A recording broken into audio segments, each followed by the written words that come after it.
Chapter 1804. Fantasy Village, Red Devil Mansion. After night fell, the fairy maids in the Red Devil Mansion all went to rest. Originally, because Remilia was a vampire and a nocturnal creature, even though there were fairy maids working in the Red Devil Mansion during the day, there were even more fairy maids working at night. It was impossible for the entire Red Devil Mansion to be quiet at night. However, today was an exception. Due to a certain housekeeper who had been out of control recently, the fairy maids in the Red Devil Mansion were rather tired. On the second day, when the crime of jealousy occurred, Remilia sent out all the fairy maids in the Red Devil Mansion to search for Wu Yan, who had escaped from the crime of jealousy. They searched for him for an entire day. On the third day, when the crime of wrath occurred, Wu Yan had ignited the flames of anger in his heart because of Marissa. He chased Marissa around the Red Devil Mansion and left behind quite a bit of damage during the chase. These had to be repaired by the fairy maids. On the fifth day, when the crime of greed occurred, Wu Yan had provoked the people of Earth Spirit Hall. As a result, Remilia sent all the fairy maids in the Red Devil Mansion to set up a formation and put on an act for quite a while. But that was nothing. What really made these fairy maids so tired was when the crime of gluttony happened yesterday. On that day, these fairy maids were really exhausted. And then there was the next day. They still had to clean up the mess today. Tonight, they were all kneeling. Fortunately, Remilia was also extremely tired and had yet to wake up. It seemed that she would have to rest until tomorrow morning. Therefore, the fairy maids on duty at night were given leave to rest. Of course, there was definitely no time for rest in a certain sect. If one were to ask why, the reason was very simple. There were many fairy maids in the Red Devil Mansion, but there was only one door. If Hong Meiling was allowed to rest, who would guard the door? And this. It was also because Hong Meiling had never had a holiday. She worked hard at the door of the Red Devil Mansion without complaint. Without time to rest, she could only slack off and sleep. I have to say, China is really miserable at this moment. In the hall of the Red Devil Mansion, only Zhuo Yi was there. Just like in the morning, he was still holding a broom in his hand and sweeping the stairs. However, on the platform, the mess that could still be seen in the morning had disappeared. The bones, soup, and meat dregs had all been cleaned up. It was as smooth and beautiful as before, not as sloppy as it was in the morning. However, even so, Buyi still held the broom and swept every corner of the platform over and over again. His eyes were a little lax, and he seemed to be absent-minded. Looking at the time for the umpteenth time, Zhuo Yi murmured softly while sweeping the floor. I wonder how Lord Bai is doing. Today was the last day of the 7 deadly sins. In other words, after today, the 7 deadly sins on Wu Yan's body would all recede, allowing Wu Yan to return to normal. However, Zhuo Yi didn't seem too happy. Instead, his face was full of worry. After all, today was the last sin of the 7 deadly sins. To others, it was really the most dangerous sin. If arrogance made Wu Yan's attitude bad, jealousy made Wu Yan narrow-minded, anger made Wu Yan restless, laziness made Wu Yan let go of everything, greed made Wu Yan insidious, gluttony made Wu Yan suffer. Then, lust made the people around Wu Yan suffer. Therefore, Zhuo Yi was really worried about Wu Yan going to the magic forest alone without anyone accompanying him. He was worried that Wu Yan would be impulsive and commit an unforgivable crime. There was no other way. There was nothing much in Fantasy Village except for cute and beautiful girls. If Wu Yan couldn't control himself, well, then it was very likely that he would cause more trouble than the previous 6 deadly sins, or even cause a fatal disaster. Zhuo Yi couldn't help but worry, and the facts proved that Zhuo Yi's worries weren't superfluous. Although Wu Yan could use the hallucinogenic spores and miasma to alleviate the root of the sin in his heart due to Patrice's suggestion, he didn't become a real bulldozer that would incur the wrath of the heavens. Wu Yan got himself into a bit of trouble with the appearance of the kamikaze Maru. Zui Yi, who didn't know about all this, could only suppress the worry in his heart and continue to scan the platform to waste time. There wasn't much time left before midnight arrived, and the day was over. It seemed that Zui Yi planned to wait here until Wu Yan returned. To Sakuya's surprise, before the wee hours of the morning, the door of Scarlet Devil Mansion was opened. Wu Yan shrugged his shoulders as he walked in from the outside, looking very tired. Lord Bai. Zui Yi was slightly surprised. He placed the broom in his hand to the side and disappeared in a flash. When he reappeared, he was already in front of Wu Yan. Hi, Sama. Zui Yi looked at Wu Yan. She asked with a concerned tone. You look very tired. Also, why did you come back early? Wu Yan lifted his head and looked at Sakuya. He took in Sakuya's concerned expression into his field of vision. He suddenly reached out and hugged Sakuya, who was standing in front of him. Ruoya's body clearly stiffened. Her soft body instantly became stiffer than a rock, and a rare blush appeared on her pretty face. She looked around in a panic, and only when she saw that no one was present did she involuntarily let out a sigh of relief. Lord Bai, don't talk. Wu Yan leaned his chin on Zuoya's shoulder and closed his eyes. Don't worry. Although it's not midnight yet, I'm too tired to move my hands. So, can you stay like this and not move? Hearing this, Zuoya's eyes showed a trace of hesitation. However, this trace of hesitation didn't last long. After a few seconds, she became calm again. Zui Yi also calmed down. She reached out and gently hugged Wu Yan. This wasn't the first time Zui Yi did this.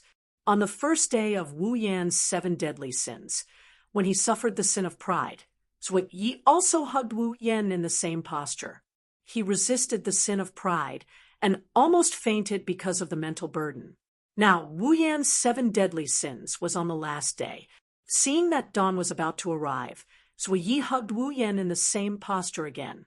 Zui Yi couldn't help but wonder if fate was trying to pull the strings between him and Yakumo Bai, using this posture to announce the beginning of the 7 deadly sins. It also ushered in the end of the 7 deadly sins.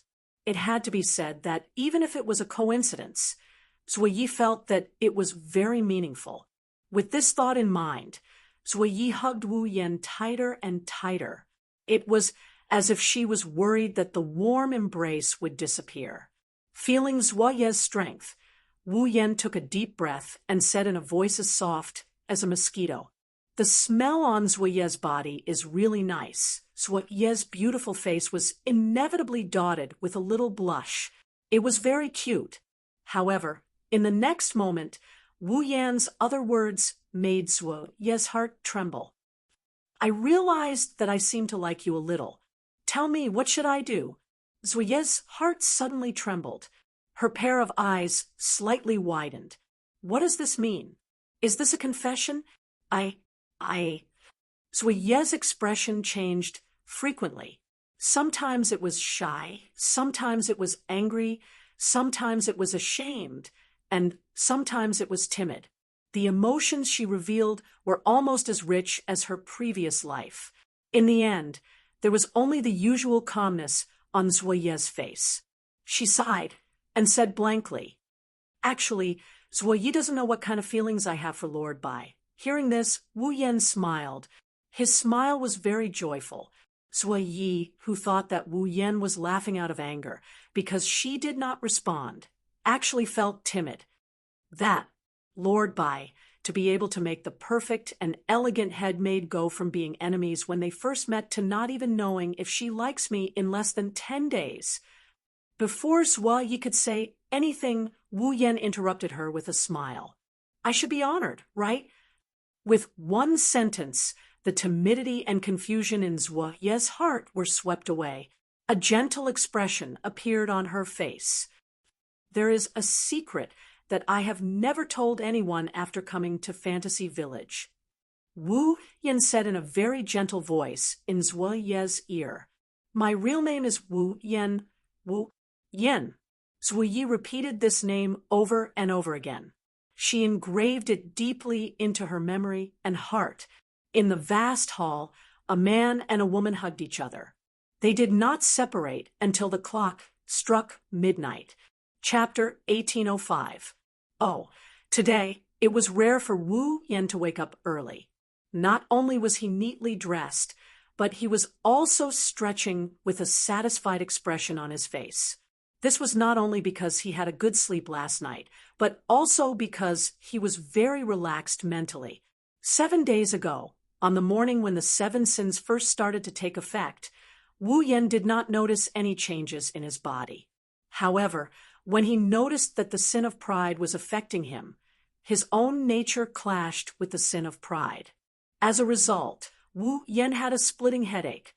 Since then, Wu Yen could feel that his head was very heavy almost every day, as if something was constantly pressing on it.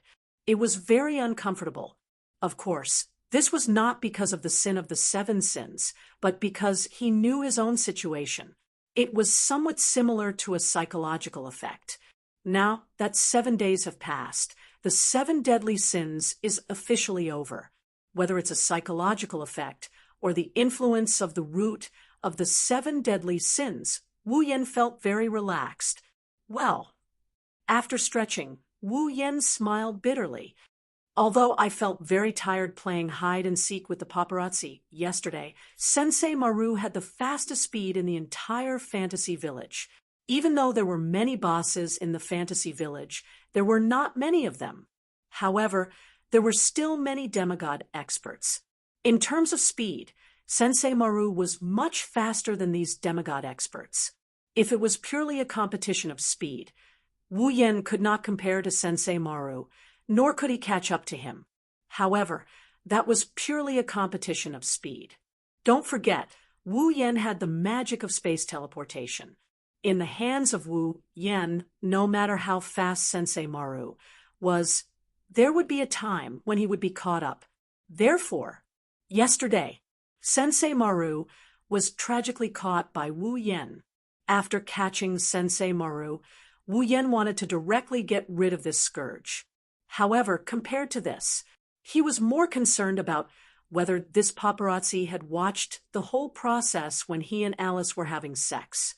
As a result, after a round of interrogation, Sensei Maru told the truth. Basically, before Wu Yen arrived at Alice's mansion, Akamaru had been hiding outside Alice's mansion and peeking at her. However, after Wu Yen pounced on Alice, Sensei Maru took a picture of this crucial moment. Then, he was embarrassed and left. In other words, although Sensei Maru did not watch the whole process, he did not save Alice, who was being forcefully pushed, causing Alice to lose her first time in broad daylight.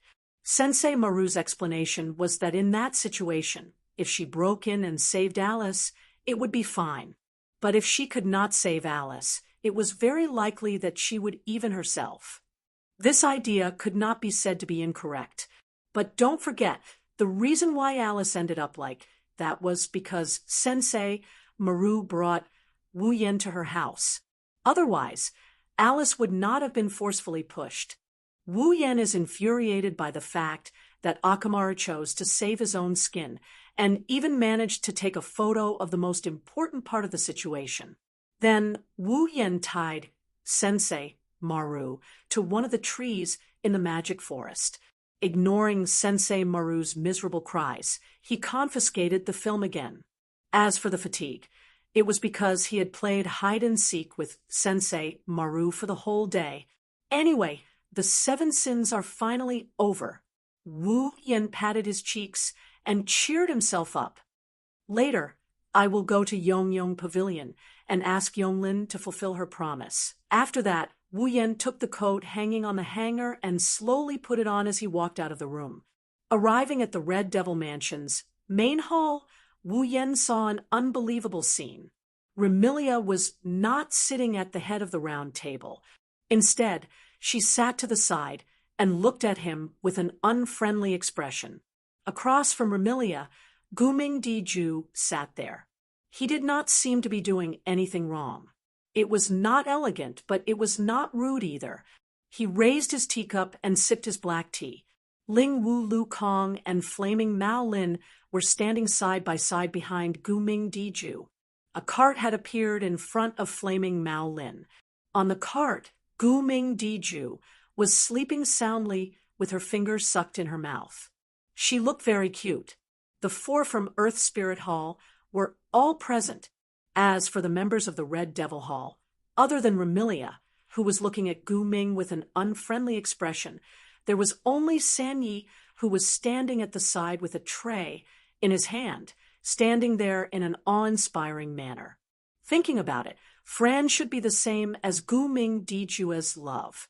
As for Patrice, she should still be recuperating. After all, Patrice's stamina was not very good.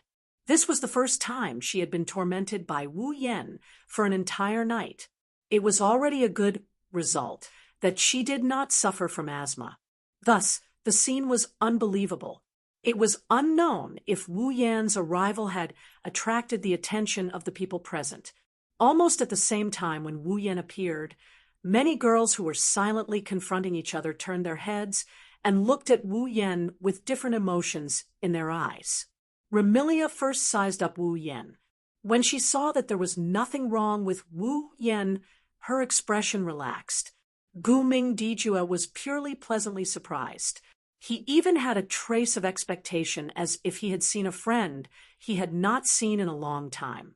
Spirit Crow Lukong and Flame Cat's expressions were rather strange.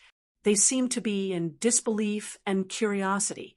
Their gazes were constantly sizing up Wu Yan as if they wanted to see if there was anything wrong with Wu Yan's body. It was very suspicious. As for Ruo Yi, she stared at Wu Yan, who walked in. Her eyes were slightly moved. Under the gazes of the girls, Wu Yan scratched his face. Under the gazes of the girls, he walked out of the corridor and arrived at the platform. That Gu Ming Dijua was the first to speak. "Are you all right? How do you feel?" Remilia also spoke up, unwilling to be outdone. "Today should be the day when the 7 sins end. Do you feel anything wrong?" Hearing the difference in tone between the two girls but the same concern, Wu Yan couldn't help but reveal a smile on his face. "Don't worry, I feel very good. The effect of the 8 senses, Yongling's medicine, has indeed ended on time. There are no accidents. Don't worry." Hearing this, Remilia and Gu Ming Dijua did not seem to believe him. They looked at Wu Yan suspiciously, which made Wu Yan smile helplessly. At the same time, another intense gaze was cast on Wu Yan. Wu Yan turned his head in confusion. Then he met Ruo Ye's eyes that were filled with concern, sizing him up, and a trace of doubt. In response, Wu Yan just blinked and gave Ruo Ye a lecherous smile, which made Ruo Ye blush. Obviously, from Wu Yan's wretched smile, Ruo Ye remembered what happened last night. It was not a big deal. The two of them had been hugging each other for more than an hour. Zui Yi had never had such intimate contact with a member of the opposite sex before, nor had he encountered such a thing. Naturally, Zui Yi felt that it was inconceivable for him to hug a member of the opposite sex in the hall for over an hour without saying a word.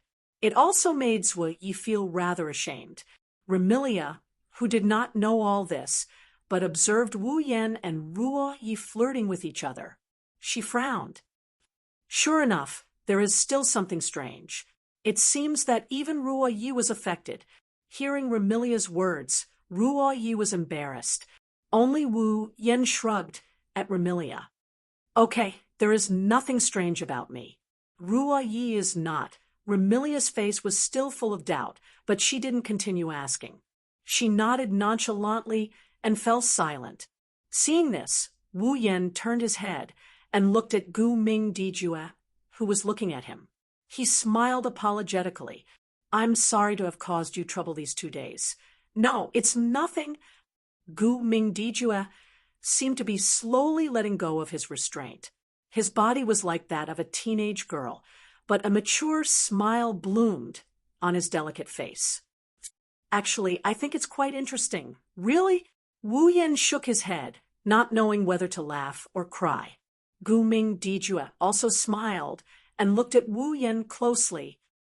By June, the battle that day did not seem to have a winner. Chapter 1806. By June, the outcome of the battle that day didn't seem to have been decided. With just a few words, the atmosphere at the scene changed fundamentally. If the atmosphere earlier was rather silent, then it was rather heavy now.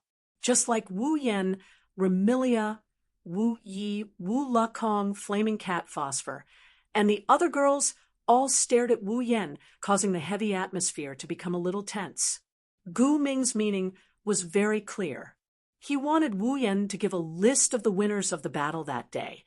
When the 7 deadly sins were still in effect, Gu Ming did not have the chance to raise this question. However, now that the effects of the 7 deadly sins were over, Gu Ming could not wait to raise it. Needless to say, Gu Ming was definitely looking forward to it. He was looking forward to Wu Yan choosing Earth Spirit Hall and living there with him. Other than Gu Ming, Wu Lakong, and Flaming Cat Phosphor were also looking forward to it. This was not because Wu Lakong and Flaming Cat Phosphor were looking forward to Wu Yan living in Earth Spirit Hall. They were just thinking for their master. Gu Ming was lonely, and this loneliness, other than Gu Ming's love that was sealed in his heart and could not feel, Wu Lakong and Flaming Cat Phosphor were Gu Ming's 2 personal pets who understood it the best. Wu Lakong and Flaming Cat Phosphor could clearly feel that ever since they met Wu Yan, Gu Ming was very happy when he came to the Red Fiend Mansion and went through the process of the so-called battle. Indeed, these 2 days, Gu Ming Dijue was indeed very happy. On the first day at the Red Fiend Mansion, Gu Ming only kept changing his clothes in an attempt to win Wu Yan's favor. On the second day, because of the original sin of gluttony, he took care of Wu Yan for an entire day. It looked very tiring. However, Wu Lakong and Flaming Cat Phosphor understood. Gu Ming's Dijue had actually been enjoying himself. In the past, he could only stay in Earth Spirit Hall. Compared to the days of reading books alone, Gu Ming was very happy even though these 2 days were very tiring. Therefore, Gu Ming Dijue was also looking forward to inviting Wu Yan to stay in Earth Spirit Hall. To accompany him, Spirit Crow Lakong and Flaming Cat Phosphor knew that their master had high expectations for them. Only then would he look at Wu Yan with the same expectant gaze. Compared to Gu Ming Dijue, Ling Wu Lu Kong, and Flaming Cat Phosphor, Remilia's expression was clearly nervous. Even Zhuoye's body had unknowingly tensed up. Just like Gu Ming Dijue, Ling Wu Lu Kong, and Flaming Cat Phosphor, Remilia and Pai, you were also looking forward to it. He was looking forward to Wu Yan's rejection. Wu Yan lowered his head and muttered to himself under the gazes of the young ladies. When the young ladies began to grow anxious, he let out a few helpless chuckles. Hearing this laughter, Gu Ming felt his heart sink. She already knew what choice Wu Yan would make. Ju, I'm very sorry. As expected, just as Gu Ming Dijue's heart sank, Wu Yan shook his head and said this. I can't go back to Earth Spirit Hall with you. Remilia and Zhuoye's eyes brightened. Spirit Crow Lu Kong and Flaming Cat Lin's faces also darkened. Gu Ming Dijue felt as if a large piece of his heart had been dug out by something. It was empty, and a trace of unwillingness appeared on his face. Why? Why? These 3 simple words expressed all the emotions in Gu Ming Dijue's heart at this moment. Wu Yan only looked at Gu Ming Dijue as if he could see through him. He sighed. Actually, Ju, you already guessed that I wouldn't go back to Earth Spirit Hall with you, right? Remilia, Zhuoyi, Spirit Crow Lu Kong, and Flaming Cat Lin were all stunned. Intense ripples appeared in Gu Ming Dijue's eyes, and he fell silent. You are a rare monster with the ability to read minds. Although you can't read my thoughts, I believe that even the monster sage Yakumo Yukari can't compare to you in terms of understanding the human heart. Wu Yan's voice was powerful and resonated into everyone's ears. Therefore, Ju, even if you can't read my heart, I don't believe that you can't see who my heart is with. Hearing this, Remilia and the other young ladies more or less understood the situation. That's right. With Gu Ming Ju's understanding of the human heart, how could he not see that Wu Yan already had all sorts of unforgettable feelings for the girls in the Red Devil Hall? Therefore, even if this so-called battle was to take place, Gu Ming's Ju would definitely understand. No matter what, Wu Yan wouldn't choose to abandon the Red Devil Hall and go back to Earth Spirit Hall with him.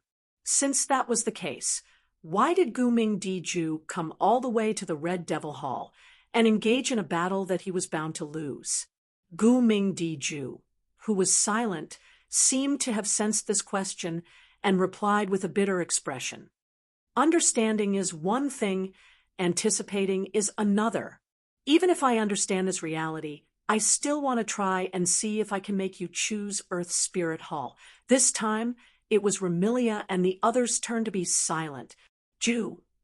At this time, Wu Yan spoke. I remember you said that you did all this just to be friends with me, right? Gu Ming Ju nodded heavily. He nodded without a trace of confusion. He was very determined. Yes, I just want to be friends with you. I also want to be friends with you. Wu Yan met Gu Ming Ju's gaze and said with a smile, although I can't go back to Earth Spirit Hall with you, I recognize you as my friend. Hearing this, Gu Ming Ju's face was first stunned before a joyful expression appeared. Really? Of course.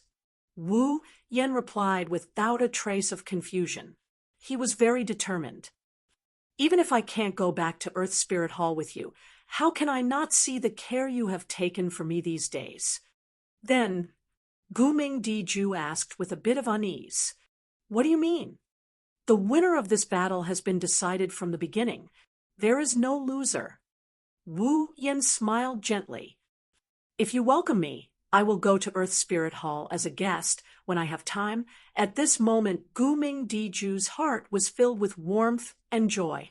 A joyful smile hung on her face. Really? You don't believe me? Wu Yan blinked.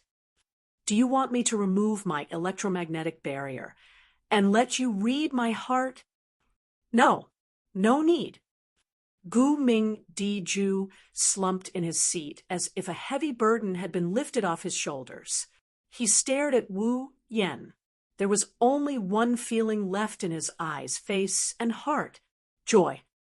I believe in you. In the end, he brought Gu Ming love. Gu Ming Ju, Ling Wu Lu Kong, Flaming Cat Lin, and the other girls of Earth Spirit Hall out of the Red Devil Mansion and set foot on the path back to Earth Spirit Hall. Remilia let out a sigh and muttered in dissatisfaction as she looked at the departing figures of the four from Earth Spirit Hall until they disappeared through the entrance. What the hell? If that's the case, we shouldn't have started this battle in the first place. Remilia could be said to be the winner of this so-called battle. However, Wu Yan also said that Gu Ming Ju was not the loser either. Therefore, Remilia didn't get any benefits from winning this so-called battle. She didn't get any satisfaction. All that was left was the loneliness and emptiness after a lively banquet. On the side, Wu Yan glanced at Remilia and shook his head with a smile. Weren't you the one who wanted to fight with Ju? Now you're unhappy? They wanted to steal my steward. They've already provoked me. If I don't teach them a lesson, they'll think that my Red Devil Mansion is easy to bully. Remilia snorted coldly. And you, why don't you just disqualify them? Why are you acting like there's no loser? It's so annoying. Is that so? Wu Yan raised an eyebrow and picked up a plate of food in front of Remilia. He used a fork to pick up a spring roll and put it in front of Remilia's mouth. Then, to my sister who's throwing a tantrum, let me feed you breakfast. You. Remilia didn't know if she was embarrassed or angry when she saw the spring roll in front of her. Don't look down on me. Otherwise, I'll suck your blood dry. Yes, Sakuya, who has been quietly watching the situation unfold, looked at Wu Yen, who pretended to feed Remilia with an amused expression. Remilia, who looked both angry and embarrassed, at the same time still ate the spring roll. Sakuya's expression softened a little. Chapter 1807. Fantasy Village, Lost Bamboo Forest. In the misty bamboo forest, it was as if there was no way for life to spread within it, giving people a lifeless feeling. Once one entered this bamboo forest, it was very likely that one would never be able to come out again, and it was extremely easy to get lost in it. Presumably, no one would come to visit on a normal day. It also seemed that there were no animals in the lost bamboo forest. At least, other than the whistling of the wind and the rustling of the bamboo trees, no other sounds could be heard in the lost bamboo forest. Wasn't this still lifeless? Compared to the lost bamboo forest, the magic forest that was full of miasma and spores at least had mushroom monsters and magic users who cultivated and lived in it. It was not as lifeless as the lost bamboo forest. At a certain moment, in an empty space outside the lost bamboo forest, a figure silently appeared here, raised his head, and looked at the lost bamboo forest in front of him. It's still like a bamboo forest used to test one's courage, as always. Wu Yen, who came to the lost bamboo forest by himself, when he saw the bamboo forest that looked like it had been a long time since he last came here. That was the first thing he said. Fortunately, I've been to the Forever Pavilion before. Otherwise, I can't guarantee that I can find the way inside again. The reason why it was easy to get lost in the lost bamboo forest was because the bamboo trees here grew very fast, and the terrain was quite strange. The two complemented each other, causing the environment of the lost bamboo forest to change almost every day. Even people who had been there many times could not guarantee that they would not get lost. However, the only thing that changed in the lost bamboo forest was the bamboo trees and the environment. The terrain would not change every day, and the bamboo trees would not move, but it was easy to get lost. Therefore, even if the path in the lost bamboo forest was changed, the Forever Pavilion would always be in the same place. It would not run or jump. Wu Yen, who had been to the Forever Pavilion once, could use the coordinates in his memory to use spatial magic to teleport to the Forever Pavilion in one go. Let's hope that Yonglin will keep her promise. After saying that, strands of mana flowed out from Wu Yan's body as he activated spatial teleportation once more. His body then merged with space and disappeared. When it appeared again, the place Wu Yen came to was the same mountain path that he had taken with Patrice and Alice 7 days ago when they were searching for the Forever Pavilion. On the narrow mountain path surrounded by a bamboo fence, Wu Yen stood at the same place he had been 7 days ago and looked ahead. Wu Yen saw a strange house built in the style of an ancient Japanese house. It was built with bamboo, wood, and thatch. There was not the slightest trace of history. Forever Pavilion. The destination was clearly right in front of him, but Wu Yen only glanced at the Forever Pavilion before turning his gaze to the front. That was the end of the mountain path. After that, even if they entered the Forever Pavilion, however, at this very moment at the end of the mountain path, a figure that seemed to have been standing there since the beginning occupied a corner. She was wearing a nurse's cap on her head and a cheongsam dress that was half purple and half red on her upper body. Her lower body was also the same color, but the colors on both sides were switched. The dress was embroidered with various patterns, which looked very strange. Her long silver hair was tied into a braid, hanging behind her back, and the ends were scattered casually. There was a hairband tied around it, looking very casual. It also looked like she was carefully dressed up. Such a young girl occupied a corner at the end of the mountain path. Standing in front of him, Yonglin. After 7 days, they met again. Yonglin was still the same as 7 days ago. She gave people a feeling of unfathomable, capable, and dangerous with a hint of awe-inspiring feeling. However, this time, Yonglin only stared at Wu Yan, who was standing in the middle of the mountain path. There was no hostility, malice, or kindness in her eyes. There was only calmness. Wu Yan didn't speak either. He fearlessly looked at Yonglin's eyes that were so calm that it was frightening. He didn't say a word. For a moment, neither of them said anything. Neither of them did anything. It was as if they were very arrogant, or rather, they only had eyes for each other. They didn't speak for a long time, which made the scene quite strange. After a while, Yonglin finally spoke. "Looking at you, it seems like you've been living a good life recently." "Living a good life?" Wu Yan pursed his lips. "That's all thanks to you. You're calmer than I thought." Yonglin said with surprise and admiration. "I thought you would hate me." "Should." Wu Yan raised his eyebrows and said with a half-smile, "It turns out that our moon mind also has times when it uses words like should that are uncertain. I've told you that I'm not the moon brain anymore. I'm just a doctor now." Yonglin replied faintly and glanced at Wu Yan. 7 days have passed. The effect of the medicine you took has disappeared. According to our agreement, I'll not only let you enter Yonglin Pavilion, but I'll also do my best to help you with one thing. Wu Yan furrowed his brows. "Aren't you worried that I'll find a way to detoxify the medicine you gave me after I go back? Aren't you worried that I won't suffer the root of the 7 deadly sins in these 7 days?" "Oh." Yonglin looked at Wu Yan with interest. "Then, will you do it?" "What do you mean?" Wu Yan's frown deepened as he mocked her. "Will you believe me if I say I won't?" Yonglin nodded in the face of this question. "I believe you." Wu Yan was stunned and didn't respond. The best way to judge a person's character is not to analyze, but to understand. Yonglin said slowly, "When it comes to you, I admit that I know a little about you. Understand? A little. Why? Am I familiar with you?" Yonglin shook her head, as if she saw Wu Yan's confusion. "Don't think so highly of me just because of the title Moon Brain.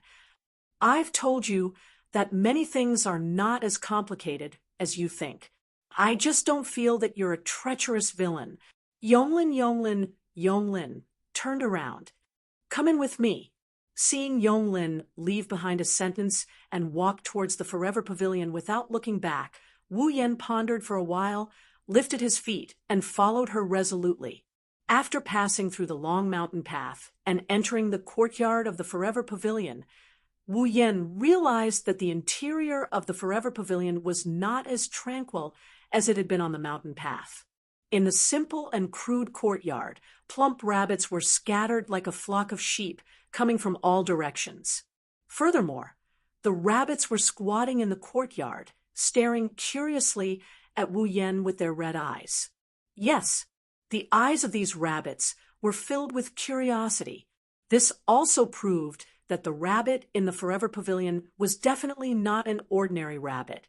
At the very least, it had not reached the condition to take on a human form. It was a monster that lived in the form of a rabbit, but its intelligence had already been activated. Under the watchful eyes of the rabbit-shaped monsters, Wu Yan followed behind Yonglin. They passed through the rabbit-shaped monsters and entered the corridor of the Forever Gazebo. Yonglin didn't stop. Instead, she opened a door in the corridor and walked in. "Come in." Hearing Yonglin's voice, Wu Yan withdrew his gaze from those rabbit monsters and walked in. However, just as Wu Yan entered the door, a black shadow suddenly pounced on him and attacked him. Wu Yan, who had been observing the rabbit demon a moment ago, did not expect that he would be attacked in the Forever Pavilion. He was caught off guard and was pounced on by the black shadow. Bang! With a muffled sound, the black shadow pressed down on Wu Yan's body, pressing Wu Yan to the ground. What's going on? I was attacked. Didn't Yonglin agree to let me enter the Forever Pavilion? How could they still be attacked? Could it be that Yonglin went back on her words? As Wu Yan fell to the ground with his arms and legs spread out, such questions emerged in his heart. Wu Yan even blocked out the pain of falling to the ground, leaving his heart full of questions. Ugh. Before Wu Yan could get an answer to his questions, the black shadow that had pounced on Wu Yan and was pressing down on him let out a muffled groan, awakening Wu Yan from his daze. Chapter 1808. Bang! With a dull thud, Wu Yan, who had been pounced on by the black shadow, fell to the ground. The pain had already been covered by the questions in his heart. He could no longer feel it. Wu Yan, who had fallen to the ground, was only wondering what had happened. Ugh. A dull groan came from the black shadow pressing down on him. It sounded like it was in pain. Wu Yan only felt that the black shadow pressing down on him seemed to be very soft. No, it was really soft. The other party was pressing down on him. How could Wu Yan not feel it? At that moment, Wu Yan quickly raised his head and looked in front of him. The first thing he saw was a pair of wrinkled rabbit ears that were at least 20 centimeters long. They were folded in half from the middle. There was something like a button at the bottom of the ears. At first glance, it looked like a pair of ornaments. In fact, it was a pair of real rabbit ears. The owner of the rabbit ears was a young girl wearing a white short-sleeved shirt with a red belt around her waist. She wore a black coat that looked like a student's uniform. There was a crescent-shaped symbol on the left side of the collar of the coat. She wore a red tie and a pink pleated skirt on her lower body. From Wu Yan's angle, he could clearly see that the girl had light purple waist-length hair. She looked very sweet and cute. It wouldn't be an exaggeration to say that she was beautiful. However, it was such a beautiful and cute girl. At this moment, her beautiful face was filled with pain and depression. She was like a drug addict who hadn't taken drugs for a long time. Her delicate body was trembling nonstop. Seeing this girl, Wu Yan recognized her at a glance. Ling Xian, Superior Tanhua Courtyard, Fate Banner, one of the members of the Forever Pavilion. She was originally a rabbit soldier of the Moon Defense Force. Later, because of the war, she escaped and was taken in by Yonglin. She was now the pet of the owner of the Forever Pavilion. She was a rabbit demon that wasn't weak. However, the situation of this rabbit demon, it seemed very strange. Not only that, because Ling Xian was completely pressing down on him, Wu Yan could feel that Ling Xian's body was very hot. It was very hot, too hot to touch. Wu Yan felt like he was about to start sweating. What's going on? Oh, Ling Xian groaned in response to Wu Yan's question. With a groan, Ling Xian slowly propped herself up, sitting on Wu Yan's body. Her face was as red as fire, and she slowly opened her eyes. When Wu Yan saw Ling Xian's eyes, he felt dizzy for a moment. Some of the famous existences in Fantasy Village basically had some kind of strange ability. Ling Xian's ability was to make people go crazy. She could make those who looked into her eyes go crazy. Therefore, Wu Yan felt a little dizzy when he saw Ling Xian's eyes. However, it was only dizziness. Ling Xian's strength was not enough to make him go crazy. However, after the dizziness, Wu Yan was shocked. This was because Fairy Ling's red eyes, which could make people go crazy, were filled with strands of water vapor that were constantly fluctuating. If Wu Yan was not wrong, what was fluctuating in Ling Xian's eyes was some kind of desire and impulse. This desire and impulse was the same as the desire and impulse in Wu Yan's heart when he was affected by the sin of lust of the 7 deadly sins yesterday.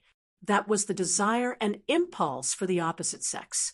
In other words, Ling Xian longed for contact with the opposite sex. Oh, facts proved that Wu Yan's guess was indeed correct. Ling Xian seemed to have gone crazy. She stretched out her trembling hand and stroked Wu Yan's chest while looking for the buttons on his clothes. She did not hesitate to unbutton them. Give me, Wu Yan was completely dumbfounded. What was going on? Could it be that entering the Forever Pavilion allowed one to be pushed by Rabbit Bell Fairy for free? How was that possible? What are you doing? Wu Yan did not expect that he would be pushed by the rumored fantasy paradise. He hurriedly stopped Ling Xian from unbuttoning his clothes. Wake up! Oh. Ling Xian completely ignored Wu Yan. Her red eyes were filled with desire and passion. She kept reaching out to unbutton Wu Yan's clothes. Please give me. Frankly speaking, Ling Xian was indeed beautiful and had a great figure. She might not be as good as Patrice, but she was definitely better than Alice. If it was any other place, he wouldn't mind going at it with Ling Xian. But now, if he were to do it with her here, trouble is bound to come one after another. What is going on? Wu Yan wanted to cry, but had no tears. He hurriedly stopped Ling Xian's hands and frantically searched for Yonglin. What made Wu Yan want to puke blood is that Yonglin is sitting in front of a small wooden table in the middle of the room. She's sipping her tea while observing the situation with interest. She didn't seem to have any intention of stopping Ling Xian. One must know that Ling Xian was not only the Forever Pavilion's owner's pet, but also Yonglin's disciple. Was it really okay to let his own disciple push someone else? Yatsuki Yonglin. Wu Yan yelled as he wrestled with Ling Xian, who's in heat. What the hell is going on? What is going on? Yonglin said with a smile that did not seem like a smile. Nothing, she's just in heat. Even a ghost can see that. Wu Yan almost roared at him. I'm asking you, what is going on with this person? Ling Xian? Yutanhua Court? Karma Banner? My disciple. Yonglin generously gave a concise introduction. At the same time, she also explained Ling Xian's situation very concisely. She took the same medicine as you in Yutanhua Court, and it was a day later. Hearing this, Wu Yan understood everything. The root of the sin, the 7 deadly sins. Ling Xian had taken the same medicine that could trigger the 7 deadly sins. A day later meant that the effects of the medicine in his body had passed today. Ling Xian was suffering the last sin of the 7 deadly sins. After understanding this, Wu Yan really wanted to cry to death. This was karma, and it had to be fast, right? Yesterday, he had forced himself on Alice, and today, this submissive bunny had forced herself on him. Being forcefully pushed down by a rabbit, this was intolerable. After understanding Ling Xian's situation, Wu Yan did not hold back. But the surrounding space fluctuated, and Wu Yan, who was under Ling Xian, disappeared. Ling Xian, who was sitting on top of Wu Yan, was caught off guard and fell to the ground. But the surrounding space rippled again, and chains glowing with purple light extended out of the spatial ripples, wrapping around Fairy Ling with crisp sounds of collisions. Ding! Then, the purple chains tightened and bound Ling Xian. Ugh, ugh. Ling Xian let out a muffled groan as she twisted her body in unbearable pain. Give you my ass.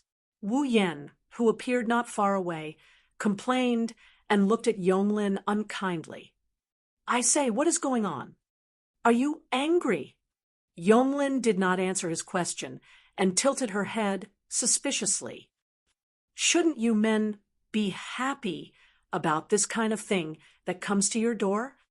Unfortunately, I just can't bring myself to be happy right now.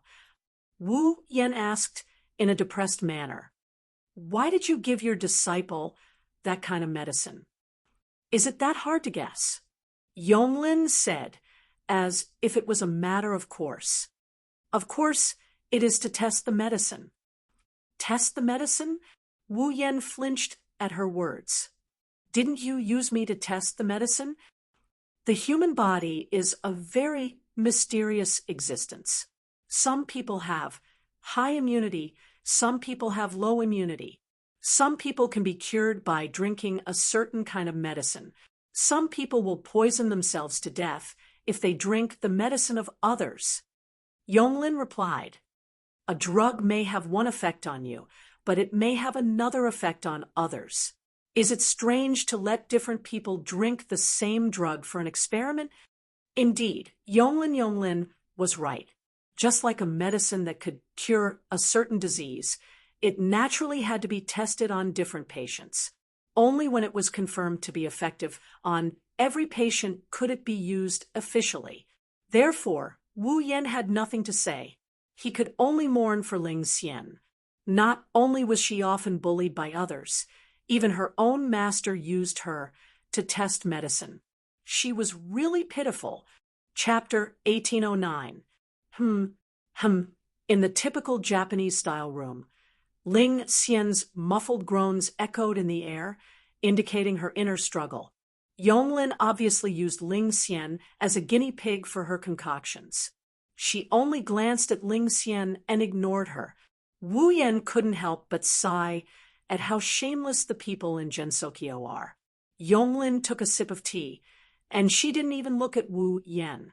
She continued without looking at him. You came to the Forever Pavilion to see the princess, right? Wu Yan took a deep breath and sat opposite Yonglin. Princess. That was how Yonglin addressed the owner of the Forever Pavilion. At least, that was how she addressed her. Yonglin had the highest combat power in the entire fantasy village, and her intelligence was unrivaled except for Yonglin. However, the owner of the Forever Pavilion was not Yonglin in name. Yonglin was from the moon. And the princess that she spoke of was not just an honorific title, but a real one. The owner of the Forever Pavilion was once a princess of the moon. Yonglin did not expect Wu Yan to answer her question. She spoke as if she was sure that Wu Yan was here to see the princess of the Forever Pavilion. That was what he said. I said that as long as you help me test my medicine, I will do my best to help you complete your purpose of coming to the Forever Pavilion. However, I have to tell you something first. Yonglin put down her teacup slowly and looked up at Wu Yan. Her eyes suddenly became sharp, and a monstrous aura was released. It turned into a sense of oppression. It filled the entire room. If you do anything harmful to the princess, I don't mind letting you try it. Live. What a painful process it will be. Along with this sentence, her aura was like a stormy sea that roared in every corner of the room. Creaking noises could be heard from the space, and the ground began to shake slightly. Ling Xian, who was struggling, held her breath. The desire and impulse in her eyes subsided at a speed visible to the naked eye. It was replaced by fear. Wu Yan felt his body become very heavy, as if an invisible mountain was pressing down on him, causing his shoulders to sink. If it was someone else, even if they were also at the peak of the 9th stage, and were only one step away from the demigod level, they would have collapsed to the ground under Yonglin's aura. Yonglin wasn't an ordinary demigod expert.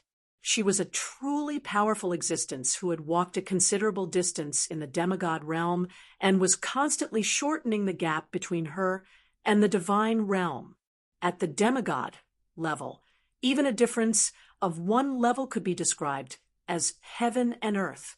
How could the aura of Yonglin, who was at level 95, be so easy to withstand? To put it bluntly, under Yonglin's aura, Even those who had just advanced to the demigod level would break out in cold sweat, let alone a mere ninth stage. However, Wu Yan was also not an ordinary peak ninth stage powerhouse. He had many trump cards. It might be difficult for the current Wu Yan to challenge a demigod, but it was not an exaggeration to say that he was invincible except for the demigod level and the demigod level. In addition, Wu Yan also had Violet's red jade mode, which was his final trump card. He could transform into a powerhouse at the same level as Yonglin at any time and compete with her. Therefore, this aura that should have been impossible for a ninth stage powerhouse to withstand was forcibly withstood by Wu Yan. Raising his head, his wine-red eyes didn't show any fear towards Yuren's words. He also didn't show any anger towards Yuren's sudden outburst. Instead, he used an unusually calm expression to look at Yuren's sharp eyes. He didn't look calm, but he didn't seem affected by her words either. This surprised Yonglin a little, and her mind started to think quickly. This person was not as simple as his appearance suggested. Moreover, Yonglin vaguely felt that if she attacked this man who didn't seem to be a threat to her, she would have to pay a certain price. Yonglin's impression of Wu Yan increased by a few levels. She looked at Wu Yan from a sharp gaze to one full of meaning. I almost forgot. You have a close relationship with Yakumo Yukari. You can't be a simple person. Yonglin withdrew her aura bit by bit. She only stood up when all of her aura was withdrawn into her body. Remember what I just told you. Yonglin emphasized this point. She turned around and walked to the corridor. I'll take you to the princess. Wu Yan didn't say anything, but he secretly sighed in relief. He stood up and he ignored Ling Xian, who is struggling and whimpering behind him. He followed Yonglin out of the room. Walking along the corridor made of wooden planks, Wu Yan looked at Yonglin's back and fell into deep thought. Yonglin walked in front of him in a carefree manner. Yonglin said that as long as he helped her test the medicine, she would do her best to help Wu Yan achieve his goal of coming to the Forever Pavilion. However, even though there was such a promise in it, Yonglin Yagi gave him a show of strength when she mentioned the princess of the Forever Pavilion. Although the warning did not take effect, he could see a problem from this. If he really did harm to the owner of the Forever Pavilion, Yonglin would not mind breaking the promise. Powerful people were prideful. Yonglin was the same. Otherwise, during the Second War on the Moon, Yukari would not have used a trick to steal a bottle of wine from the moon to attack Yonglin. She used it to mock Yonglin and the people of the moon for their miscalculation. This caused Yonglin and Yukari to have a feud. Thus, according to the situation, since Yonglin had made a promise, even if it was for the sake of face, Yonglin shouldn't go back on her word. Unfortunately, this was the truth. What did this mean? It meant that Yonglin cared more about the owner of the Forever Pavilion than her reputation and integrity. According to Wu Yan's understanding, in terms of strength, the owner of Yongyuan Pavilion is strong, but Yongyuan Yonglin is more than capable of crushing the owner. However, Yonglin treated such a person as if she was loyal to the owner of the Forever Pavilion. She took good care of her. Wu Yan felt that he really needs to think things through. He shouldn't be too impulsive. While Wu Yan was deep in thought, Yonglin stopped in front of a door. Unlike before, this time, Yonglin didn't directly open the door in front of her. Instead, she stretched out her hand and knocked a few times. "Princess, I'm coming in." After greeting her, Yonglin opened the door in front of her. Standing behind Yonglin, Wu Yan's eyes followed Yonglin's action of opening the door and looked into the room. The next moment, Wu Yan's expression became strange, because what Wu Yan saw was not a Japanese-style room, like the hall just now. No, it should be said that the style of the room was indeed Japanese style, and the floor was covered with tatami mats. It was a typical Japanese-style room. However, in such a Japanese-style room, there were all kinds of things that were extremely incompatible with the room. First of all, on the tatama mats, there were comics with old and new covers. That's right. They were comics. In addition to the comics, there were also boxes with discs on the floor. Looking at the surface of the boxes, the discs in the boxes should be game discs. Secondly, there was a computer in the corner of the room. Yes, it was a computer. The design is a bit old. It's not the latest model, and it's a desktop model instead of a laptop. However, there's not a single trace of age on it. The screen is still lit up, and if he's not mistaken, it's a game interface. In the interface, a character was automatically killing monsters and leveling up little by little. It was a proper AFK. How could such a scene not be out of place in this ancient Japanese-style tatami room? However, the scene in the middle of the room was the most incompatible. There was a kotatsu there. What attracted Wu Yan's attention was a girl lying on one side of the kotatsu. Only her head and hands were exposed. Chapter 1810. She was an extremely beautiful young girl. She was wearing a pink top with a white shirt underneath. There was a big white bow tie tied up with a ribbon on her chest. The buttons on the shirt were a row of small white bow ties. The sleeves were very long and could easily cover the young girl's hands inside. On the two long sleeves, there was some kind of orange-yellow pattern. The left sleeve was embroidered with the moon and clouds, while the right sleeve was embroidered with the moon and mountains. The young girl's lower body was wearing a dark red skirt. The skirt was embroidered with the moon, cherry blossoms, bamboo, red leaves, plum blossoms, and other golden patterns. Inside the skirt, there seemed to be a white inner skirt. From the outside, one could see a little bit of the white inner skirt peeking out from the edge of the dark red skirt. Moreover, the inner skirt seemed to be decorated with translucent parts, making the whole skirt very long. It was so long that even if it was dragged on the ground, part of it could be unfolded. He was dressed in a Japanese style. However, on this Japanese style dress, there were also lotus leaves, bow ties, and other elements of the Western style dress. In addition to the dress, the young girl also had long, straight black hair that was over her waist. It was extremely soft and even flashed with arcs of light. There was a hairpin on the side of the long, straight bangs. The bangs were so long that it could cover her eyebrows. To sum it up, this whole body could be said to have the image of Yamato Nadeshiko.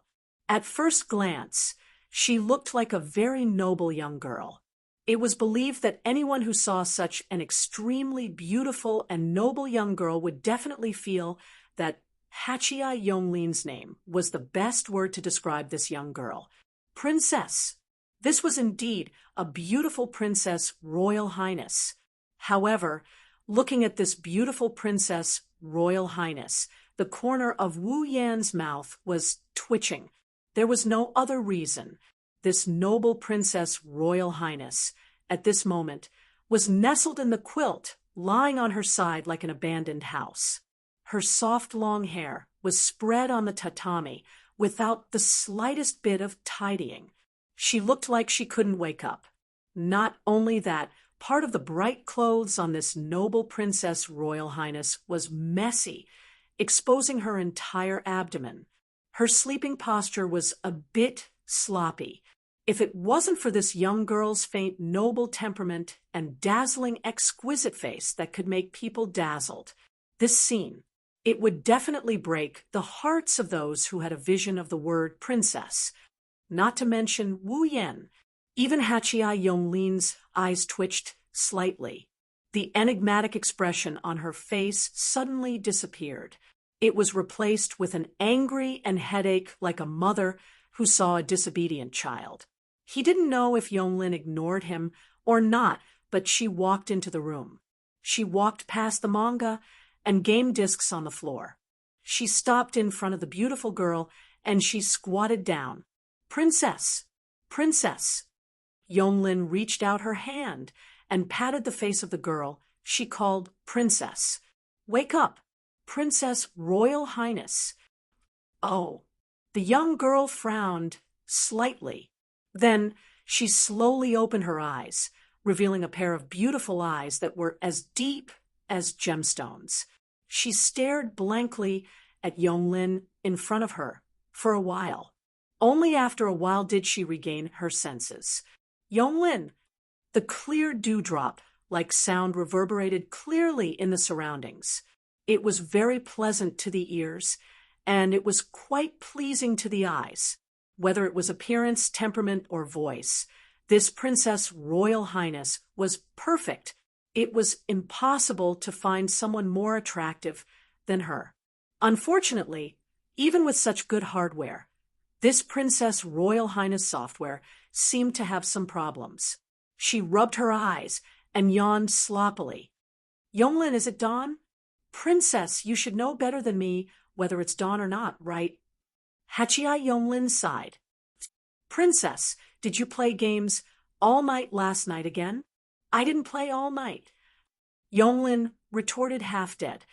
This time, I went to bed before the sun rose. That means even if you didn't play all night, you still stayed up late?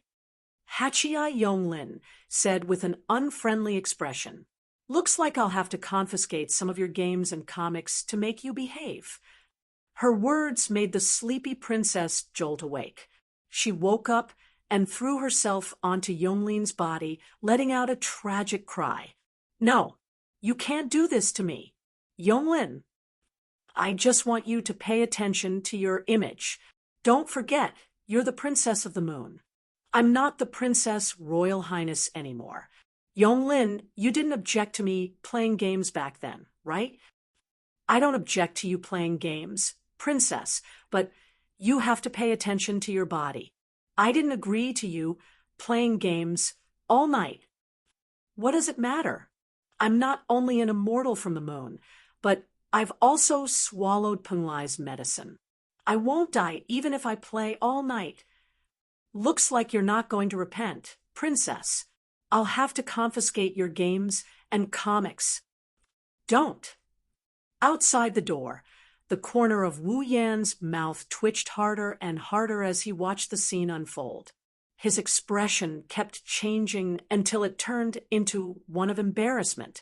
7 days ago, Hachia Yonglin stopped him from entering the Forever Pavilion and made him a test subject for her new medicine. After that, she tried to intimidate him. She was also a mysterious being. Wu Yan almost forgot the true identity of the Princess Royal Highness of the Forever Pavilion. Mount Penglai Hui. That was the name of the Princess Royal Highness. She used to be a princess living in the Moon Palace. 1,000 years ago, she worked with Hachia Yonglin to create the forbidden medicine of immortality on the moon, Penglai's medicine. She violated the moon's taboo and was exiled to the earth. Because Yonglin was the head of the moon, she was very influential on the moon. Her status was much higher than Hui of Penglai Mountain. She was very important to the moon. Therefore, Yonglin was not judged by the moon. Only Hui of Penglai Mountain was punished and exiled to the ground. Therefore, Hachia Yonglin had always felt guilty toward Mount Penglai Hui. On the other hand, Mount Penglai Hui, who was exiled to the earth, was grateful and attached to the humans who had taken care of her. Because of her identity as a princess on the moon, she had been deeply involved in intrigue and yearned for life on the earth. Therefore, after her sentence was over, she chose to stay on the earth. Hachia Yonglin, who came to welcome Mount Penglai Hui, understood this. Plus, she felt guilty toward Mount Penglai Hui. She betrayed the moon on the spot, killed the moon messenger, and stayed on the earth with Mount Penglai Hui until now. Therefore, the Forever Pavilion was born. Wu Yan knew all of this. However, Wu Yan had forgotten that Mount Penglai Hui had another identity in addition to her identity as a princess of the moon. Princess Neat. She had lived in the Forever Pavilion for thousands of years. In these thousands of years, she had almost never left the Forever Pavilion. She had never stepped out of the house, causing Mount Punlai Hui to become a lazy, closed-door person who loved to surf the internet and play games. She liked to hide in the heater and sleep in bed. This was all that Mount Punlai Hui had now. Due to her guilt toward Mount Punlai Hui and having lived together for thousands of years, Hachia Yonglin's feelings for Mount Punlai Hui were no longer as simple as guilt. Instead, she was like a mother who loved her children, treating Mount Punlai Hui as her daughter. Wasn't this scene in front of her a mother who had a headache for her daughter, who didn't want to make progress and played games all day? Unfortunately, this daughter of his was more difficult to educate than he had imagined. No matter what, princess, you should tidy up your image first. Looking at Mount Punlai Hui's pitiful appearance, her clothes were messy, and her hair was messy, as if she had just woken up. Hachia Yonglin sighed again, as if she had given up. There are guests today. Mount Punlai Hui, who was pretending to be pitiful, was stunned. Guests? Only now did Mount Punlai Hui notice Wu Yen standing at the door with an embarrassed expression.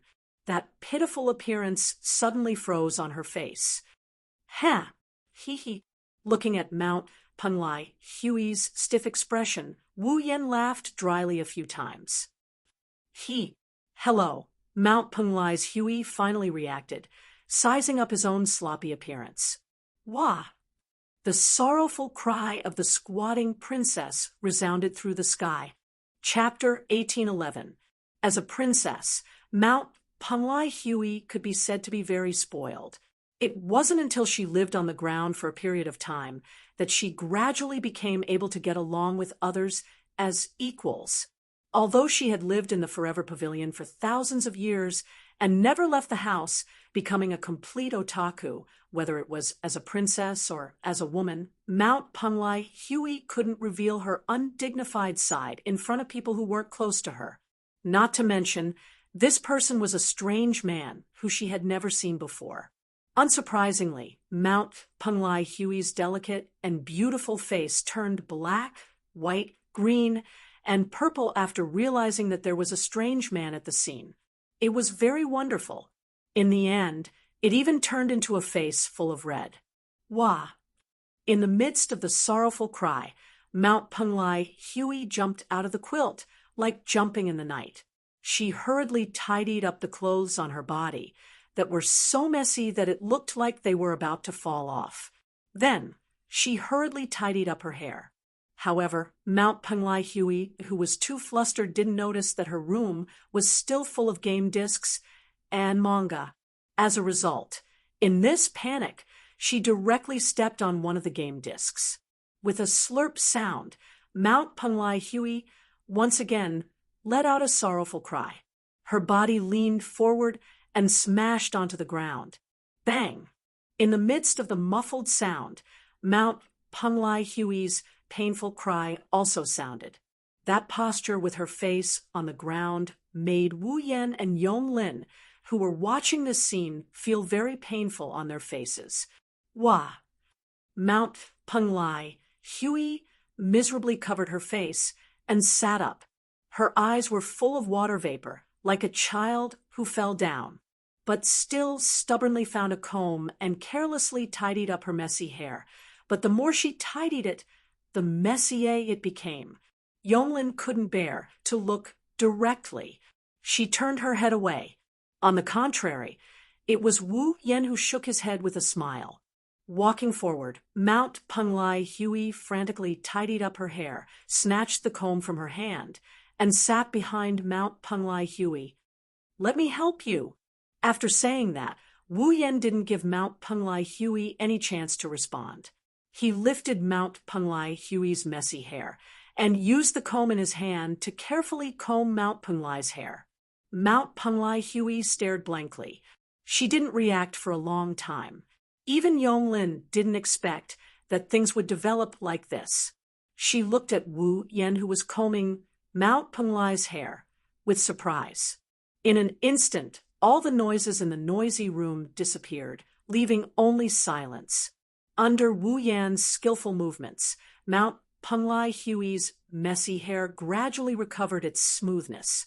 Some of the hair that was sticking up were smoothed out, making Mount Penglai Hui's originally bright and beautiful jet black hair even brighter and more moving. Penglai Mountain's Hui finally calmed down, feeling the strange man's hand constantly stroking his long hair. Her expression was slightly unnatural. Mount Penglai Hui, who had once committed a taboo and was exiled to the ground, actually didn't come to the ground naturally, but turned into a baby. She came to the heart of a bamboo tree. Coincidentally, when a bamboo cutter was cutting bamboo, he found Mount Penglai Hui in the heart of the bamboo and raised her. In a short 3 months, Mount Penglai Hui grew up. Her beauty shocked everyone in that era and also attracted the proposal of 5 noble children. These suitors were all rich existences at that time, but these suitors were all defeated. Even the emperor at that time wanted to use his power to marry Mount Penglai Hui, but he was also rejected. He couldn't get close to her. This was the story in the famous bamboo monogatari. Mount Penglai Hui was the world's most beautiful bamboo monogatari. In bamboo monogatari, what happened later? Presumably, those who knew about it knew that Mount Penglai Hui had ushered in the end of her sentence. Together with Yonglin, she killed the moon emissary and lived in the Forever Pavilion. In other words, there had never been a member of the opposite sex who could get close to Mount Penglai Hui. Until now, Mount Penglai Hui hadn't let a member of the opposite sex touch her hand. Now, a strange man who she just met and didn't even know his name made an extremely intimate action, like combing her hair.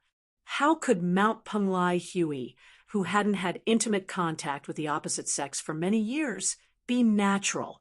From this point of view, Wu Yan was indeed very lucky. He did something that the royal family of the world couldn't do 1,000 years ago. Of course, compared to being unnatural, Mount Penglai Hui was more curious and puzzled. You are. Didn't Yonglin already say it? Wu Yan didn't even look at Mount Penglai Hui and continued to comb Mount Penglai Hui's long black and soft hair.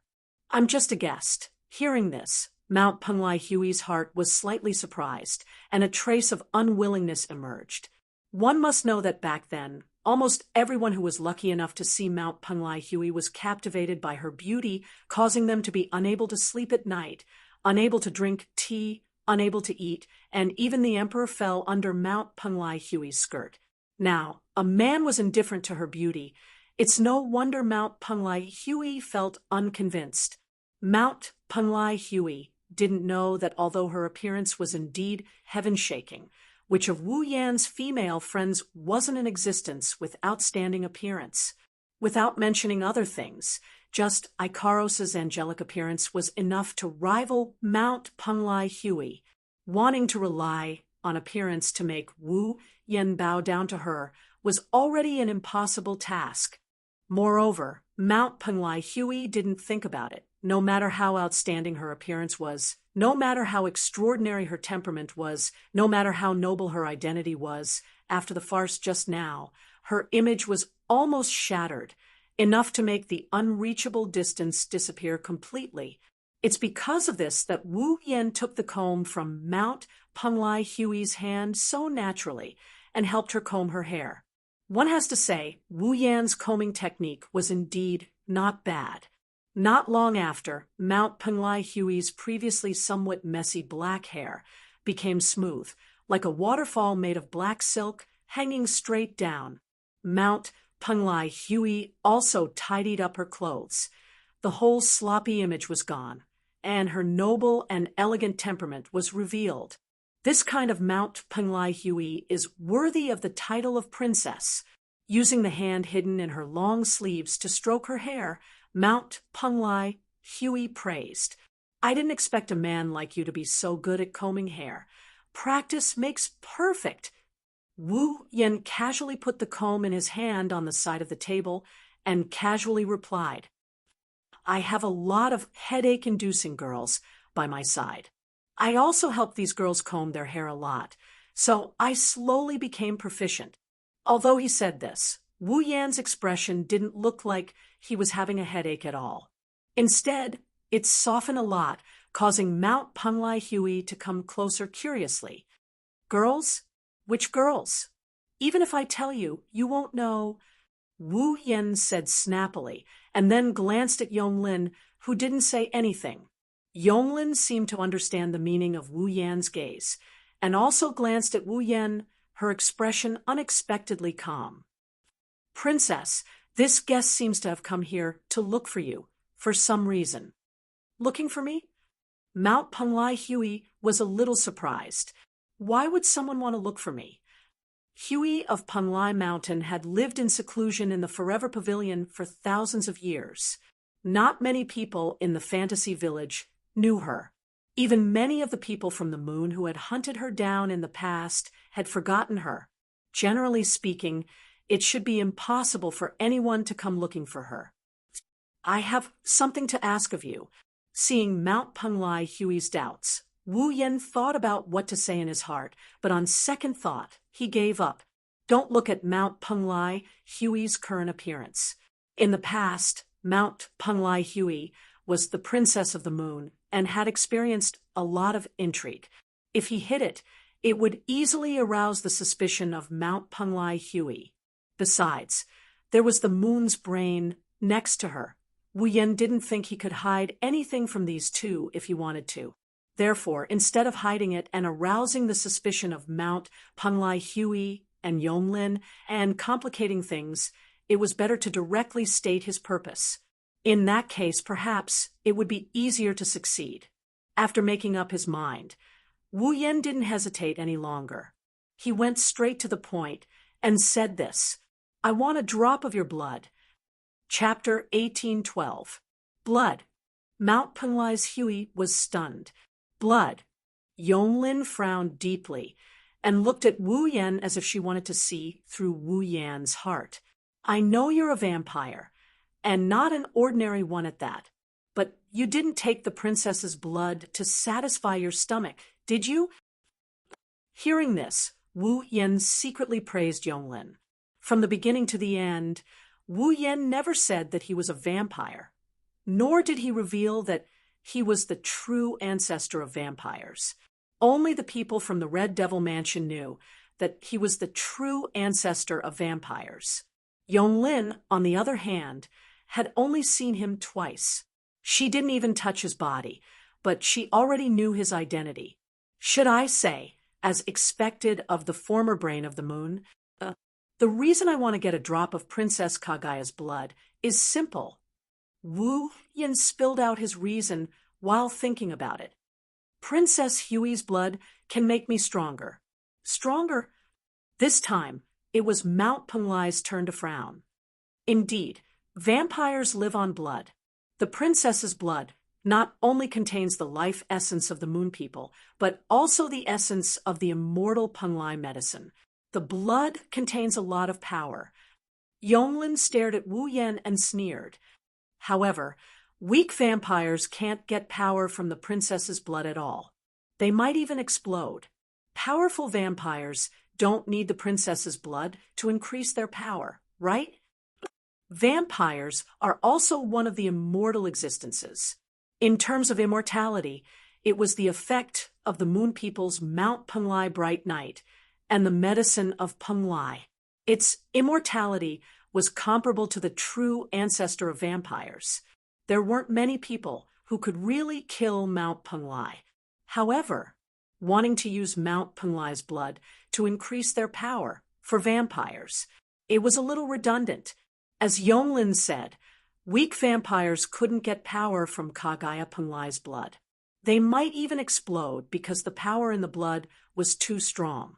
Powerful vampires didn't need Kagaya Punglai's blood to strengthen themselves, because for those vampires who had enough ability to absorb the power contained in Punglai Shan's blood, the power in Punglai Shan's blood was more or less insufficient. He couldn't compare. More than enough. If that was the case, what else could he do with the blood of Mount Punglai's Hui? in front of Mount Penglai Hui and Yonglin. Wu Yen shook his head. No, I want Princess Hui's blood. Not because Princess Hui is from the moon, nor because Princess Hui's blood contains the essence of Penglai medicine, but because of Princess Hui's ability.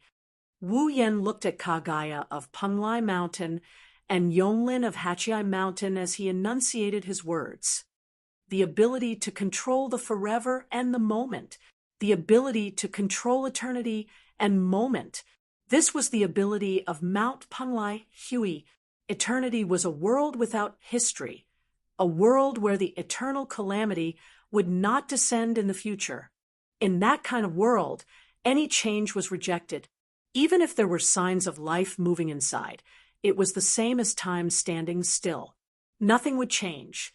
For example, in the world of eternity, no matter what was destroyed, that kind of thing was not indestructible. Even if it was destroyed, it would return to its original state. It was the same for killing people. In the world of eternity, no matter how many people were killed, these dead people would come back to life again. Perhaps they couldn't be killed directly. This was the so-called eternity. In the past, the Eternity Pavilion was isolated from the world because Mount Penglai Hui used this ability as if it had never existed. Stay in a world where there was only eternity. Stay in a world where everything had stopped. That was why it was called the Eternity Pavilion. Later, Mount Penglai Hui unlocked the Eternity ability and let the Eternity Pavilion leave its stopped state. Otherwise, the Eternity Pavilion would always be hidden in the lost bamboo forest and would never appear in human history. A moment was an instant, a flash of time. Mount Penglai Hui could gather the moment that outsiders could not perceive and use it. Using this moment, he could create multiple different histories. For example, a match could only burn for a short moment, but Mount Penglai Hui could use his ability to collect this moment and fix it. In this way, the flame that could only burn for a moment could continue to burn. Whether it was forever or a moment, it was the ability to control time. That was a very powerful ability for ordinary humans, monsters, and even deities. However, unlike Zhuye's ability to control time, Mount Penglai Hui could only control eternity and moment. He could make time change between eternity and moment. He could turn a long period of time into an instant and also turn an instant into eternity. Therefore, Mount Penglai Hui's blood must contain the eternal power that Wu Yen needed. Therefore, Wu Yen wanted to obtain Mount Penglai Hui's blood. The blood that carries the power of eternity and moment can make me stronger. Wu Yan's tone was full of sincerity. Therefore, I want to obtain a drop of Princess Hui's blood to strengthen myself. Hearing this, Mount Penglai Hui and Bai Yonglin sized up Wu Yan and then looked at each other. Oh! Mount Penglai Hui dragged her long skirt and circled around Wu Yan. As she circled, she observed everything about Wu Yan. It seems like he's not lying, but we can't believe it so easily. In front of Wu Yan, Bai Yonglin said such a sentence without holding back. The matter of blood can be big or small. Princess, increasing strength might be true, but there are many ways to increase strength. Yonglin's meaningful words were very accurate. Disregarding other things, many evil curses have such methods to increase strength. For example, using a certain existence's blood as a medium to cast a curse on the existence, slowly absorbing the existence's strength until the existence's strength is completely drained. After living for so long, Bai Yonglin has seen such evil methods more than once. Among these methods, there are many that use blood as a medium. Bai Yonglin can't help but be vigilant. Mount Penglai Hui, of course, understood this point and stood in front of Wu Yan, looking at him. That's how it is. Mount Penglai Hui's beautiful eyes revealed a hint of craftiness. Although I'm grateful that you've combed my hair, you've also touched my hair. You know, my hair has never been touched by more than 3 people. Among the men, you're the only one. If you count it this way, you've really profited. Ah! Wu Yan laughed awkwardly. How about I let you touch my hair? Who wants to touch your hair? Hui of Penglai rolled her eyes at Wu Yan. Then she rolled her eyes, and she said this. Even if I want to touch it, I have to touch other places to offset it. Don't mention Wu Yan. Even Yonglin's face fell when she heard this. Touch other places? Where do you want to touch? Seeing Wu Yan's embarrassed expression, Mount Penglai Hui raised an eyebrow. Era, I'm just joking with you. Don't mind it. Wu Yan could only laugh dryly. In the eyes of the otakus in Fantasy Village, there are 2 girls who have received such a title. Alice is the most beautiful girl in Fantasy Village among the Western series of girls. Mount Penglai Hui is the most beautiful girl in Fantasy Village among the Eastern series of girls. One is the most beautiful girl in the Western world. The other is the most beautiful girl in Japan, but they both have elements that make people tremble in fear. Alice had the potential to turn into an evil person. Mount Penglai Hui is a black-bellied girl through and through. From the looks of it, this Princess Neat is indeed a black-bellied existence. I know, it's hard for you to believe me verbally, but I really do need a drop of Princess Hui's blood. Wu Yan said seriously. Both of you are smart people. There's no need to beat around the bush. Just tell me, how can I make you believe me? This Mount Penglai Hui and Bai Yonglin looked at each other in the face of Wu Yan's direct showdown. Believe? To Mount Penglai Hui and Bai Yonglin, who have lived for such a long time and experienced many twists and turns in their lives, trust is not easy to achieve. Wu Yan's showdown only received silence from the 2. You should be the one to solve this problem, Bai Yonglin said after a moment of silence. How can you make us believe you? Chapter 1813. How can I trust her? This problem was indeed a very troublesome one. Wu Yan could only rub his forehead and pretend to have a headache. But didn't you promise me that you will do your best to help me achieve my goal? Do you really not understand what I mean, or are you just pretending? Yonglin's expression didn't change. If it's something else, since I promised you, I will do my best to help you achieve it. But if it's related to the princess' safety, then it's a different story. Yonglin said so. Yonglin didn't know if Yonglin's words were out of love or loyalty. Penglai Mountain's Hui was also used to it. He even reminded Yonglin with bad intentions. It seems like you did something interesting with Yonglin, like making a bet or something. But do you want to consider changing your condition? Bet. If it's just a bet, then it's fine if Yonglin doesn't keep her word. Wu Yan wouldn't think much of it. The point is, he and Yonglin aren't making a bet. It's a fair and square transaction. One should know that Wu Yan spent 7 whole days to experience all 7 deadly sins. Because of this, the entire Red Devil Mansion was in a state of chaos for 7 days. He even dragged Earth Spirit Hall into this mess. Even Alice had to pay a heavy price to let Wu Yan stand here. In this case, if he still had to change the condition and couldn't achieve his goal, then it would really be a huge loss. But looking at the current situation, whether it was Mount Penglai Hui or Yonglin Yagi, it was impossible for them to believe him in a short period of time, even if he told them all about his situation. Penglai Mountain's Hui and Yonglin might not agree to give Wu Yan a drop of blood. This made him think that he was in the Forever Pavilion. Seeing that Penglai Mountain's Hui could get his blood, Wu Yan sighed.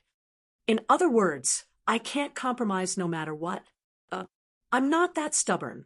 I don't think there's any curse that can be used on me that I can't detect, let alone Yonglin by my side. Mount Penglai's Huey held his long sleeves and covered his mouth as he snickered. As long as you can convince Yonglin, I don't mind giving you a drop of blood. Convince Yonglin? If he could convince Yonglin, then it wouldn't be so troublesome. I'm sorry. You should change your condition. Sure enough, Yonglin threw out such a sentence with an unquestionable tone. Although I don't think you can hurt the princess with a drop of blood, I won't joke about the princess's safety. If you can't make us trust you, then please leave. This time, it's really troublesome. Wu Yen mused for a bit before he lifted his head. In the end, you think I will hurt the princess. That's why you won't agree to my conditions, right? Mount Penglai Huey and Yonglin Yowie looked at each other. Penglai Mountain's Huey nodded in response. You're right.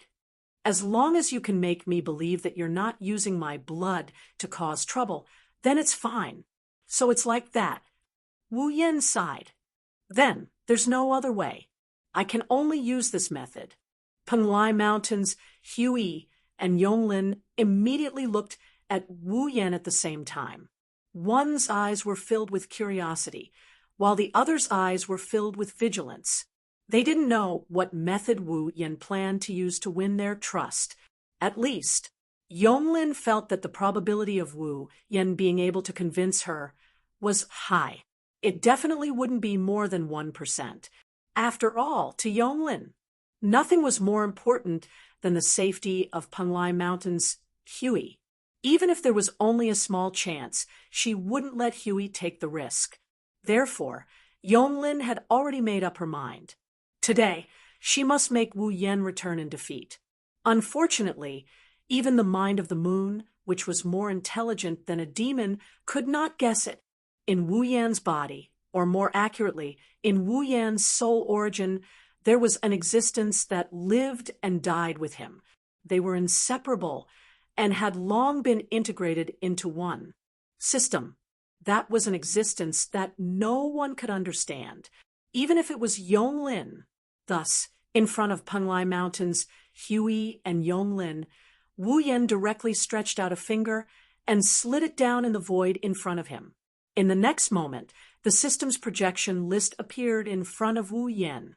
Of course, this system list could only be seen by Wu Yen. Penglai Mountain's Huey and Yonglin only looked at Wu Yan's actions with a puzzled expression. One of them didn't understand the meaning of this action at all, while the other's mind was spinning as she guessed Wu Yan's intentions. At this moment, Wu Yen had already opened his personal status list.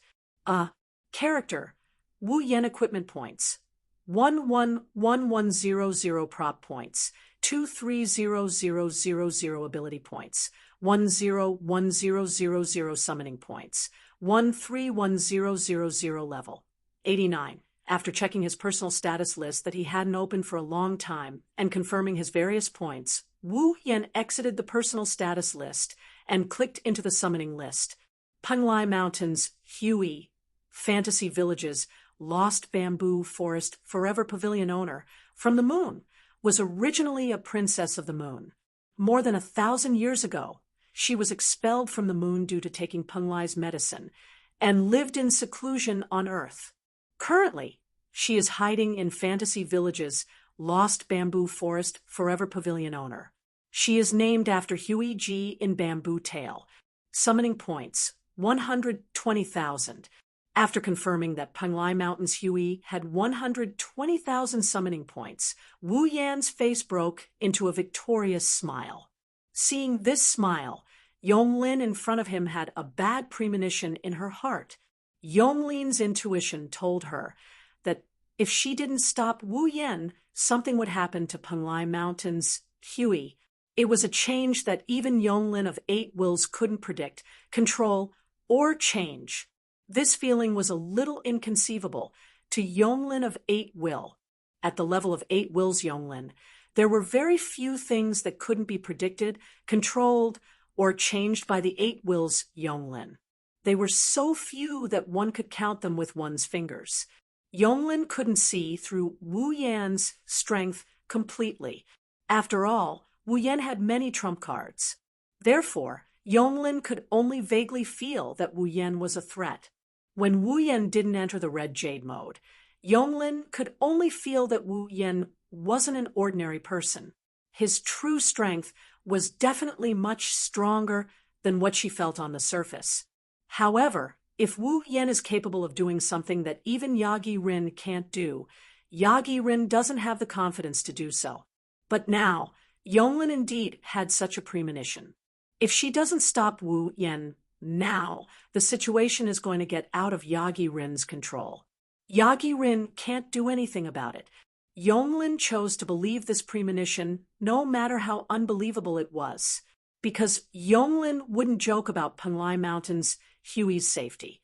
However, Wu Yan seemed to have seen through Yonglin's plan.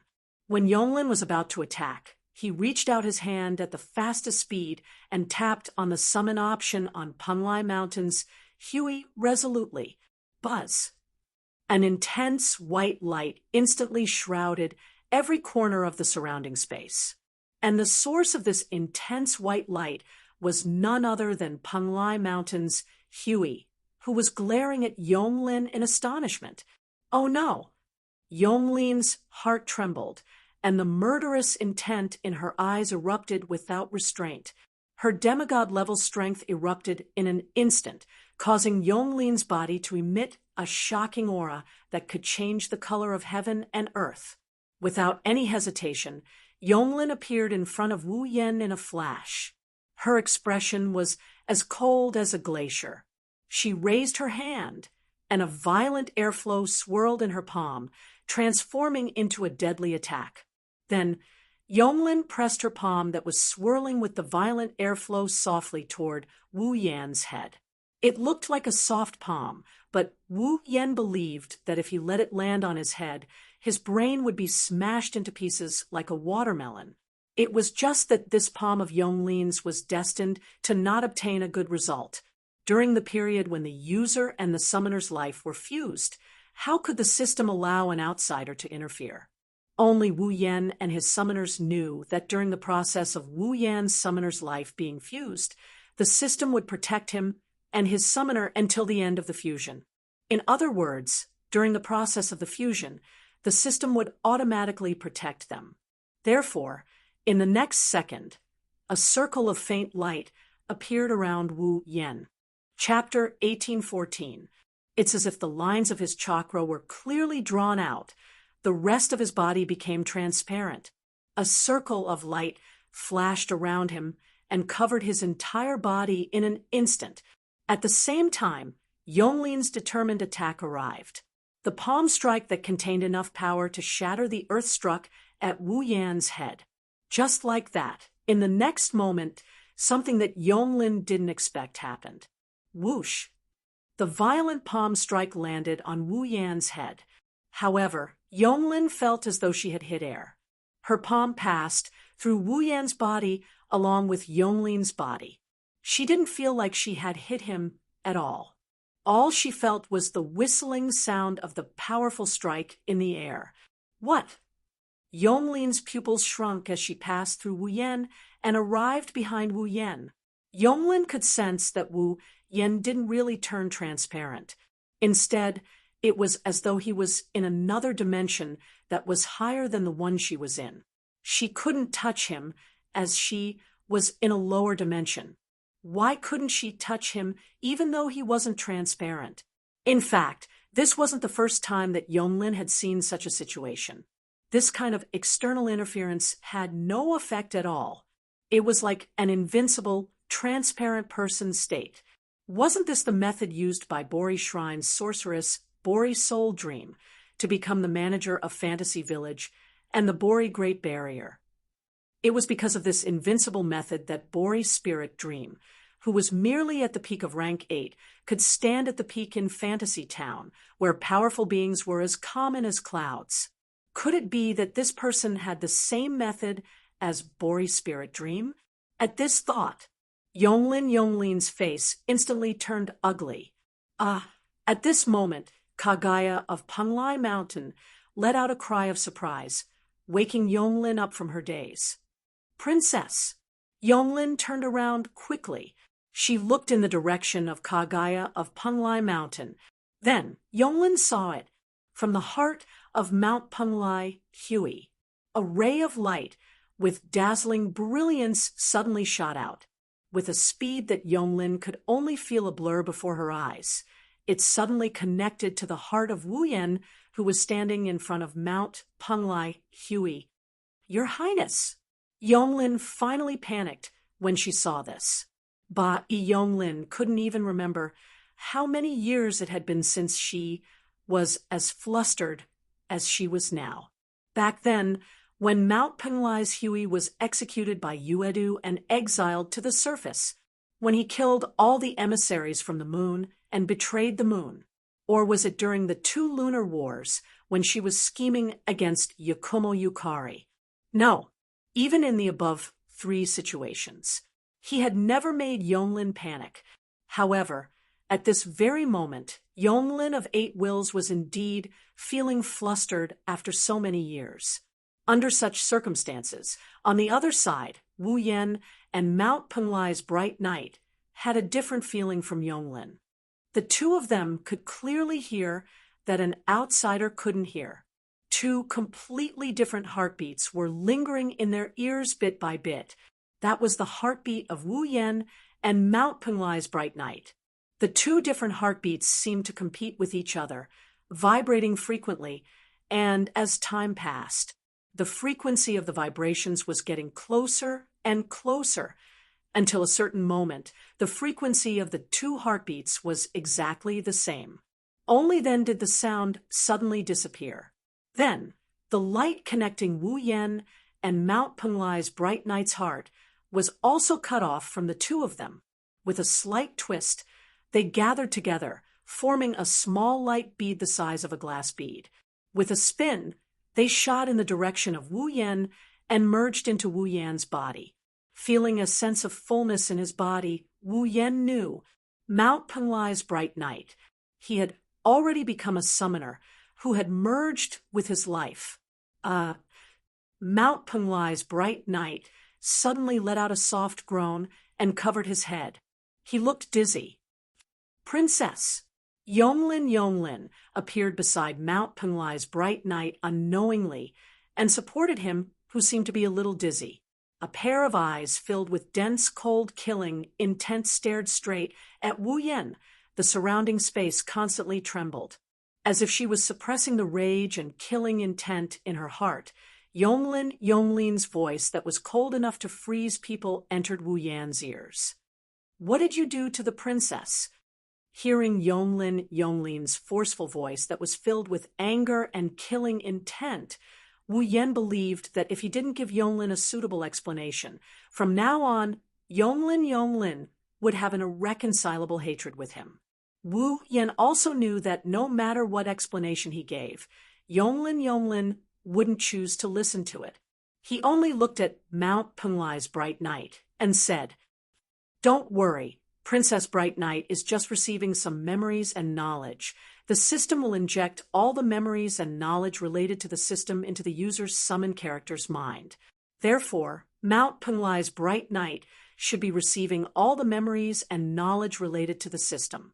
Because he received the memories and knowledge that didn't belong to him, he would feel a little dizzy and would recover quickly. As expected, not long after, Mount Punglai's bright night recovered and no longer covered his head. However, when he looked at Wu Yan, there was a trace of disbelief and shock. "Princess!" Yonglin hurriedly asked, "Are you all right?" Unfortunately, Mount Punglai's bright night didn't pay any attention to Yonglin. It was as if he didn't dare to believe the memories and knowledge he received. He hesitated for a moment and asked with an uncertain tone, Is this all real?" "Whether it's real or not, it's hard for me to prove it to you." Wu Yan spread his hands. "However, you should be clearer than anyone about your own situation, right?" Mount Punglai's bright night was also a strong person who was at least level 80. At this level, Mount Penglai's bright knight couldn't have not noticed that his life was no longer in his body, but in the body of the man in front of him, who he had just met for less than half an hour. His life was fused with the man in front of him, and there was no way to separate them anymore. In other words, Mount Penglai's bright knight's life was no longer under her control. Mount Penglai Huiyi knew that even if someone had the means to kill him, he wouldn't die no matter what. Even if he died, he would be resurrected in another form. However, if the man in front of him died, then even if he was fine, he would die with him. In addition to the memories of the system, summon character, and the dungeon world, Mount Penglai's bright knight fell silent. "Princess," Yonglin called out, but her gaze fell on Wu Yan. She slowly raised her aura. "Yonglin, stop!" Before Yonglin could do anything, Mount Penglai's bright knight laughed bitterly. "You can't kill him. Otherwise, I won't be able to live either. If we kill him, the princess won't be able to live?" Yonglin's face darkened once more as she understood what was going on. What kind of life-sharing contract was that? "It's not as simple as you think, Yonglin." For a moment, Mount Penglai Huey didn't know how to explain it to Yonglin. He could only sullenly look at Wu Yan. "You really made a fool out of me. I don't want to do that." Wu Yan quickly shook his head. "If it weren't for the fact that you guys are so difficult to deal with, I definitely wouldn't have used such a method." "What do you mean?" Mount Penglai's Huey's expression became displeased. "Are you saying that I'm not qualified to be your summoner?" Wu Yan laughed bitterly. "I didn't say that. Summoner?" Yonglin frowned deeply. She stared at Wu Yan as if she wanted to see through him. In addition, Mount Penglai's bright knight seemed to be unhappy and reproachful. Wu Yan felt like he was sitting on pins and needles. Forget it. After an unknown amount of time, Mount Penglai Huey turned around. "Yonglin, I'm hungry." Yonglin didn't say anything. She just silently led Mount Penglai out of the room. Seeing this, Wu Yan panicked. Just as he was about to say something, a dark red light shot in from outside and imprinted into Wu Yan's eyes. Wu Yan was startled. When he reacted, he immediately reached out and grabbed the dark red light. He looked at his hand and sighed in relief. Looking closely on top of Wu Yan's hand, there was a drop of gem-like blood moving up and down. Chapter 1815. Fantasy Village, Lost Bamboo Forest, Forever Pavilion. Sitting in front of the small wooden table in the center of the Forever Pavilion, Wu Yan supported his face with one hand and rested his elbow on the table. His gaze was fixed in front of him. Opposite him, Kagaya of Penglai Mountain is holding a small bowl filled with white rice. In front of her is a wooden tray with a few small dishes. She is eating the rice in her bowl as she stared at Wu Yan, who is sitting in front of her. She is sizing up Wu Yan, who is sitting in front of her. Not only Mount Penglai, but Yonglin was also sitting beside Wu Yan and Mount Penglai. She was also looking at Wu Yan without saying a word. However, compared to Mount Penglai, Yonglin's gaze was not scrutinizing. Instead, it was cold and hostile. In addition to Mount Penglai and Yonglin, in the corner of the hall, there was also Ling Xian, who was being restrained by the lock of discipline and was enduring the last sin of the 7 deadly sins. She was moaning bitterly as she twisted and struggled. She looked as pitiful as she could be. Under such a strange situation, Wu Yan could only bear the scrutinizing gaze from Mount Penglai, Yonglin's hostile gaze, and Ling Xian's aggressive gaze as he sighed. Who could he blame? Should he blame Mount Penglai and Yonglin? Mount Penglai was just feeling indignant that his life was forcefully taken away and merged with Wu Yan. Yonglin also thought that Wu Yan had done something to Mount Penglai. That was why she was like this, wasn't it? He could only blame Wu Yan for using such a method to provoke the two of them. However, at that time, other than letting Mount Penglai become his summoner, there was no other way. There was no other way to make Mount Penglai and Yonglin believe him and give him a drop of blood. No, it was not that there was no other way. If he thought about it carefully, as long as he could come up with evidence that could convince Mount Penglai Kagaya and Yonglin Yagi, the two of them should not refuse to give him a drop of blood. After all, it was said that there were many evil methods that could use blood as a medium to do something harmful to the owner of the blood. But who was Penglai Mountain's Huey? Who was Yonglin Yongi? Of these two girls, one was the Princess of the Moon, the other was the head of the moon, and the other was a powerhouse of the ninth step. The other was a demigod powerhouse who had lived for countless years. What kind of evil methods could be used on them without them noticing? Mount Penglai Kagaya herself said that she didn't care as long as Wu Yan could persuade Yonglin Yagi. Yonglin Yagi just wouldn't take Mount Penglai Kagaya's safety as a joke. Yonglin Yagi didn't think that there was any way to hide from her and hurt Mount Penglai Kagaya. If it took some effort, in the end, he would be able to achieve his goal. However, Wu Yan did not want to waste any more time since he had already swallowed the medicine of Yonglin of 8 senses. Hence, he might as well use the most effective method. He would turn Mount Penglai Kagaya into his summoner. Under the situation of life sharing, Mount Penglai Kagaya had no choice but to believe that Wu Yan wouldn't harm her. Although this life sharing was only one-sided.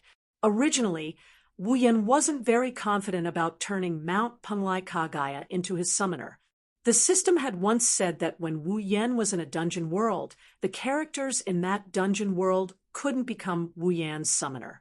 Unless the summoner knew about the system before becoming a summoner and voluntarily agreed to become Wu Yan's summoner.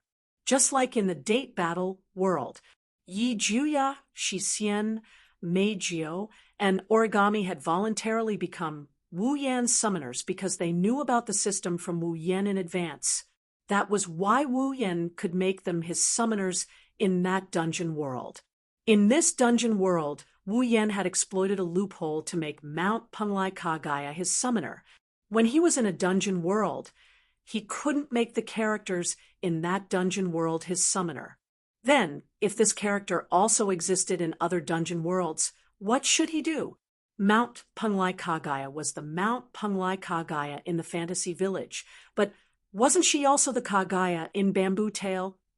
On the system summoning list, the introduction of Mount Penglai Kagaya also said that Mount Penglai Kagaya was the eternal pavilion master of the lost bamboo forest in the fantasy village, but it was also derived from the Kagaya in Bamboo Tale. Although the Kagaya in the real Bamboo Tale was definitely not the Kagaya of Mount Penglai, in this world, the Kagaya of Mount Penglai was the Kagaya of Bamboo Tale. In this way, when he summoned Mount Penglai Kagaya, it could be said that he was summoning Mount Penglai Kagaya in Bamboo Tale. It couldn't be considered as summoning a character in the current dungeon world, right?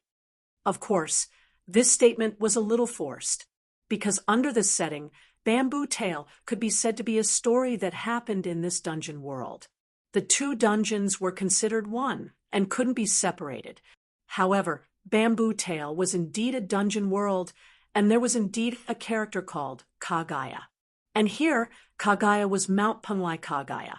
With the contradiction between the two, it couldn't be better to use the word loophole to describe this situation. It was precisely because there was such a loophole that the system recognized Wu Yan's summoning, allowing Wu Yan to successfully make Mount Penglai Kagaya his summoner in front of her. This was an exception.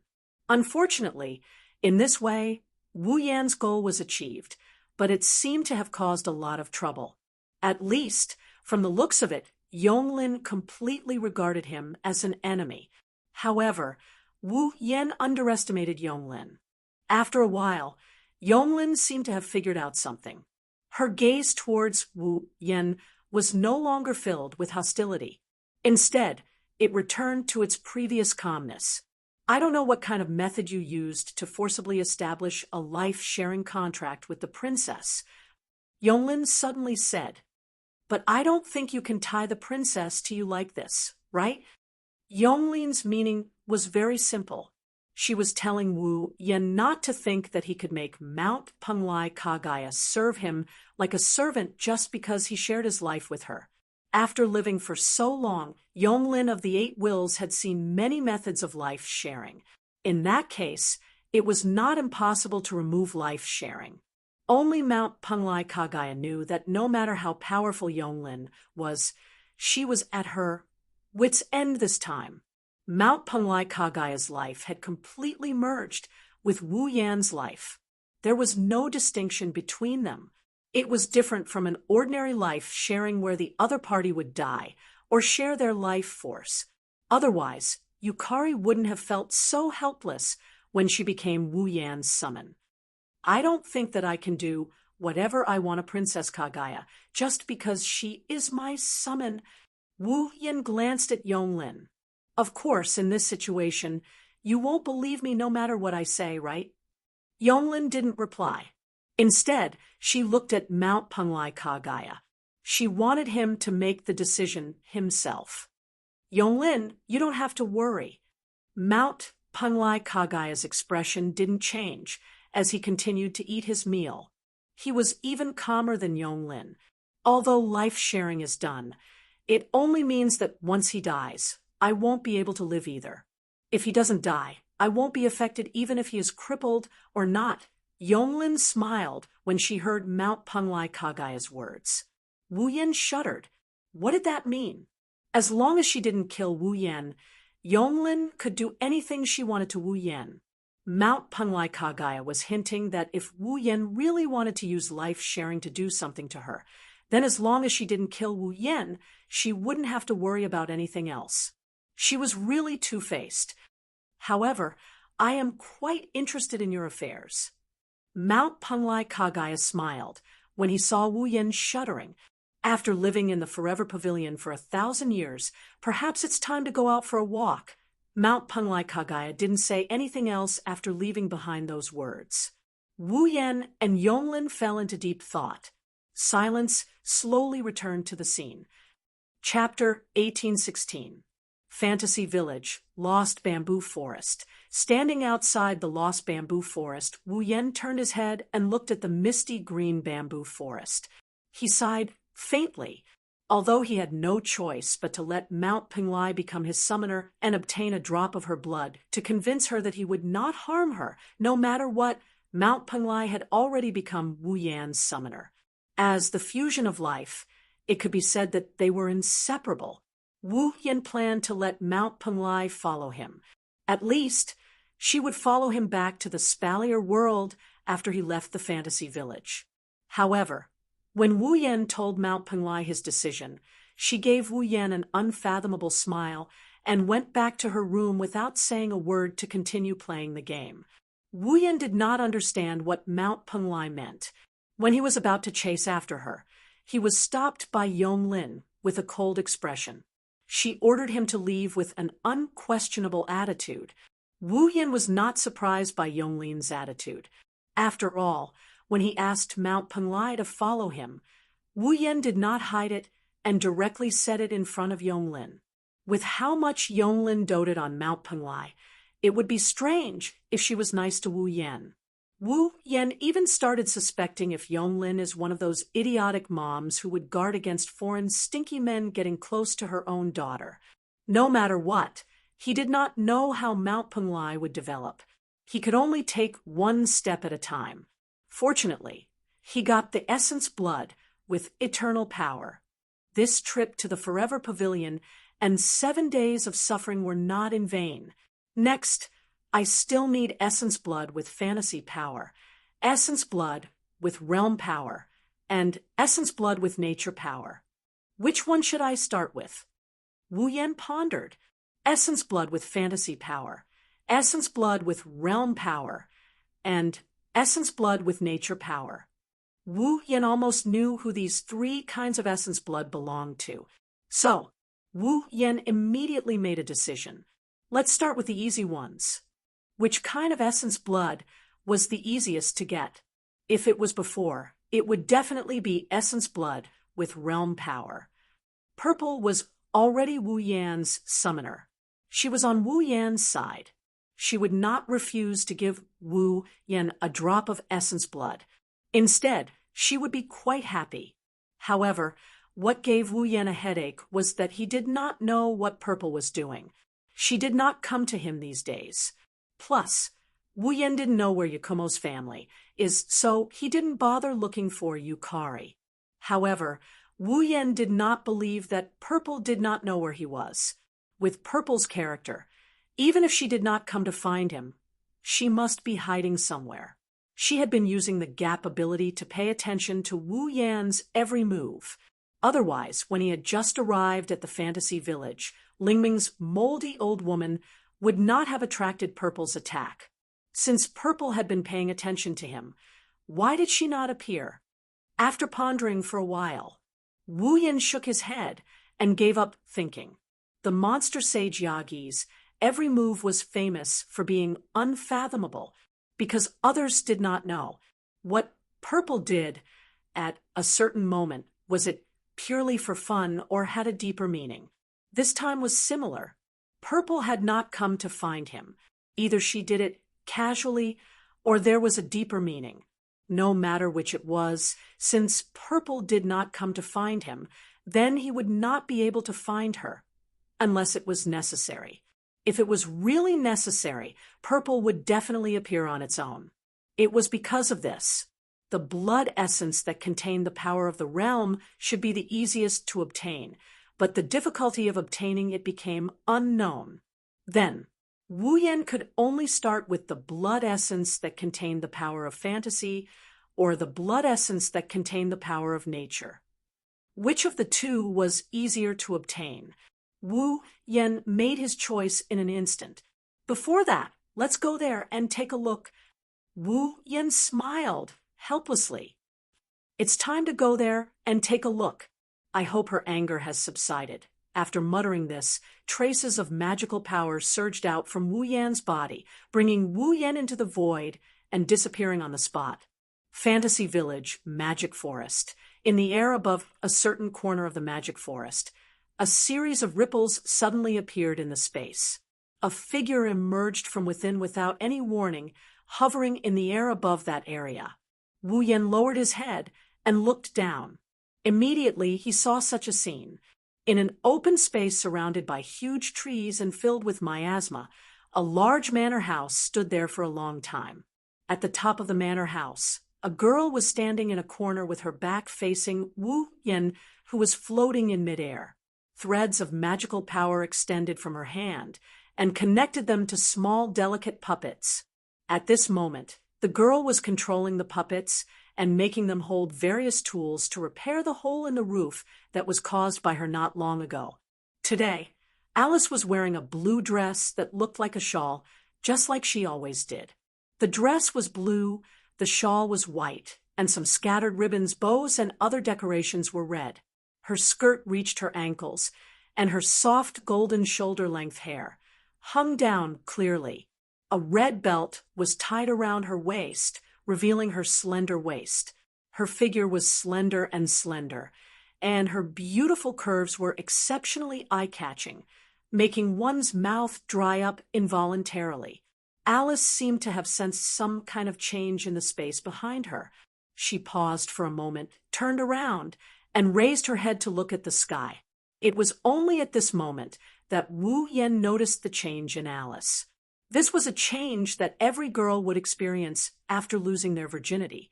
After being forcefully taken over by Wu Yan, Alice, who is no longer a pure and innocent girl, now has a hint of flirtatiousness on her delicate face. If you look closely, you can see that Alice's curves have also become more voluptuous. Her every move has a mature and peculiar charm to it. Looking at the current Alice, Wu Yan felt as if his eyes had lit up, and he couldn't help but praise her beauty in his heart.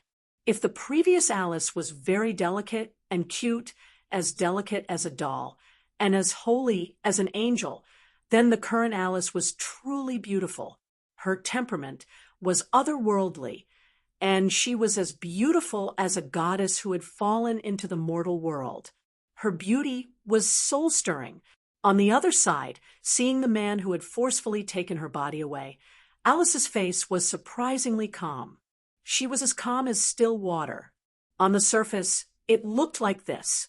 But whether Alice's heart was as calm as it looked on the surface, that was yet to be determined. Looking at Wu Yan, who was floating in the air, Alice didn't have any intention of saying anything. After a slight glance, she turned around and continued to control the puppet to repair the roof. Wu Yan scratched his cheek, and in a flash, he appeared behind Alice. After thinking for a moment, Wu Yan tentatively called out, "Alice?" Alice's hands didn't stop moving at all. While controlling the puppet, she continued to do what she was doing, but she didn't seem to have any intention of paying attention to Wu Yan. Seeing this, Wu Yan simply approached. But when Wu Yan approached, Alice spoke. "What's the matter?" Alice's voice was as light and pleasant as always, but there was a trace of coldness that Wu Yan could clearly detect, and a trace of nervousness that Wu Yan couldn't detect. Although he didn't detect the hidden nervousness in Alice's voice, Wu Yan seemed to have made a decision. He walked behind Alice, looked at Alice's pair of slender white arms and snow-white neck exposed outside of the sleeveless dress, and laughed. "Can I come to see you if there's nothing?" With one sentence, Alice's heart suddenly skipped a beat. Her mind couldn't help but recall the various unsightly scenes from yesterday. Unknowingly, Alice's snow-white cheeks and neck were dyed with a faint layer of pink. She could no longer maintain her cold and calm expression, and it all turned into anger. "If you came here just to take advantage of me verbally, then please leave."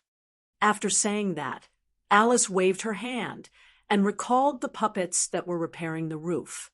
The magic thread in her hand was also cut off. She turned around as if she was going to jump into the hole that was still being repaired and return to her home. But in the next second, Wu Yan suddenly reached out and hugged Alice. Chapter 1817. Thump. This was the sound of a huge heartbeat. When Wu Yan reached out and hugged Alice, the heartbeat was so loud that it could be heard from 4 to 5 meters away. Alice's delicate body suddenly stiffened. Originally, Alice's heart wouldn't be in such a mess so easily. But now, Alice was no longer the Alice of the past. Her body already belonged to the man who hugged her from behind. What happened that day was too unbearable for Alice, so she couldn't keep calm in front of Wu Yan. What are you doing?" Alice's voice started to tremble. She started to struggle with all her might.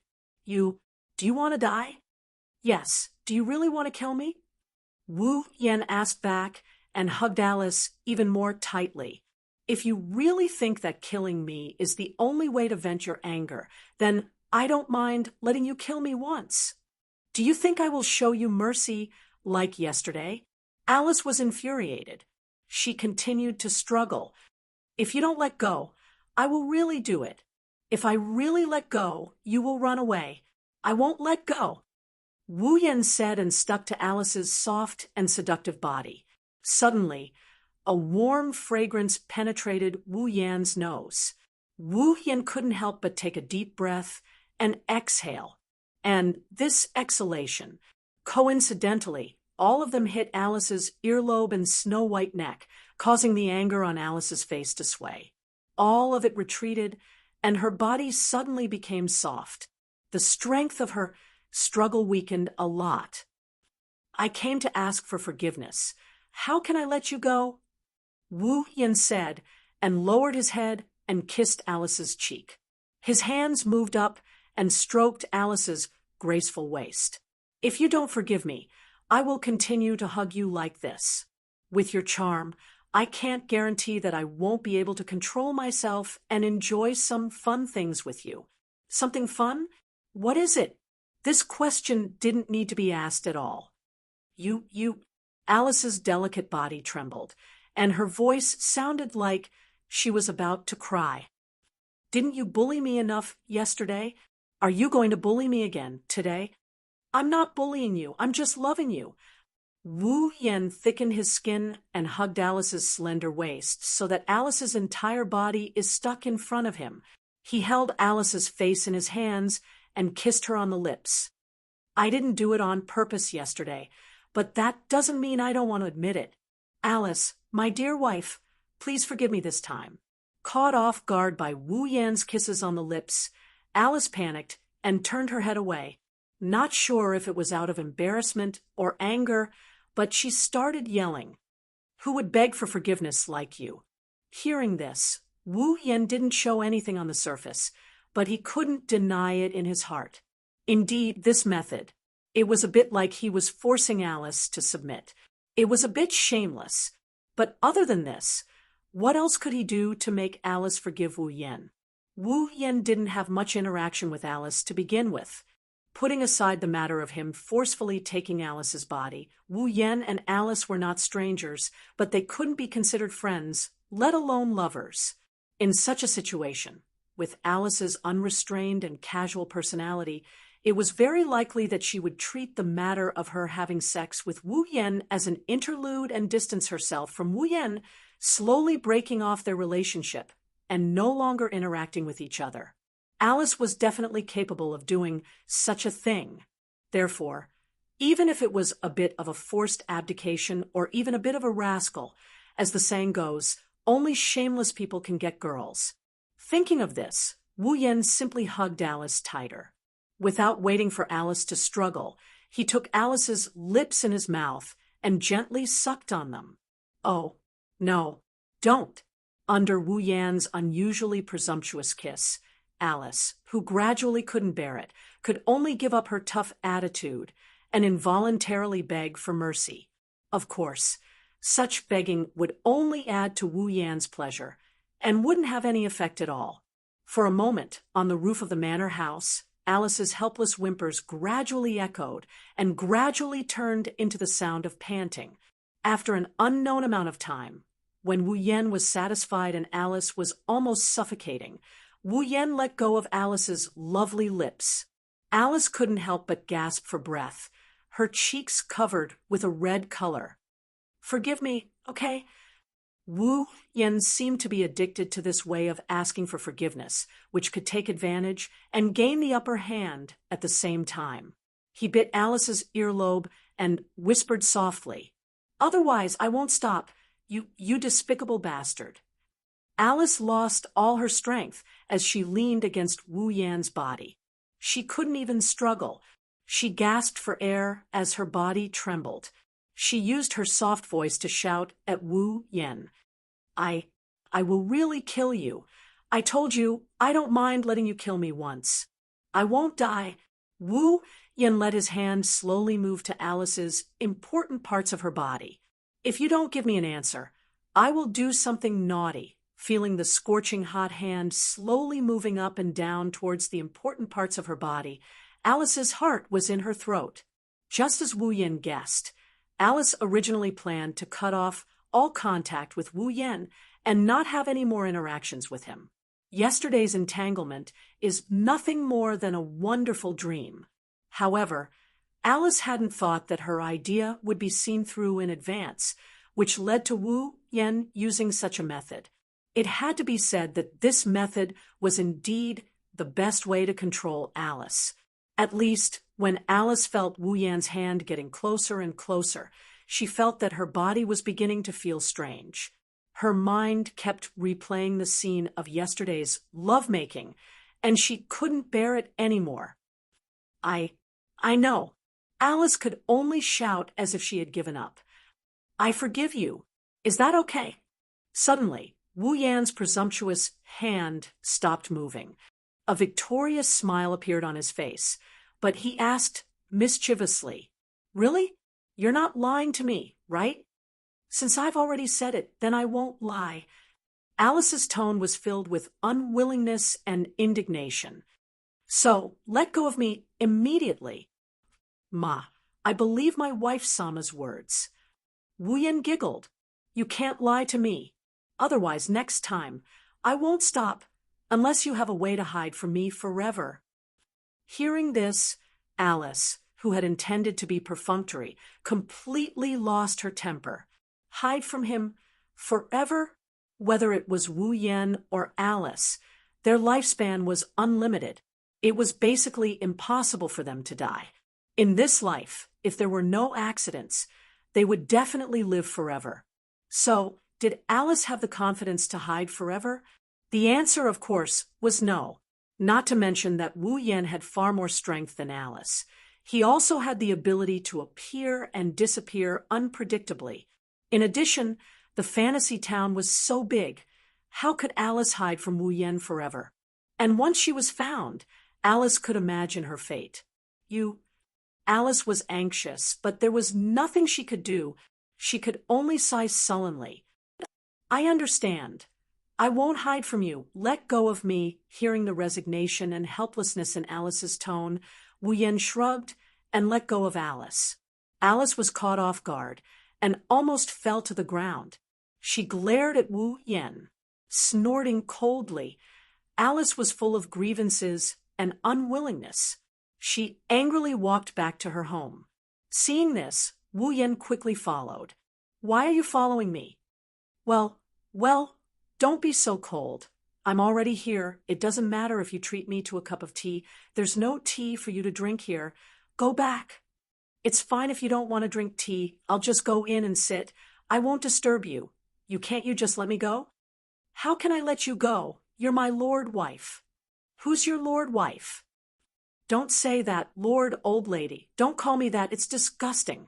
Then, I'll call you Lily? Or I'll call you Cece? Then I'll call you Die. Do you want to die once? Chapter 1818. Fantasy Village. Red Devil Mansion. Holding a wrapped cake in his hand, Wu Yan hummed a song as he descended from the sky.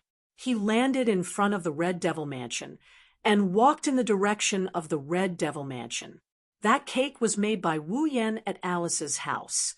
Due to the way he asked Alice to forgive him being a little too shameless, it caused Alice to be very angry. Wu Yan also used all kinds of methods to make Alice happy. In the end, he used his best cooking skills to soothe Alice's cold and angry face. And this cake was made by Wu Yan when he made Alice happy. He was going to let everyone in the Red Devil Mansion try it. Speaking of which, Wu Yan had also made an agreement with Sui Yi that, if he had the chance, he would personally cook a meal for them to try his cooking. Unfortunately, it was destroyed by the arrival of the 7 deadly sins. Now, although there was only one cake, with Wu Yan's cooking skills, Wu Yan believed that Remilia and the others would definitely be satisfied. After passing through the lake of fog that was filled with cold fog, he walked towards the bright red mansion. Not long after, the iron gate outside the Red Devil Mansion appeared in front of Wu Yan. On the side of the iron gate, a red-haired girl in a green cheongsam was leaning against the wall. She stood there like a guard, guarding the gate outside the Red Devil Mansion. Taking a closer look, the young girl was wearing a green hat. On the front of the hat, there was a golden 5-pointed star pattern. In the middle of the 5-pointed star pattern, there was a glittering, sharp-throwing knife stuck on it like a target. Seeing this scene, Wu Yan's expression instantly became embarrassed. In the fantasy village, there were many people wearing strange clothes. It wasn't like there weren't any outlandish outfits, like throwing knives and hats. Those who didn't know would think that the throwing knife was one of the decorations on the hat. Only the people of the Red Devil Mansion knew. It was just something left behind by a punching bag. The girl didn't seem to notice Wu Yan's approach. She just closed her eyes and gently leaned against the wall, as if she was very unfathomable, deliberately pretending to be, so that others would let their guard down. However, reality was cruel. He must have fallen asleep again, right? Wu Yan exposed the truth of this scene without hesitation. He rubbed his eyebrows speechlessly. And from the looks of it, She must have been taught a lesson by San Yi just now.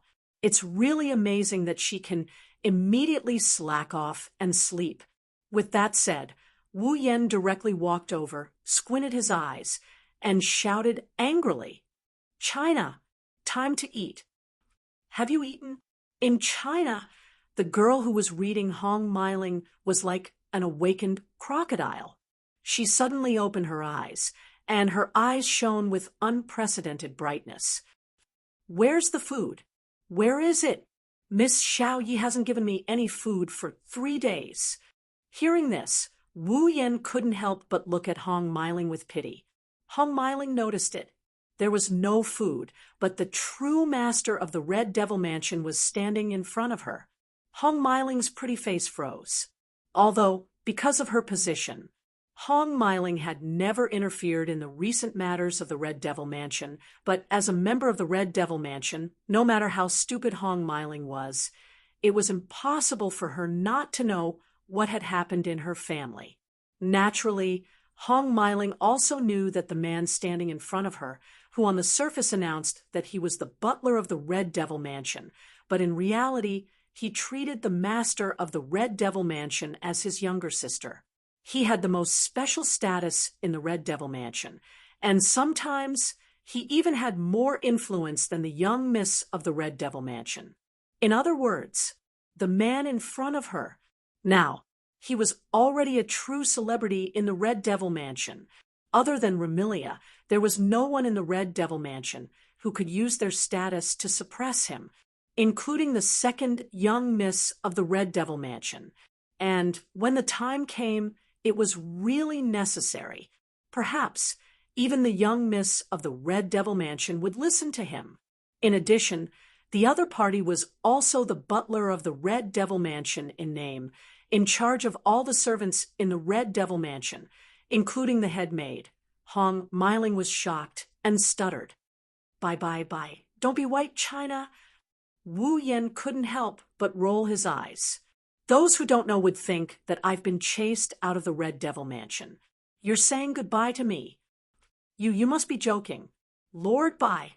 Hong Meiling put on a fake smile and then weakly retorted, "Also, Lord Bai, my name isn't China." "Your name isn't China?" Wu Yen pretended not to know. "If your name isn't China, then what is your name?" "My name is Hong Meiling." Hong Meiling wanted to cry, but had no tears to shed. "Lord Bai, please remember my name at least." "Hong Meiling." Wu Yen widened his eyes in surprise. "Liar! Who is Hong Meiling? How come I don't know?" "Wah, Lord Bai, how can you do this?" Hong Meiling seemed to have suffered a heavy blow. The corners of her eyes gradually became moist, and she looked like she was about to cry. Wu Yen couldn't help but laugh. All right, I'm just teasing you." Wu Yen took out a piece of the wrapped cake and handed it to Hong Meiling. "This is for you." Taken aback, Hong Meiling received the cake in a daze, as if she couldn't believe that she would receive a present. It wasn't until the aroma of the cake wafted into Hong Meiling's nose that she realized that this is all real. In the next second, Hong Meiling's eyes flowed with tears. What's wrong?" Wu Yen was shocked. "Why are you crying?" Wah. Hong Meiling cried uncontrollably. "Lord Bai, you're too good to me." Wu Yen was at a loss. "It's just a piece of cake, isn't it? No one in the Scarlet Devil Mansion is this good to me." Hong Meiling said emotionally, "Forget about bringing me food. Miss Ruo Yi often doesn't let me eat. I remember the longest time she did it. She directly deducted a month's worth of food. I was so hungry that I could only go to the fog lake to drink water. Is that so?" Wu Yen laughed dryly. It's been hard on you. It's okay." Hong Meiling wiped her tears and clenched her fists. She looked very encouraging. "In the end, it's my fault for being lazy. I shouldn't have fallen asleep at the gate and let Miss Ruo Yi find out. Next time, I must find a way to be lazy without Miss Ruo Yi finding out." "Ha!" Wu Yan's mouth twitched. How dare you say you're researching a way to be lazy in front of me, the steward of the Scarlet Devil Mansion? China, you're quite bold. Hong Meiling's motivational look was immediately petrified. Her face turned pale, as if she had just realized that her boss was right in front of her. Cold sweat dripped down her face. All right, I won't be like Sakuya and deduct your salary for slacking off. Wu Yan bitterly smiled and reminded her as he shook his head when he saw her face getting paler and paler. But next time, if I find out you're lazy, I won't bring you food anymore. Yes, yes. Hong Meiling stood up straight and saluted. Wu Yan didn't know whether to laugh or cry. This China, if you're free, you should come out and play more. It's quite fun. Wu Yan pushed open the door of the Scarlet Devil Mansion and walked into the hall. Before he could take in the scene in front of him, an extremely excited voice sounded in front of him. Brother! Following this extremely excited shout, in front of him, on the platform, a small figure jumped into the air in an unrestrained manner. She drew a perfect parabola and threw herself at Wu Yan, who just walked in. As soon as he heard this voice, Wu Yan knew who it was. A helpless smile appeared on his face. He reached out and caught the small figure in his arms. Brother, brother, brother! As soon as she threw herself into Wu Yan's arms, the small head wearing a white beret with a light yellow ponytail started to rub against Wu Yan's chest. You're finally back. Fran thought you left with that naughty Lien. You. Wu Yan pushed Fran up a little, exposing Fran's delicate and cute face to him. He pinched her little nose dotingly. Did you think your brother would leave you alone? Hee. Fran enjoyed Wu Yan's affectionate and doting actions, twisting her little body like a spoiled child. Brother, you're so naughty. You made Fran worry. Is that so? Wu Yan carried Flandre-chan, and he started walking towards the stairs. Then, in order to make up for Fran's worries, how about I give Fran a small gift? Sure. All right, Flan laughed. Chapter 1819. At this moment, Remilia was sitting at the head of the round table on the platform. Raoyi was holding a tray, as usual, waiting by Remilia's side. The two girls, one big and one small, presented an extremely beautiful scene. Remilia snorted when she saw Wu Yan walking over with Flan in his arms. She didn't know why, but she snorted in a jealous manner. Why are you two so close? Remilia still doesn't know how Wu Yan and Flan got to know each other. Compared to Wu Yan, Remilia is Flan's sister, and they've lived together for hundreds of years. Wu Yan and Flan are more like siblings. Wu Yan and Zuoyi glanced at each other and smiled. They didn't need to say anything. Then Wu Yan looked at Remilia and pursed his lips. Our relationship is definitely better than you think. In any case, Fran and I share our lives. Even if you, her biological sister, are here, you can't compare to us. How can a relationship that is supported by a contract be better than blood? Remilia retorted. As long as you stop sharing your lives with Fran, there will be nothing left. It's not like there's nothing left. Before Wu Yan could say anything, Fran stuck her tongue out at Remilia. Big brother loves Fran more than big sister. Fran loves big brother the most. Fran! Remilia was immediately enraged by her own sister's teasing, but all she got in return was a mischievous chuckle from Fran. Remilia felt extremely helpless in her heart. In fact, Remilia couldn't bear to see her sister being close to someone else. She could only lock Fran in the basement. Remilia felt that it was worth it to have Fran keep that cheerful smile on her face. So, instead of saying that Remilia couldn't bear to see Fran being close to someone else, she was jealous. Why couldn't she be the one to make Fran smile so cheerfully? Right now, Remilia is envious of Wu Yan and Flan's relationship. She's jealous, but she's not sure if she's jealous of Flan or Wu Yen. Maybe she's jealous of both. Why didn't you sleep today? He sat down beside Remilia with Fran in his arms. Wu Yen asked casually, It's not dark yet.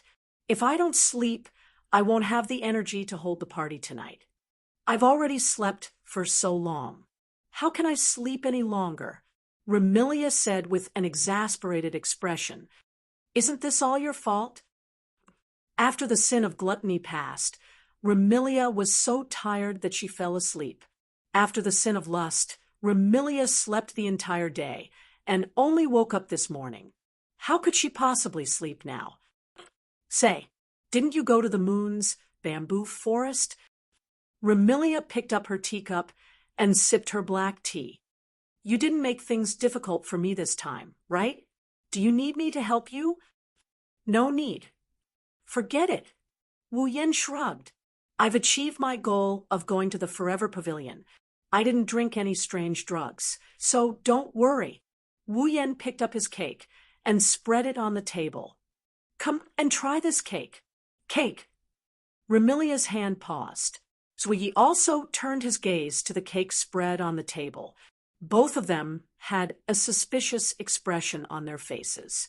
It's not like Scarlet Devil Pavilion doesn't have a cake. Zui made it himself. It's much better than the ones outside. Why did you buy a cake? I'm sorry. I didn't buy it. Wu Yen rolled his eyes at Remilia. I made it myself. You made it? Remilia was stunned. You made it yourself? A curious look appeared on Zhuoye's face. Big Brother made a cake. Fran's eyes lit up as she reminisced about the taste of the cake. Fran wants to eat it. Fran hasn't eaten a cake made by Brother in a long time. I made it for you. Wu Yen divided the cake into several portions. He waved at Zui and took a tray from him. He took out a few small plates. I wanted to make you a good meal last time, but the plan didn't keep up with the changes. Try this cake first. I'll cook for you in the future, if I have the chance. Wu Yen put a few pieces of cake on the small plates. He put one in front of Remilia, one in front of Fran and himself, and one on the table next to him. He looked at Zui. Zui, you should try it too. This. Zui was hesitant. Sakuyi is very curious about the taste of Wu Yan's cake. However, Sakuyi still placed herself in the position of a servant. As a maid, she can't just sit at the same table as her master. In the entire Scarlet Devil Mansion, Wu Yen is the only one who would sit down and chat with Remilia. Even Patrice would have to look at the occasion to do so. Remilia was the same. In front of outsiders, she might consider her dignity and wouldn't let Zui sit at the same table with her. But now, there were no outsiders, so Remilia was much more open-minded. Zui, sit down and try it. Yes, young mistress. Zui didn't hesitate and sat beside Wu Yen. Together with Remilia, they picked up a fork, forked a piece of cake, and put it into their mouths. A spicy sweetness spread between Remilia and Zhuoye's mouths. The cake melted in their mouths and flowed into their stomachs like flowing water. The two young ladies couldn't help but reveal expressions of enjoyment. This cake. Remilia was surprised and said with uncertainty, Did you really make this cake? What else could it be? Wu Yen blinked as though he had expected this reaction from Remilia. Have you ever eaten a cake that tastes like this in Fantasy Village? Indeed, I've never eaten this flavor. Remilia tasted it with relish. Not bad. For the prideful Remilia to say something like, not bad, it meant that she was very satisfied. On the other hand, Zhuoyi savored the cake seriously and nodded after a long time. It's really delicious. Oni-ai-chan. Flan looked at Wu Yen with a pitiful expression while holding a plate filled with cake. What's wrong? Wu Yen looked at Flan with an amused expression. You want Big Brother to feed you again? Fran nodded hurriedly, and Wu Yen couldn't help but pat her head. Then, he picked up the small plate in Fran's hand and started feeding her. Almost at the same time, Wu Yen felt an intense gaze accompanied by a sense of longing cast on Wu Yen. Then, Wu Yen saw Remilia turning her head away. At this point, how could Wu Yen not understand? Wu Yen picked up Remilia, who was sitting at the head of the table. She and Flan sat on his lap, one on his left and one on his right. Remilia was stupefied. She couldn't believe that Wu Yen would do such a thing. Come. Wu Yen forked the cake and placed it in front of Remilia with a grin. You... Remilia frowned and yelled angrily. Don't treat me like a child. I don't treat you like a child. I only treat you as a younger sister who needs to be doted on. Wu Yen continued with a smile. Come, woo-woo. Remilia squirmed. In the end, she couldn't resist the longing in her heart and muttered unwillingly, One day, I will make you look at me in a different light. Remilia obediently opened her mouth and bit down on the cake. She looked like she was angry, but she also looked like she was enjoying the cake. Wu Yen couldn't help but chuckle. Sakuya also giggled at the side. Right. Wu Yen recalled something. Where's Patsy? Why don't I see her? Patsy usually won't come out if there's nothing important. Remilia replied. Then she puckered her brows and her gaze turned strange. Why are you calling Patsy Patsy? Ugh. Wu Yen choked and didn't know how to explain. Should he tell Remilia that he had sex with Patsy and their relationship got better? It would be strange if Remilia didn't flip out. Chapter 1820, Scarlet Devil Mansion, Underground Library.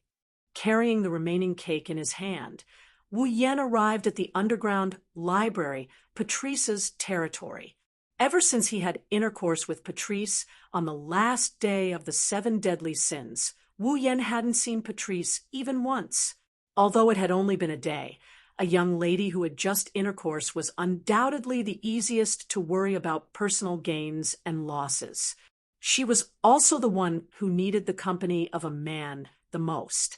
Patrice might seem calm and collected, but she was still a young lady and couldn't exclude the possibility of her having similar feelings. Ever since Wu Yen devoured Patrice clean, most of his thoughts were either on how to survive the last day of the 7 deadly sins or on how to obtain a drop of eternal blood essence from the everlasting pavilion. He didn't have the opportunity to see Patrice. If he didn't see Patrice, perhaps even Wu Yen wouldn't be able to forgive himself.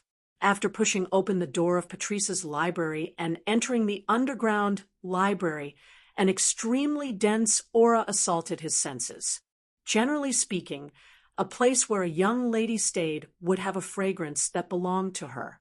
However, Patrice's library didn't have a fragrance that belonged to her. Instead, there was an extremely pungent smell. That was the essence of this extremely dense aura. It was the smell of books. Wu Yen wasn't a lover of books, but he didn't dislike books either. Even if the smell of books in the library was too dense, he wouldn't reject it.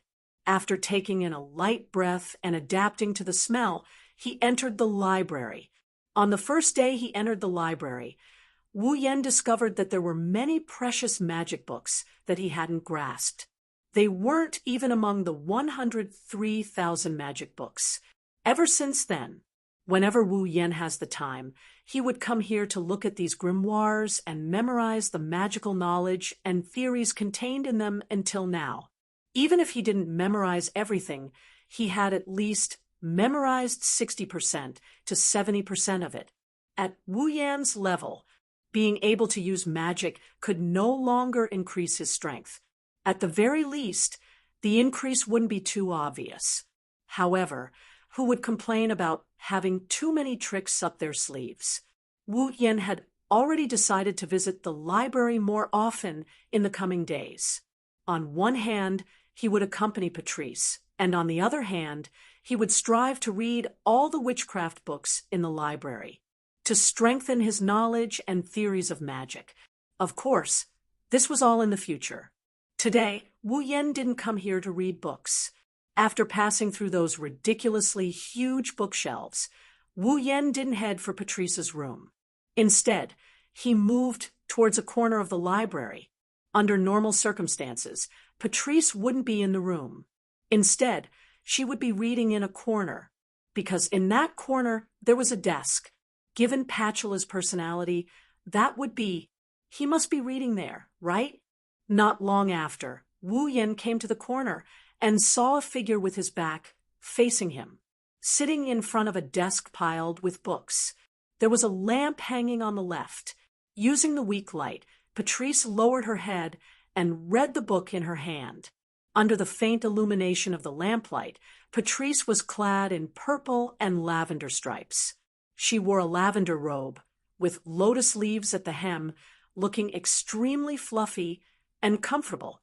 Her pajama-like robe flickered like flames. It looked extremely illusory. She was still wearing a round nightcap with a flouncy edge and a crescent-shaped ornament on it. Her robe and hat were adorned with blue and red ribbons. Her long purple hair casually draped over her shoulders. At this moment, Patrice was holding a book in one hand and flipping the pages from time to time with the other. She emitted a calm and tranquil temperament. Not a single noise could be heard in the underground library. Only the rustling of pages could be heard. Under such circumstances, Wu Yan's footsteps were extremely clear. It was impossible for Patrice not to hear them. Thus, at a certain moment, Patrice stopped flipping through the book and turned around. Her beautiful and tranquil face, wearing spectacles, was exposed to Wu Yan's eyes. Like Alice, Patrice was no longer a pure and innocent girl. Her body had undergone considerable changes. This change could only be discovered by careful observation. If one didn't observe carefully, they would only discover that Patrice seemed to have become more beautiful than before. Seeing Wu Yan standing in the middle of the bookshelf, Patrice was startled and astonished. "Why are you here? What's the matter?" Wu Yan frowned. "You don't want me to come?" In the past, Wu Yan would definitely not say such words to Patrice. Patrice also felt that she wouldn't have the chance to hear such words from a man of the opposite sex, because wouldn't it be too flirtatious? Hearing these flirtatious words, Patrice seemed to recall that her relationship with this man before her was already extraordinary. At this moment, Patrice's heartbeat sped up uncontrollably, making her slightly flustered. She could only push down her spectacles and secretly suppress her uncontrollable heartbeat. "I just didn't think that you would look for me for no reason. Aren't you treating me as a fickle person?" Wu Yan said helplessly and raised the cake in his hand. "Well, if gifting a cake is considered a matter, then I do have a matter to discuss with you." "Cake!" As expected, Patrice was taken aback and tilted her head. "Did you make it last night? But I didn't say I wanted to eat cake." "Even though I know you will think that way, can't you think of other possibilities?" Wu Yan sighed. "For example, this cake was made by me." "You made it?" Patrice was taken aback. "It can't be. I am curious as to how you viewed me before.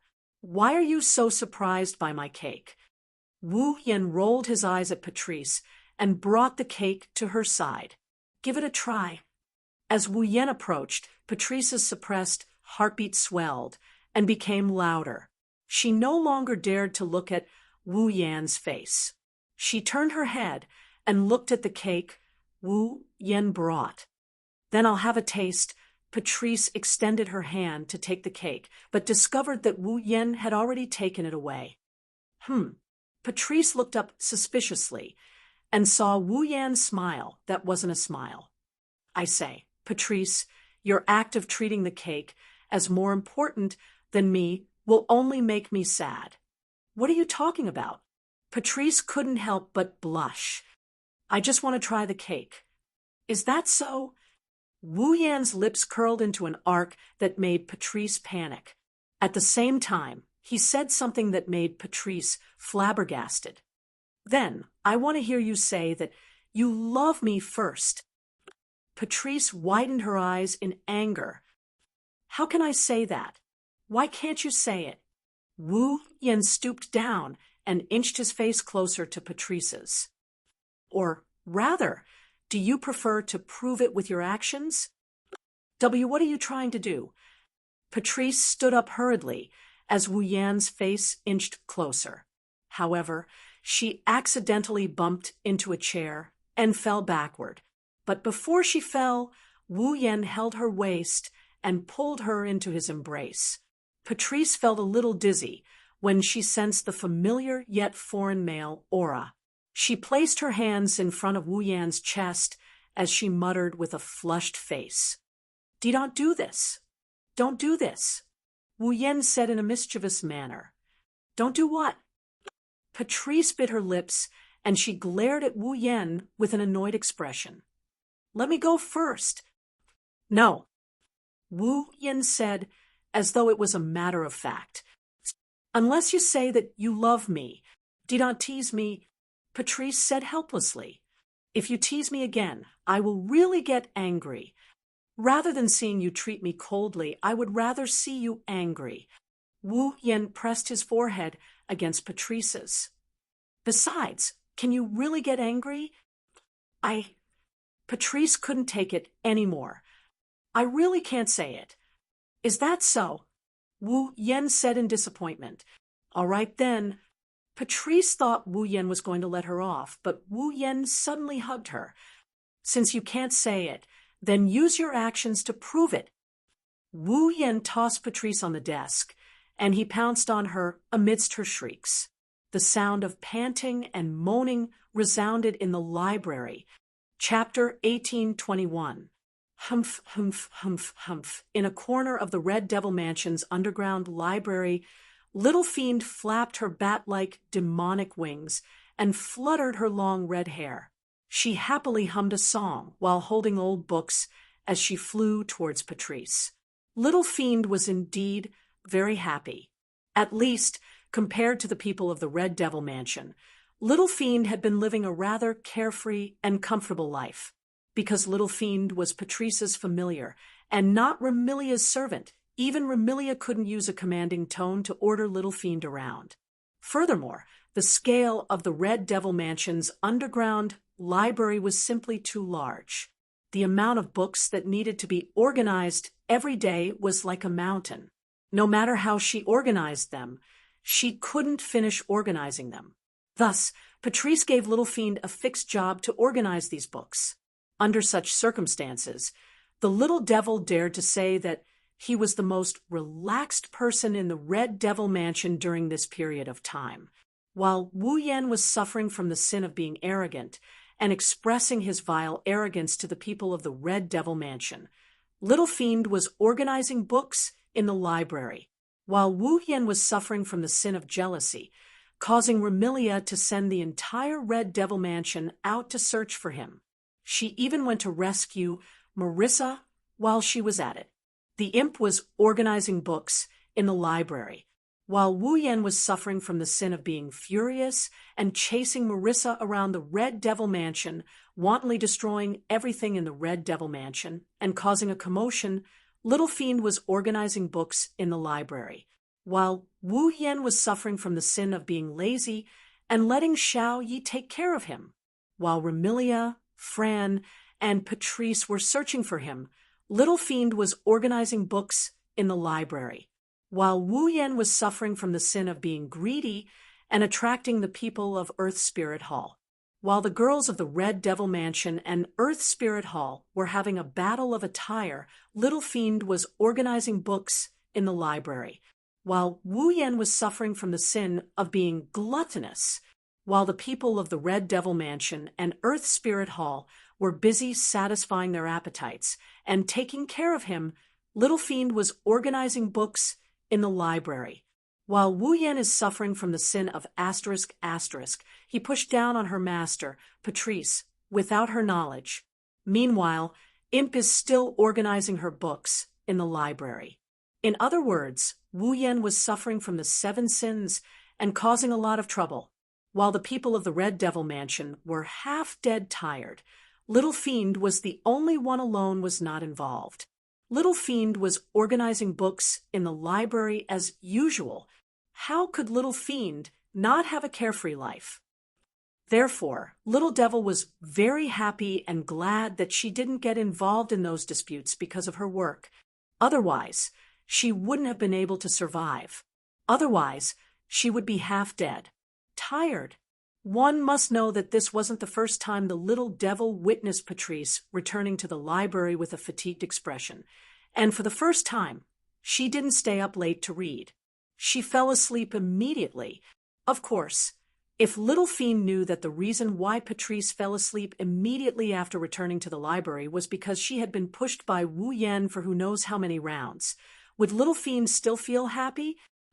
Actually, it could be said that Little Fiend was dreaming. Apart from Ling Meng, Little Fiend hated Wu Yan the most. However, Ling Meng hated Wu Yan because she was afraid that Wu Yan would cause trouble. Little Fiend hated Wu Yan because she felt that Wu Yan was dangerous. Little Fiend faintly felt that if her master, Patrice, were to recklessly approach Wu Yan, she would definitely suffer in the end. Although this was just her intuition, reality proved that Little Fiend's intuition was very accurate. It was so accurate that Little Fiend didn't know that her master had already suffered a huge loss. Little Fiend, who was completely unaware of this matter, could only make a decision to not have too much contact with Wu Yan. She also couldn't allow Patrice to have too much contact with Wu Yan. With this thought, Little Fiend carried a pile of books that Patrice wanted to read. She continued to hum as she flew towards the place where Patrice was reading. However, when Little Fiend followed the path and arrived near the place where Patrice was reading, a strange sound suddenly entered Little Fiend's ears. She stopped in her tracks. This voice. It's Lady Patrice's voice.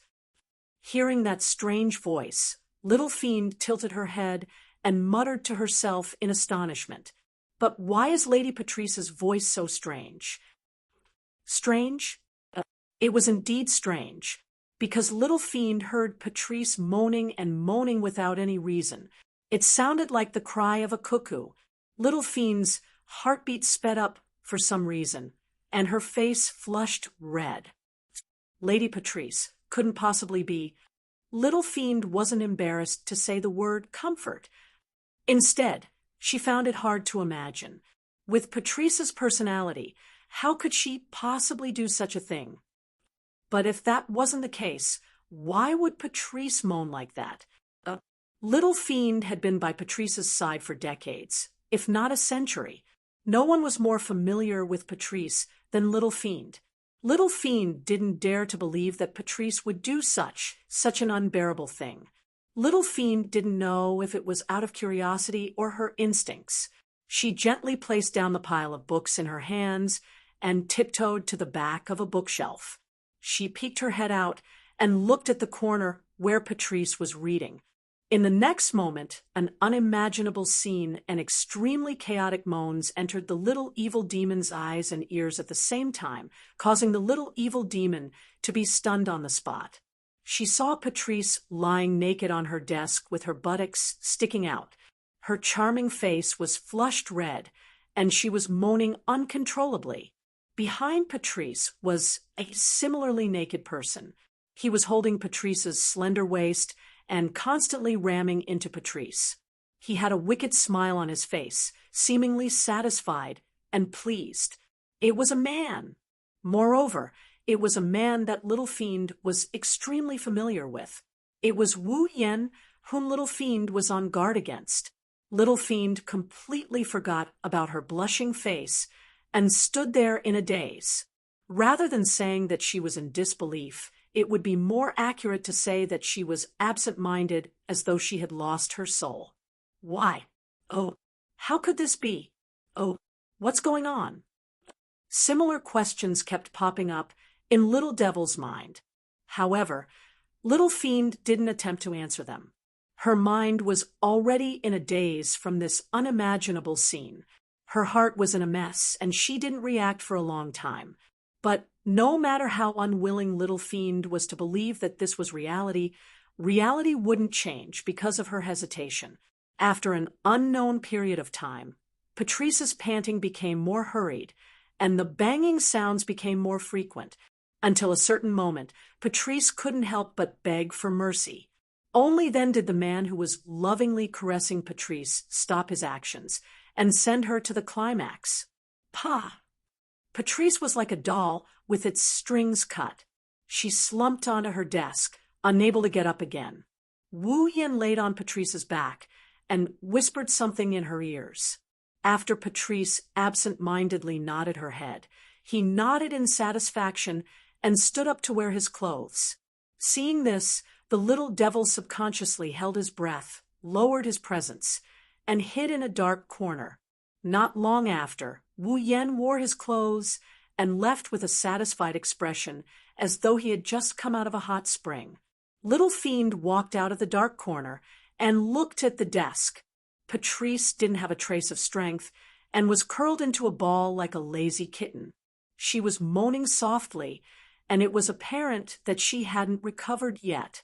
Compared to Patrice's charming and lazy posture, Little Fiend seemed as though she had met with the end of the world as she slowly collapsed to the ground. Pushing him down was such a simple matter. As a demon, Little Fiend naturally knew of such a wicked thing. However, she hadn't experienced it personally. Therefore, Little Fiend silently shed tears when she saw Patrice's comfortable appearance. In the end, she didn't protect Miss Patrice well and allowed Miss Patrice to be devoured by that repulsive vampire true ancestor. At this moment, Little Fiend's heart was filled with such a sentence. I am guilty. Chapter 1822. The next day, after completing his work in the Red Devil Mansion and feeding breakfast to Remilia and Fran, as usual, Wu Yen informed Sui left the Red Devil Mansion and flew into the sky outside. Today, Wu Yen wanted to make a trip to the Bori Shrine. It wasn't that Wu Yen missed Ling Meng and wanted to see her, but he wanted to obtain a drop of blood from Ling Meng. A drop of blood essence that contains the power of fantasy. Now, Wu Yen had obtained blood essence that contains the power of time, and blood essence that contains the power of eternity. Of these two drops of blood essence, one was the blood of Zui Yi, who had the ability to control time, and the other was the blood of Mount Penglai's Hui Yi, who had the ability to control eternity. It was precisely because Zui Yi and Mount Penglai's Hui Yi had such abilities that their blood contained the so-called power of time and eternity. Then, there was a problem. If he wanted to obtain blood essence that contains the power of fantasy, he had to find an existence with an ability related to fantasy and obtain a drop of blood from them. But in the fantasy village, who had the ability related to fantasy? Wu Yen filtered through the list of famous existences in the fantasy village in his mind and finally locked onto Ling Meng. What kind of ability does Ling Meng have? If this question was asked to the people and monsters in the fantasy village, they would definitely give Wu Yen a look of disdain and say such a sentence. Is there a need to say it? Of course, it's an invincible ability. This was the understanding of the people and monsters in the fantasy village of the Bori Shrine. However, if one really wanted to talk about it, Ling Meng didn't have a representative ability like many famous existences in the fantasy village. Ling Meng had many abilities. For example, she had the invincible ability of opaque, transparent person. There was also the ability of God's reliance, which could allow gods to possess her. She had the ability to display unimaginable combat strength. Other than that, there were all kinds of abilities, big and small.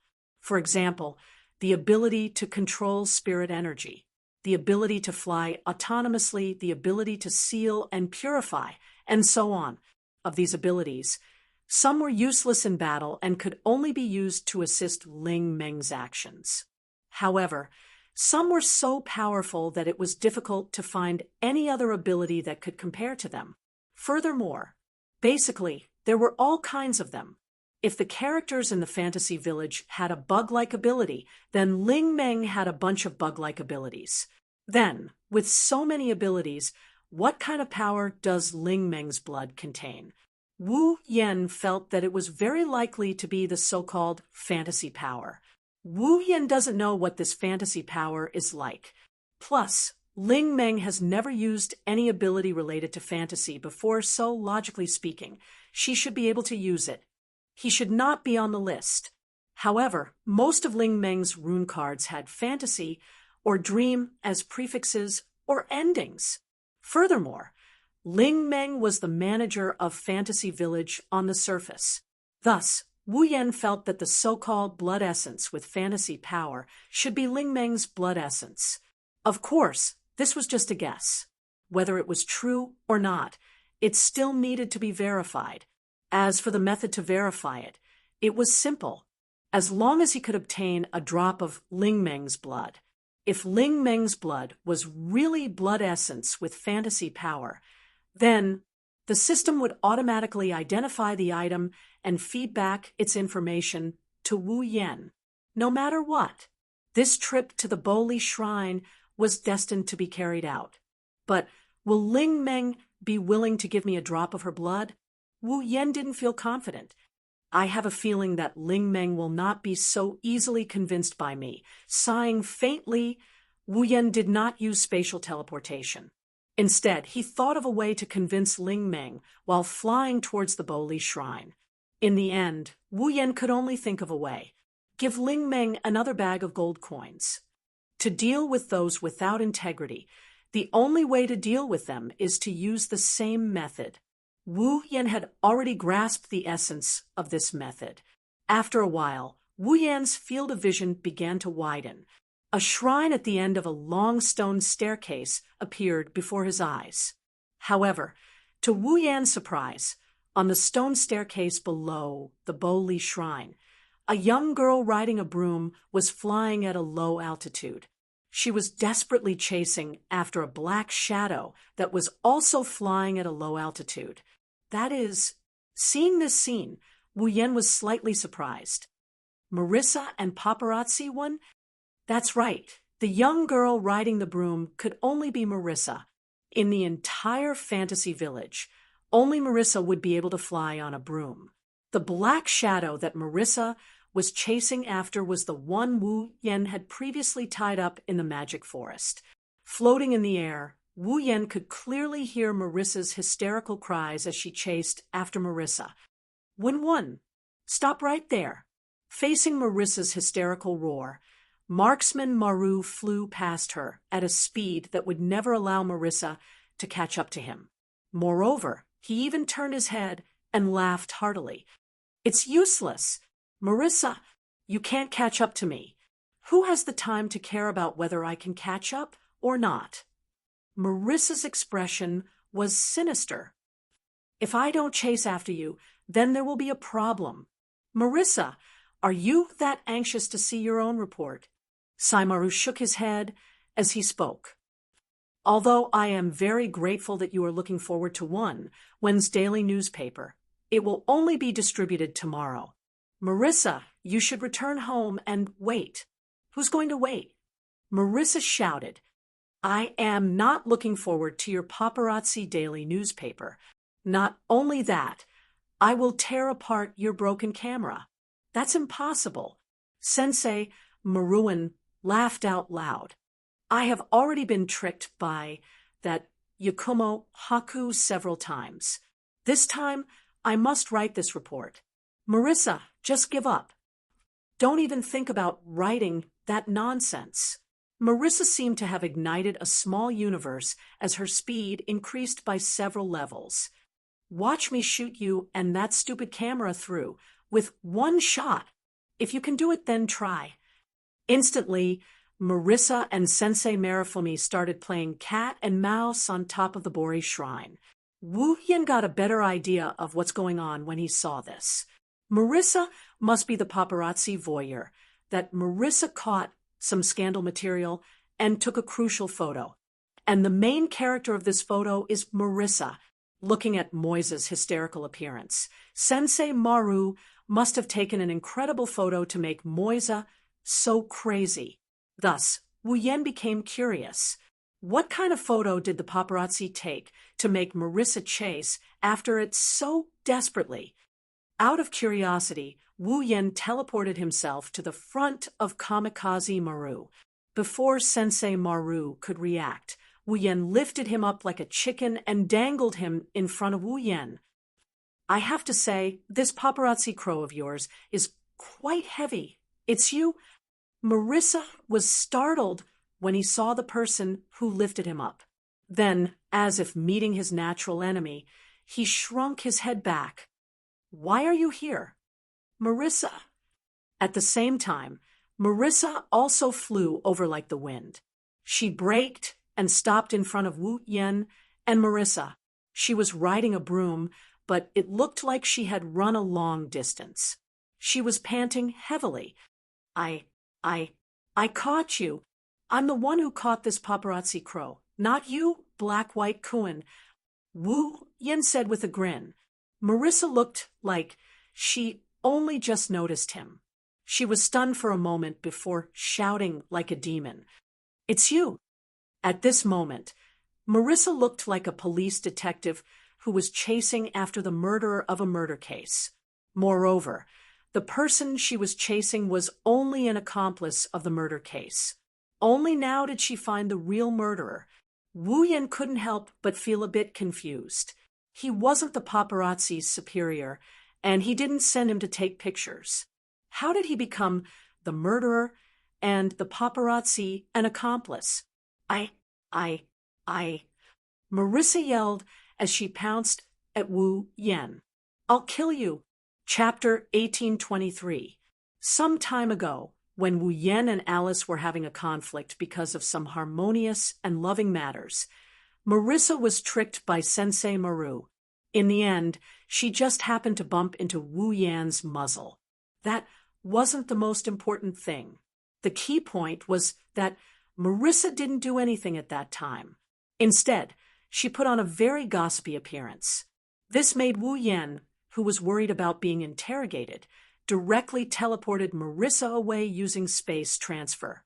What the eye doesn't see, the heart doesn't grieve over. At that time, Wu Yen didn't have an exact location to teleport Marissa to. He only wanted her to leave quickly. Thus, he randomly found a relatively distant coordinate and teleported her there. Because of this, Marissa met with a tragedy. Marissa was teleported to the human realm. Moreover, she was teleported to the human realm, to the home of a teacher who seemed to have a very big background.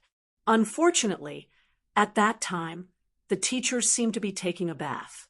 While taking a bath, he seemed to have thought of something and directly walked out of the bathroom naked and ran around the living room of his home. As a result, Marissa, who happened to be transferred over, saw with her own eyes the scene of her teacher running naked in her own home. As the saying goes, when an ordinary man gets angry, blood splatters 5 steps away. The teacher flipped out on the spot. It was said that on that day, Marissa was punished to kneel in that teacher's home for an entire day. Moreover, that teacher's saliva flew everywhere as he preached. It was said that in order to block Marissa's big mouth, that teacher didn't calm down. The next day, not only did he not let Marissa leave, he even made her go to that teacher's place to take care of a group of brats. It was said that in order to take care of those brats, Marissa even had to personally clean up their urine and feces. She was miserable for an entire day. It was said that this morning, that teacher even made Marissa clean up the feces pit. He said that she could leave after cleaning up the feces pit. It was said that in order to not let those brats' stolen goods dirty her dashing black and white clothes, Marissa was overjoyed and stripped naked. Then, there was no Sensei Maru, who happened to go to the human realm to obtain materials, coincidentally saw this scene. He was extremely lucky to have witnessed this scene and was overjoyed at the unexpected good news. So he took a picture of it. Thus, the picture of Marissa naked and cleaning the place where a bunch of brats peed, and peed was fresh. Ha ha ha ha. Wu Yen burst into laughter after hearing the whole story from Sensei Maru. He laughed so hard that tears almost came out.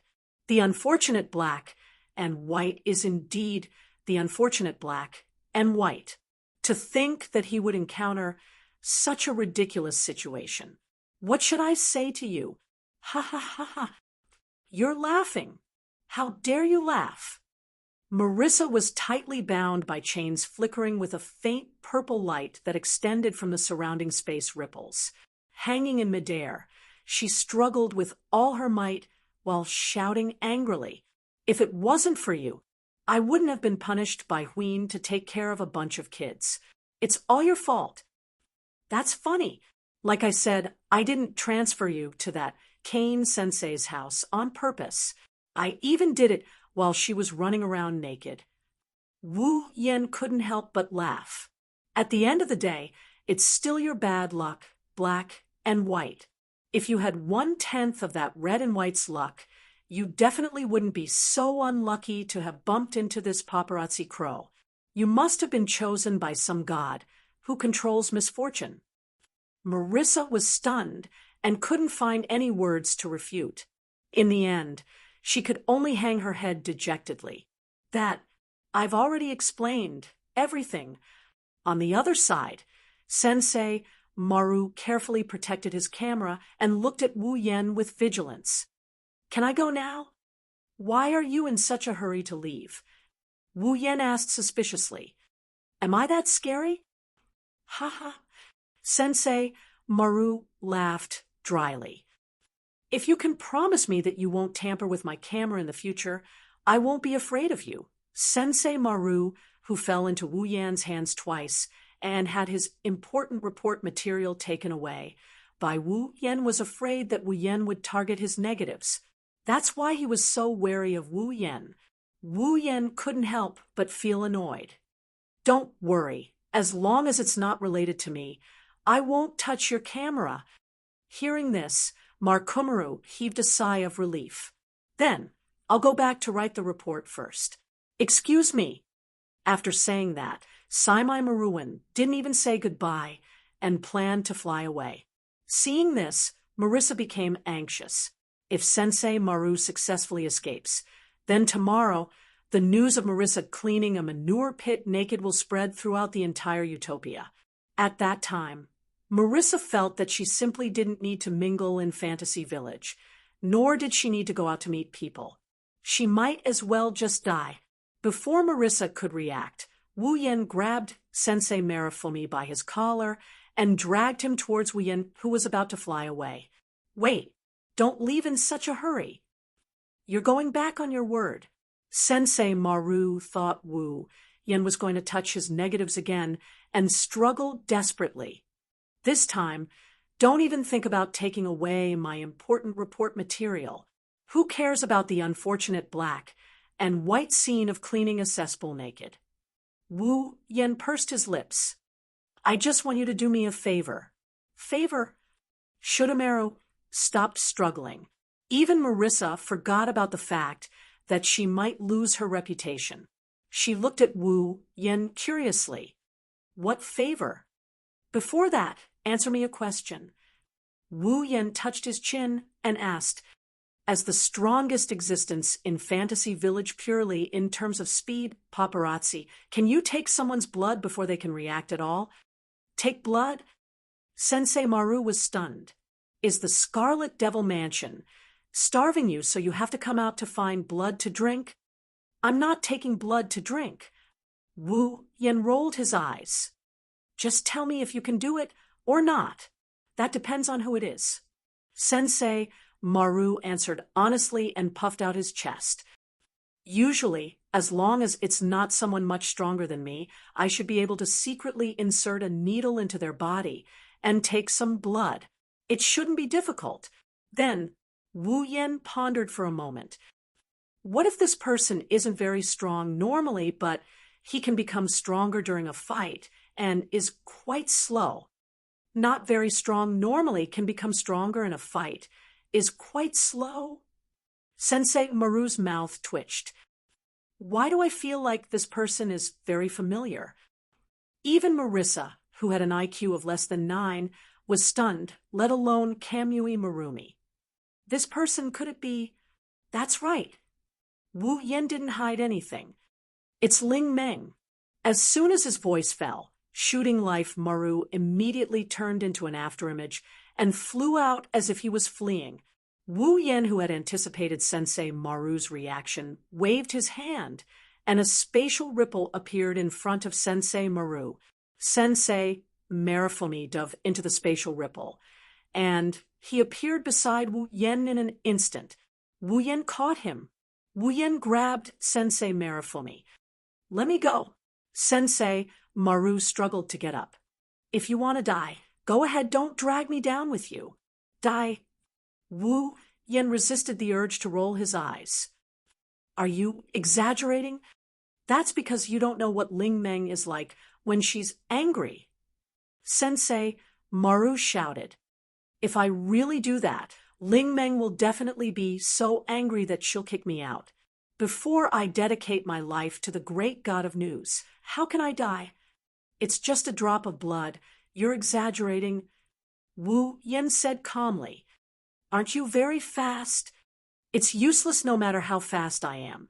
Even if I can get close to Ling Meng, without her noticing, I won't be able to get a drop of blood from her. Sensei Maru said bitterly. In the fantasy village, Ling Meng is invincible. Every attack that could hurt Ling Meng is ineffective. Even if it's just a needle, Ling Meng may feel pain, but who knows if it will cause her to bleed. That's true. Wu Yan frowned before relaxing his brows. No matter what, we have to try.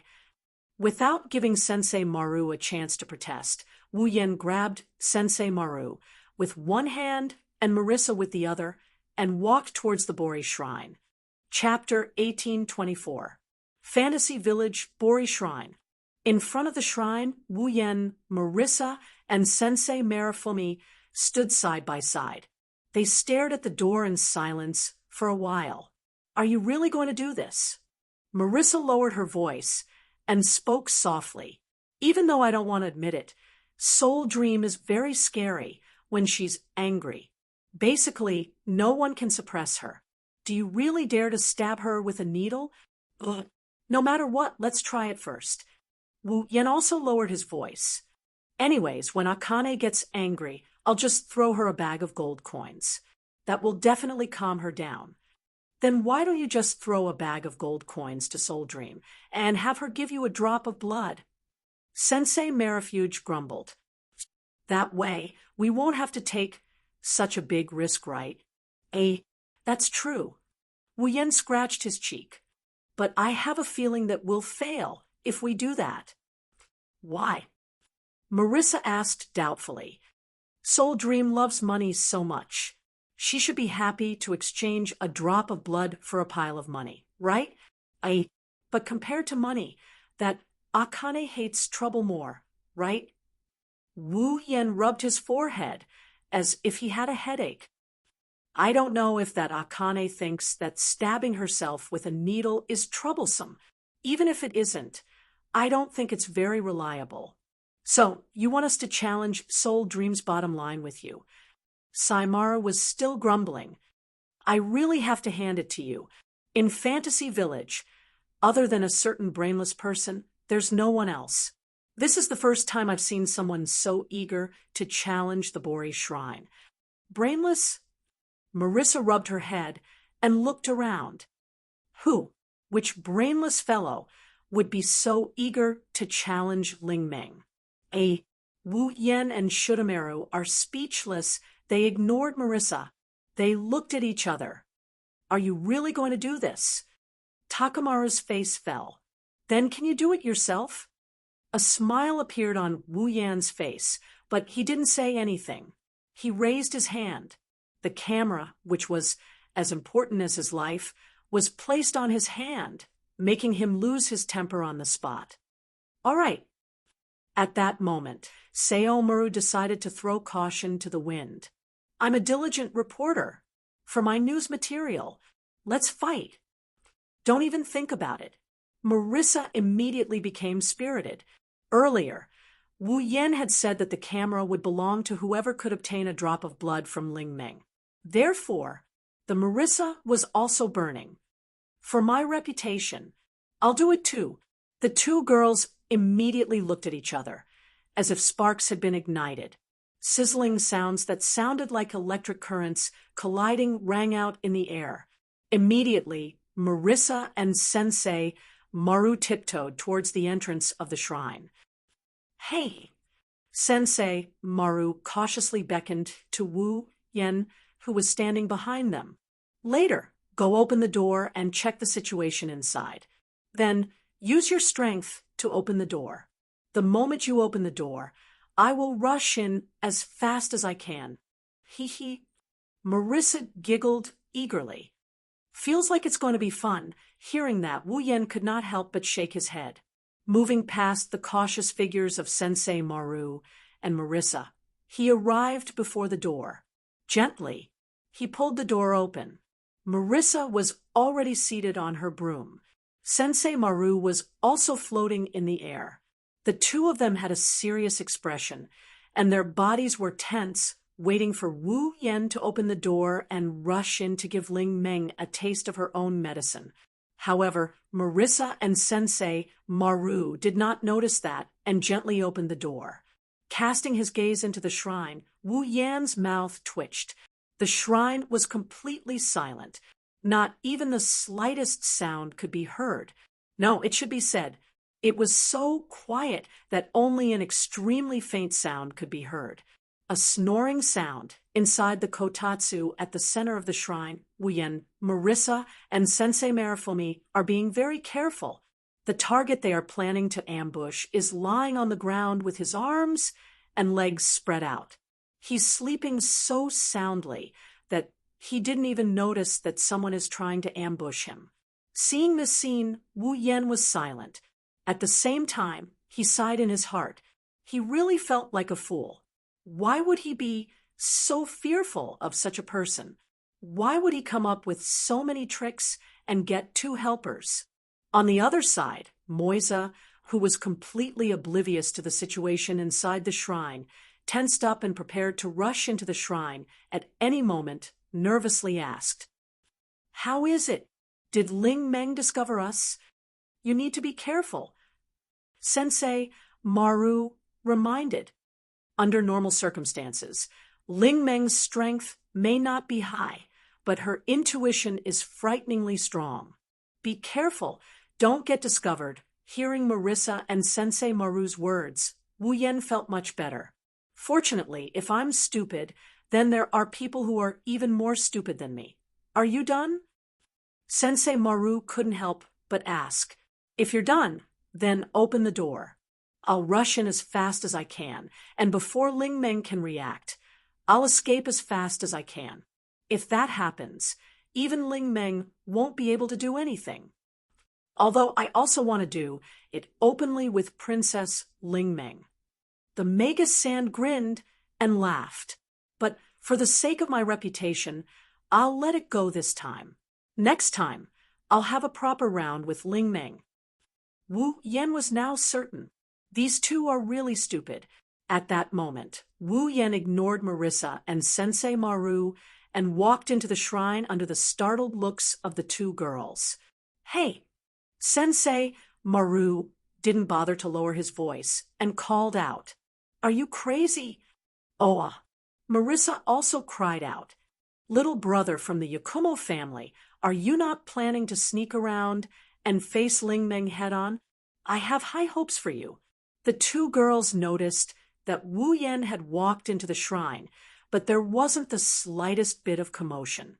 Even if the sneak attack didn't start and Ling Meng didn't know that Wu Yan was planning to attack her, she should have made some noise when she saw Wu Yan, right? With that in mind, Marissa and Sensei Maruwen Both stepped forward with doubtful expressions and walked into the shrine. Then, both of their expressions turned awkward. Under the watchful eyes of Marissa and Sensei Marumi, Wu Yan squatted down and half knelt in front of Ling Meng, who is snoring away in the kotatsu. He took out a small needle and stabbed it into Ling Meng's exposed smooth arm. That's it. He succeeded just like that. Marissa and Sensei Maru looked at each other in dismay. But reality proved that if he wanted to succeed, he still needed to put in some effort. The three of them clearly saw this scene. The small needle pierced into Ling Meng's smooth and slender arm. However, not only was there no blood, there was not even the slightest sound when the needle pierced into her arm. Only Wu Yan could feel that when the needle stabbed into Ling Meng's arm, it was as if he was stabbing air. Even though the needle stabbed into Ling Meng's arm, it didn't cause her any harm. In other words, it was as if Ling Meng's skin was immune to the damage caused by the small needle. In gaming terms, it was similar to a state of being unable to break through her defense. Even though the attack hit, the damage caused was 0. Thus, this needle didn't even cause her to feel pain, let alone see blood. At the very least, Ling Meng was still sleeping soundly with no signs of waking up. So it's like that. Sensei Maru sighed. This kind of action is already equivalent to attacking Ling Meng. There's no way to harm her at all. This is cheating. Marissa was indignant. I hate this ability of Ling Meng's the most. Every time, I can't hit her. Even if I hit her, she doesn't feel anything. This is too unfair. Why don't I, Ling Meng's destined opponent, have such a powerful ability? I won't complain about the destined opponent of Ling Meng that you speak of, Wu Yan said, as if he was having a headache. Looks like we have to think of another way. Think of what other way? Of course, I'm going to give Princess a good whack. Wu Yan subconsciously replied to the question that came out of nowhere. Then he noticed something. This voice didn't seem to belong to Marissa or Sensei Maru. He. Before Wu Yan could react, a figure slowly stood up from the ground and looked down at Wu Yan with a handful of imperial coins in his hand. You came to someone's house to disturb their sleep. So it's for a sneak attack.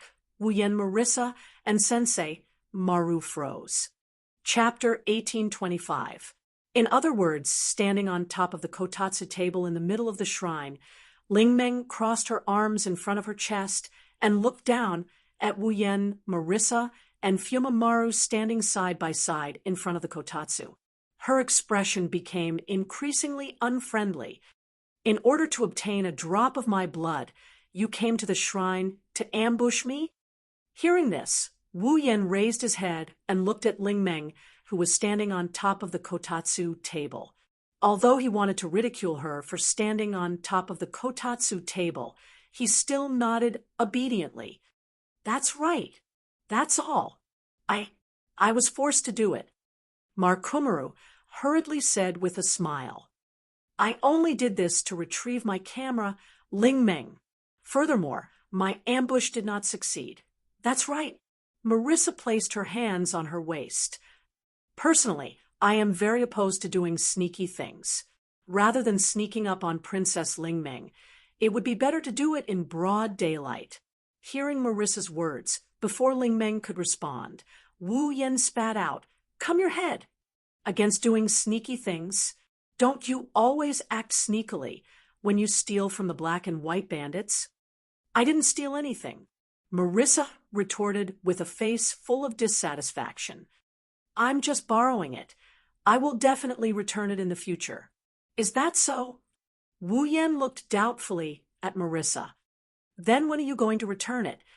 Is there even a need to ask? Marissa said matter-of-factly. After saying this, of course it's after I die. Wu Yan did not want to continue his ridicule. However, Marissa's idea wasn't incorrect. The most worthless things in Fantasy Village were the monsters, spirits, and spirits that could live for hundreds of years. For these existences that could easily live for hundreds of years, the lifespan of humans was really too short. Perhaps to those monsters, waiting for Marissa to die before returning the items was actually just a very normal borrowing period of time. That's hard to say. Really? Princess Ling Meng sighed. It's not easy to get a good night's sleep. I was still thinking of spending the day leisurely. Who knew that you would ruin my plans because of such a boring matter? Why am I so unlucky? Well, actually, it's easy to solve this problem, Wu Yen suggested kindly. As long as you're willing to give me a drop of blood, I'll leave immediately. That way, you can continue to sleep. Furthermore, it wouldn't be a problem to spend today, tomorrow, or even the day after. How about it? Not bad, right? Ha ha. Princess Ling Meng smiled insincerely. Do you think I'll fall for your trick? Dang? Wu Yen asked doubtfully. What do you mean by that? Do you think this is the first day I've known you? Princess Ling Meng said coldly. What are you planning to do with my blood? There are various reasons. In other words, you don't want my blood to drink, right? Princess Ling Meng raised her voice and interrupted Wu Yan's words. If that's the case, I can't give it to you. Forget about Wu Yan. Even Marissa and Fumaru were shocked by Princess Ling Meng's resolute tone. Why? Is there anything else to say? Princess Ling Meng looked at Wu Yan as if she was looking at an enemy. I already know that you're the biggest anomaly in Fantasy Village. You're always causing trouble. Who knows what you're planning to do with my blood this time? Wu Yan was at a loss for words. Wu Yan couldn't refute Princess Ling Meng's words. After all, it didn't matter if it was Wu Yan's intention. Ever since he came to Fantasy Village, he had caused all sorts of trouble. For example, on the first day, Friend caused a ruckus in Scarlet Devil Mansion because she wanted to find Wu Yan, causing Remilia to be in a terrible state. Another example is the 7 deadly sins. Wu Yan didn't just bring trouble to Scarlet Devil Dojo. He also dragged in Yong Yong Pavilion, Earth Spirit Hall, and even Bori Shrine. In the span of 7 days, he brought about all sorts of troubles. Wu Yan did all of this for the sake of completing his demigod path quest. That's why he got himself into so much trouble. But trouble is still trouble. For the lazy Ling Meng, Wu Yan can be considered an enemy.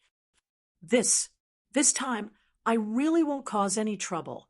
Wu Yan wasn't confident in his words, but he could only brace himself. As long as you give me a drop of blood, just one drop, I've said it before, I won't fall for your tricks. Princess Ling Meng snorted. I won't let you disturb my leisurely life.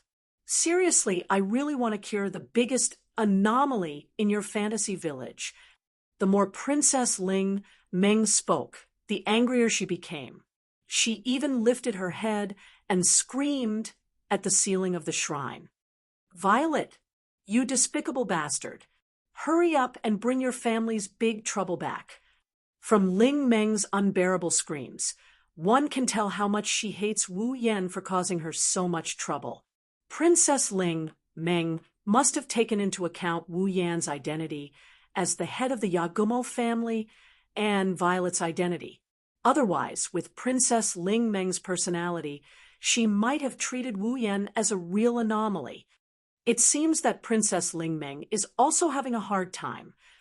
Markumaru said, with some sympathy, she could have lived a leisurely life every day, but now she has to be on tenterhooks every day, worrying about when trouble will happen in Fantasy Village.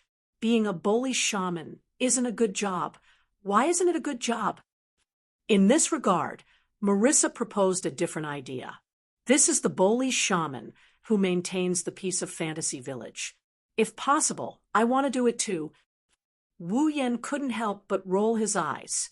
Marissa was indeed worthy of being called the town security of Fantasy Village, like Princess Ling Meng.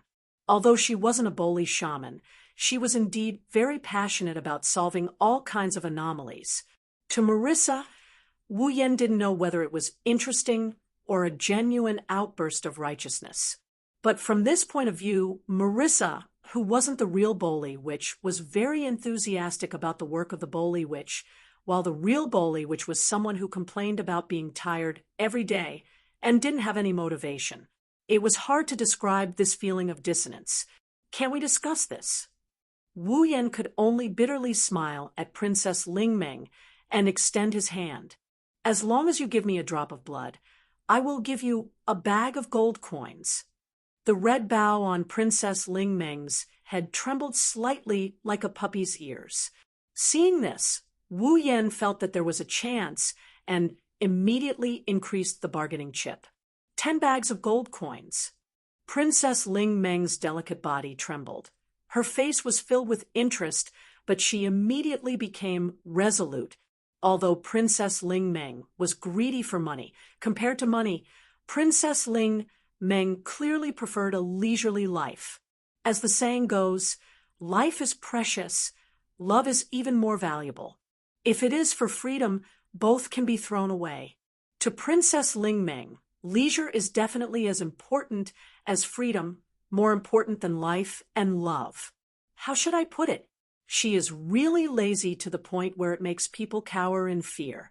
This Princess Ling Meng must be one of the 7 sins of sloth. For this reason, Wu Yan could only be ruthless. 100 bags of gold coins. Princess Ling Meng almost fell from her quilt. Marissa and Soulcutter Maru were stunned with their mouths wide open. A bag of gold coins would contain more than 20. 100 bags would be at least 2,000 gold coins. With these 2,000 gold coins, not to mention the Boli Shrine, even the Red Devil Hall could undergo a major renovation, which could be considered a lot. 100 bags of gold coins. Princess Ling Meng muttered shakily. Then, how many of the most expensive tea leaves can I buy? It doesn't matter how much you buy. Wu Yan struck while the iron was hot. If you feel that it's not enough, I can increase it by 10 times. I will give you 1,000 bags of gold coins. 1,000 bags of gold coins. That would be at least 20,000 gold coins. 1,000 bags of gold coins. 1,000 bags of gold coins. Princess Ling Meng's eyes began to drift. After a while, she seemed to wake up and shook her head violently. Even if it's 1,000 bags of gold coins, don't think of ruining my leisurely life. After shouting such a sentence, Princess Ling Meng ran out of the shrine as if she was escaping. Wu Yan did not expect Princess Ling Meng to be able to resist the temptation. He immediately chased after her. Princess Ling Meng, I will give you 10,000 bags of gold coins. Shut up. At this moment, Princess Ling Meng's voice sounded like a sorrowful cry.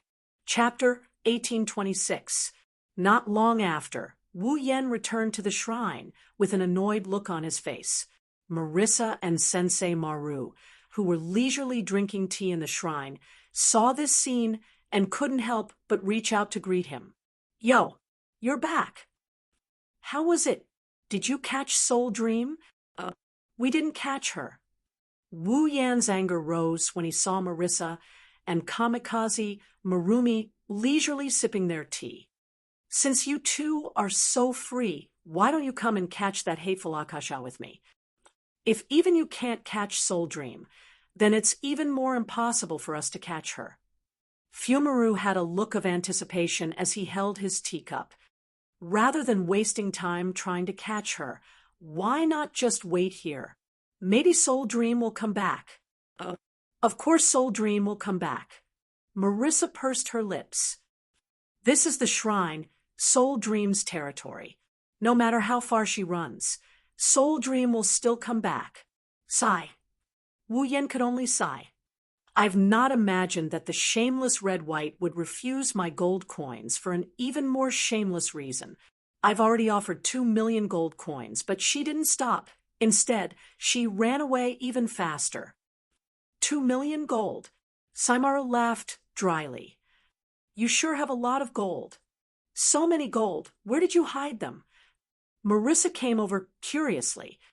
Are you hiding them in some secret base? Can you bring me there to take a look? Bring you there to take a look. Wu Yen looked at Marissa with a smile that wasn't a smile. Don't tell me you want to borrow gold coins from me? I have no interest in those shiny gold things. Marissa waved her hand. I am interested in things that are both practical and interesting. Take Patrice's books, for example. They can increase my strength. Some books that can only be read are also very interesting. If you have something interesting and powerful, why don't you lend it to me to play with? I'm sorry. I do have a lot of interesting and powerful things, but I'm definitely not lending them to you. Wu Yen said without hesitation. He sat down cross-legged and revealed a troubled expression. This is going to be troublesome. Are you still thinking about how to obtain a drop of Ling Meng's blood? Sensei Marifumi asked. Why are you so obsessed with Ling Meng's blood? The 7 deadly sins seem to have been created to obtain a drop of blood from the people of the moon, right? In any case, I have a use for it. Wu Yen responded first. Then he was stunned. He looked at the text of the life shooter Maru in surprise. How did you know that I drank the medicine that could trigger the 7 deadly sins in order to obtain a drop of blood from the Forever Pavilion? Don't underestimate the integrity of a professional reporter. In Fantasy Village, there are not many things that I don't know, Takamaru said proudly. But when he touched the empty space in front of him where the camera used to be, he was shocked. He hung his head dejectedly again. Speaking of which, when are you going to return my camera to me? I don't want to return it. Of course, the one who said this wasn't Wu Yen. It was Marissa. It's better to destroy that kind of thing. Marissa, you really are a sinful person. Sensei Marifumi looked at Marissa with an unfriendly expression. The camera is innocent. You actually harmed an innocent child for your own sake. A sinful person like you won't live long. I'd rather live a few years less than have you write such a shameful report. Marissa gnashed her teeth. Otherwise, I'll just destroy the film. The film is innocent too. Sensei Marifumi said resolutely. Marissa, if you want to harm the innocent, you'll have to get through me first. It doesn't matter how many innocent people you hurt. Marissa pressed down on her witch-like hat and shouted. Moreover, I'll deal with them together with you. If you can do it, then come and try. Marissa and Sensei Marifumi glared at each other. Sparks seemed to fly as their gazes collided. You two really have nothing better to do. Wu Yen said unhappily, if you're so free, then hurry up and think of a way. A way. Marissa and Sensei Marifumi looked at Wu Yen at the same time and said in surprise, You still haven't given up? What's so strange about that? Wu Yen raised an eyebrow. Generally speaking, it's strange to give up too early, right? But even 2 million gold coins can't move Soul Dream. What other way do you have to make her give you a drop of blood? Sensei Marifumi spread his hands helplessly. You must know she's Soul Dream. Don't be fooled by her appearance. Once she's stubborn, she'll give people a headache. Not to mention, you're trying to ruin her leisurely life. Who would have the time to ruin that Akane's leisurely life? Wu Yen frowned. It's that guy who thinks I'll cause trouble. In other words, you're really not welcomed by Soul Dream. Marissa looked at Wu Yen with an expression that said she didn't think highly of Wu Yen. From the looks of it, Ling Meng won't compromise no matter what. Even if you try to use force, you won't be able to win against Ling Meng. If that's the case, there's nothing you can do. That's why I came to you two, to discuss it, right? Wu Yen waved his hand in annoyance. If you have any good ideas, then hurry up and give them to me. Speaking of which, you should be worried about this kind of thing. Why drag us down with you? Sensei Marifumi complained. I still want to go back and write the report. If that's the case, then you have to give me ideas. Wu Yen grinned. Otherwise, I won't return the camera to you. Without that camera filled with scandalous photos, you won't be able to write the report. You bastard, you're the devil. Sensei Marifumi cried out in grievance. But when he realized that this method didn't work on Wu Yen, he clenched his teeth. If that's the case, then this is the only way. Bori's shrine in a bush not far away. And then, hiding behind the bush, Wu Yen narrowed his eyes. This is the idea you came up with? Humph. Humph humph. Sensei Marifumi, who was lying on the ground beside Wu Yen, snorted. He sounded very pleased with himself. Don't worry, I often do things like this to get news material. Soul Dream is slow. She won't be able to discover us. Who asked you if we'll be discovered?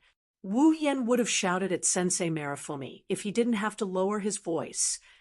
I'm asking you, if we hide here, will we be able to get Soul Dream's blood? Of course, it's impossible to just hide here. Sensei Marifumi said as he observed the situation at the shrine. Since Soul Dream has made up her mind not to give you her blood, it'll be hard to convince her otherwise. So we can only take it by force. Everyone knows that. Marissa, who was lying on the other side of Wu Yen, couldn't help but speak up. But we can't harm Soul Dream at all. That's why Sensei Marifumi smiled meaningfully. It's just that we can't. Wu Yen and Marissa flinched. They didn't know what's going on. Soul Dream's invincibility, in the end, is only used to counter the damage and attacks caused by others. Sensei Marifumi explained.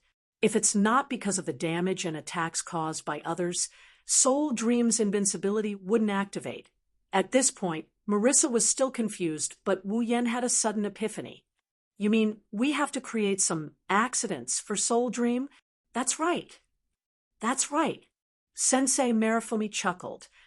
I feel that if it was a broken knee while walking, a brick falling from the sky and smashing your head, or the soles of your feet being pierced by a thumbtack thrown on the ground, these types of attacks were not man-made, but purely accidental. Ling Meng's invincibility would not have been activated.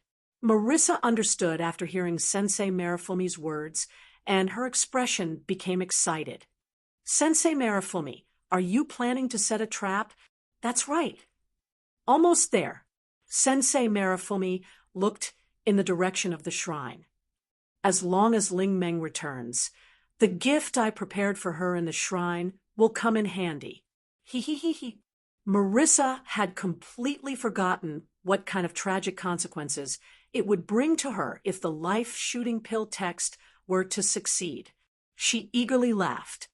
That sounds interesting. Not just Marissa. Even Wu Yen is looking forward to it. Since they could teach Kobai a lesson and achieve their goal, why not? Chapter 1827. Time passed by second. Moisa, who was hiding in the bushes not far from the shrine, swung her palm for the umpteenth time, producing a crisp sound. Of course, Marissa's slap wasn't aimed at anyone else but herself. Moreover, it was a very forceful slap on her own cheek, nearly causing it to turn red. Moisa, Markomaru said unhappily from the side. Can't you be a bit more honest? If this goes on, Soul Dream will definitely discover us. What can I do? Moisa showed no signs of repentance. Instead, her face was filled with anger. We have been hiding here for 3 whole hours. In these 3 hours, I have fed the mosquitoes at least 50 times. Why did the mosquitoes only look for me, and not you? Moisa, perhaps to the mosquitoes, human blood is more delicious. Markomaru said half-heartedly. In any case, you just have to bear with it. Otherwise, no matter how slow Soul Dream is, she will definitely discover us. This despicable Soul Dream. Moisa could not help but begin to complain about Soul Dream. Just where did she go? Why isn't she back yet? Paparazzi is right. Black-white. You have too little patience. Wu Yen sighed as he laid between Marissa and Kamikaze Marifumi. In order to complete my mission, I had to wait for 3 hours or something. Compared to swallowing a deceptive medicine, this is much gentler. That's for you, not for me. Marissa muttered resentfully. If this goes on, I will want to go home. Even someone like you who can't wait to go out and have fun is thinking this way. Kurosaki must have endured until the end, right? Wu Yan's mouth slowly curved up. I think that she will be back soon. Just as he finished speaking, Shoujo Kamaru's ears twitched, and he lowered his voice. His face was filled with excitement as he called out, "She's here."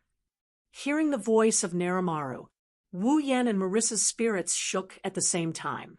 Together with Sensei Marumi, they lowered their bodies as much as possible and hid behind the bushes. He turned his gaze towards the shrine in front of him. Under the gazes of Wu Yen, Marissa, and Sensei Marifumi. Up ahead, on the stone steps not far from the shrine, a head with a large red bow stuck out sneakily and stared at the shrine for a while. Then he tiptoed out and cautiously moved in the direction of the shrine. Needless to say, this person was undoubtedly Ling Meng. It was as if she was worried that there might be a ferocious tiger within the shrine. She was very vigilant as she moved step by step. At the same time, she pricked up her ears as if she was trying to hear something from behind the closed doors of the shrine. Those guys should have left, right? As she muttered those words, Ling Meng's footsteps became lighter and lighter as she slowly approached the shrine. She passed by the money box that was as important as her life and arrived before the shrine's main door. She then leaned against the door. "There's no sound," Ling Meng muttered. "They should have left, right?" After confirming that there were no strange sounds coming from the shrine, Ling Meng stood up straight and stared at the door in front of her. Those guys, could it be that they're lying in ambush inside? Ling Meng did not suspect for too long. After a while, she let out a sigh of relief. But I didn't sense the presence of a living person. They should have left already. Hiding behind the bushes, Wu Yen, Marissa, and Sensei Marumi saw Ling Meng let out a sigh of relief. They couldn't help but reveal a smirk. It should be said that Ling Meng was indeed worthy of being called Ling Meng. She would never maintain her vigilance for more than a minute. This was because Ling Meng would definitely not have the patience to continue doing something as tiring as maintaining her vigilance. Other than Sensei Marumi, no one knew what kind of trap there was inside the shrine. But seeing Ling Meng's relaxed state, it should not be long before they succeed. However, reality proved that Wu Yen and the rest were too naive. Just as Ling Meng was about to push open the door, she suddenly froze. Her eyebrows were tightly knitted together. Seeing this, Wu Yen, Marissa, and Sensei Marumi held their breaths. Marissa spoke up. "Could it be that Ling Meng discovered us?"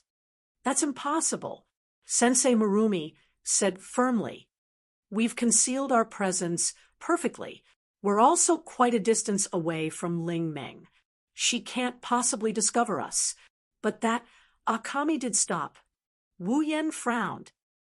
"Don't tell me they found out what you did in the shrine? That's also impossible," Sensei Marumi said firmly. "That's Ling Meng we're talking about. She didn't even notice when you approached her while she was sleeping. My trap is flawless. It's impossible for her to discover it." "Then what's going on?" Marissa was vexed. Why did Ling Meng stop? No one could answer this question.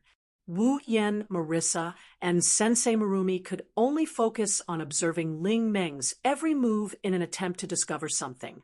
Under the gazes of the three, Ling Meng's frown deepened as she uttered such words.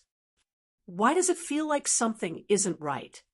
Hearing this, Wu Yen, Marissa, and Sensei Marumi almost broke out in cold sweat.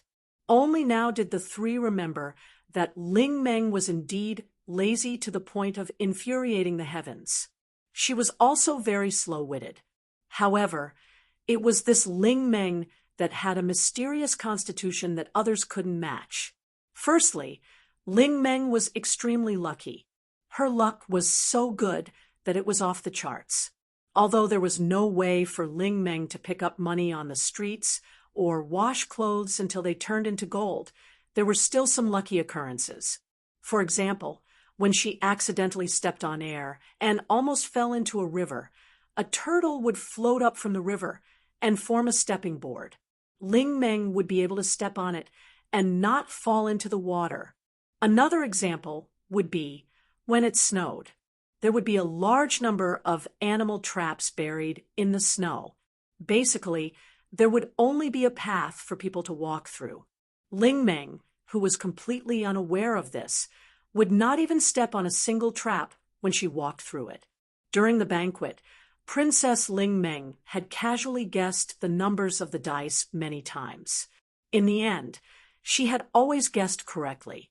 When she drank, she would also drink from the bowl of wine that no one had put in as a prank.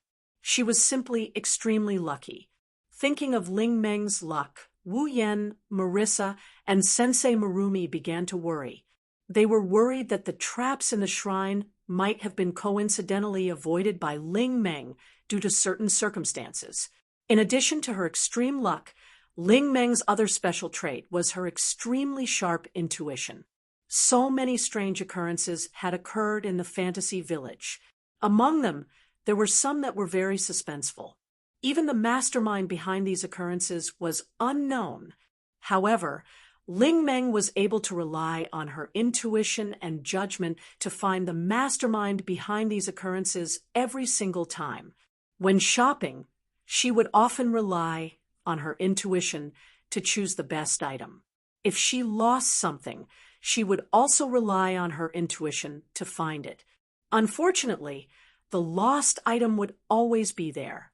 This kind of luck and intuition was enough to cover Ling Meng's own dullness, allowing her to avoid many unnecessary disasters. From this, it could be seen that this Bori Shrine's shaman had broken the rules. The attacks and injuries caused by others were unable to affect the invincible Ling Meng. Furthermore, she could rely on her luck and intuition to avoid unexpected occurrences. This was simply harder to accept than cheating. Wu Yen, Marissa, and Sensei Marumi could only pray that Ling Meng's luck and intuition, which could be said to be invincible in another aspect, would not appear at this time. It was unknown whether the gods had heard the prayers of Wu Yen, Marissa, and Ling Meng herself had doubts about her intuition. Gradually, Ling Meng's expression became impatient. "I'm actually afraid of my own shrine. If Marissa were to know, she would definitely laugh to death." After saying this, Ling Meng did not care about anything else and directly pulled open the door in front of her. At this moment, a bucket of water fell from above the door, pouring all the water on Ling Meng's body. Splash! Before Ling Meng could even react, her entire body was splashed with water. Turning pale with fright, she took a step forward. In the end, the floor was unbelievably slippery. Taking a closer look, she saw that there was a layer of lubricant on the floor. Being splashed with water, Ling Meng was unable to see such an obvious trap. She took a step forward, and with a slurp sound, she fell forward. On the ground where Ling Meng fell, there was a sharp needle stuck in it. Chapter 1828. The long, sharp needle was stuck in the floor of the shrine in a very artificial manner. It stood upright, and the cold gleam of the needle's tip slid across the ground, leaving no doubt as to how sharp it was. Being splashed with water, Ling Meng could not even open her eyes. She could not see the oiled floor. Naturally, She also could not see the sharp needles protruding from the floor. She cried out in alarm and fell forward. Looking at the way things were going, Ling Meng would definitely hit her head on the sharp needle. Even if it did not pierce through her forehead, it would at least pierce a layer of skin. If that happened, it would definitely cause a bloody incident. Given how thin the needle was, it should only be able to pierce a small hole, causing Ling Meng to bleed a limited amount. But even so, as long as there was blood, it would be enough. Thus, seeing this scene, Wu Yan, Marissa, and Fumaru, who were hiding in the grass, revealed looks of excitement. However, in the next instant, something unexpected happened.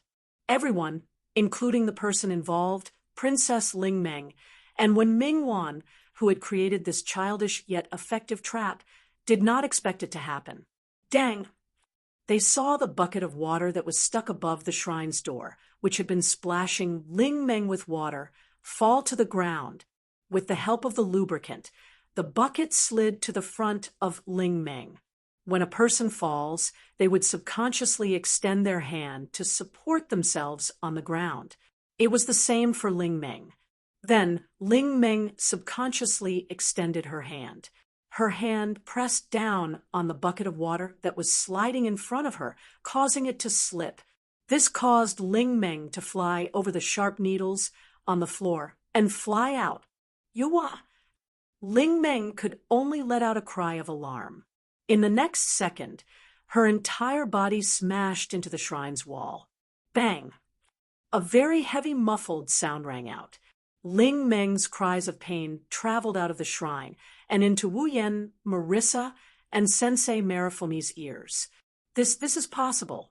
Although there was no way to see the situation inside the shrine from the grass not far from the shrine, it was still possible to see the situation at the entrance. Thus, even though Wu Yan, Marissa, and Soul Cutter Marumi were unable to see Soul Dream smashing into the wall, they were able to clearly see the scene of Soul Dream flying out, and the reason for it. They were instantly stunned. In a way, this could be considered lucky, right? After all, even if he fell into this trap, Wu Yan, Marissa, and Soul Cutter Marumi were still unable to make Ling Meng bleed and obtain a single drop of her blood. If that was the case, even if they fell into the trap, what use would it be? In other words, the blood extraction plan had failed. No, he hasn't failed yet. After waiting for 3 whole hours and feeding the mosquitoes over 50 times, Marissa was absolutely unwilling to accept this failure. While shouting, she took out the 8 trigrams furnace from her Magus hat. What do you want? Wu Yan said in surprise. Do you want to attack Red-White directly? It's useless. Marissa. Fumaru hurriedly shouted. If we attack directly, we won't be able to harm Ling Meng. Who said I want to attack Ling Meng? Marissa pointed the 8 trigrams furnace at the shrine, causing Wu Yan and Fumaru to have a bad premonition. You can't be thinking of... Hee. Marissa's face revealed a fearless smile as a majestic magic emerged from her hands. The 8 trigrams furnace in her hands flashed with a dazzling magic light. Seeing this scene, Wu Yan and Fumaru more or less guessed what Marissa was planning to do, and were scared out of their wits. Marissa! Stop! Unfortunately, it was all too late. Love Talisman! Respark! Following Marissa's shout and Wu Yan and Fumaru's screams, a dazzling beam of light shot out from the grass. Like a meteor, it streaked across the sky and heavily landed on the Boli shrine. Boom! With a loud explosion, the violent beam of light exploded on the fragile shrine. Dense flames and smoke were stirred up, but the beam of light didn't fly directly towards the shrine. Instead, it fell below the shrine. Boom! Suddenly, the ground beneath the shrine caved in, and the shrine, which had lost its foundation, collapsed without any suspense. A cloud of dust was stirred up, as if his body was smashed to pieces and his bones scattered. And he fell down, looking at the Boli shrine that turned into a pile of ruins in a short moment, Wu Yen and Fumaru were stunned. They didn't react for a long time. Only two words lingered in their minds. It's over. As for the instigator, Marissa, she wiped away the cold sweat on her forehead. Not only did she not have a guilty conscience, but she instead looked as if she had done something amazing. She straightened her body, put her hands on her waist, and laughed out loud. How is it? Am I witty enough? Even Ling Meng can't guarantee that she won't bleed in such a situation, right? Witty? From a certain perspective, Marissa's method could indeed be considered witty. This was because if he were to directly attack Soul Dream, the attack or damage would be negated by Soul Dream's invincible state. That was why Sensei Maruin had thought of such a troublesome method to set up a trap to accidentally injure Soul Dream. For example, Ling Meng's invincible mode wouldn't work if she injured her knee while walking, or if a heavy object fell from the sky and smashed her head, or if she stepped on a nail. For Marissa to directly attack the shrine, she must have been inspired by Fumaru's words of a brick falling from the sky and smashing her head.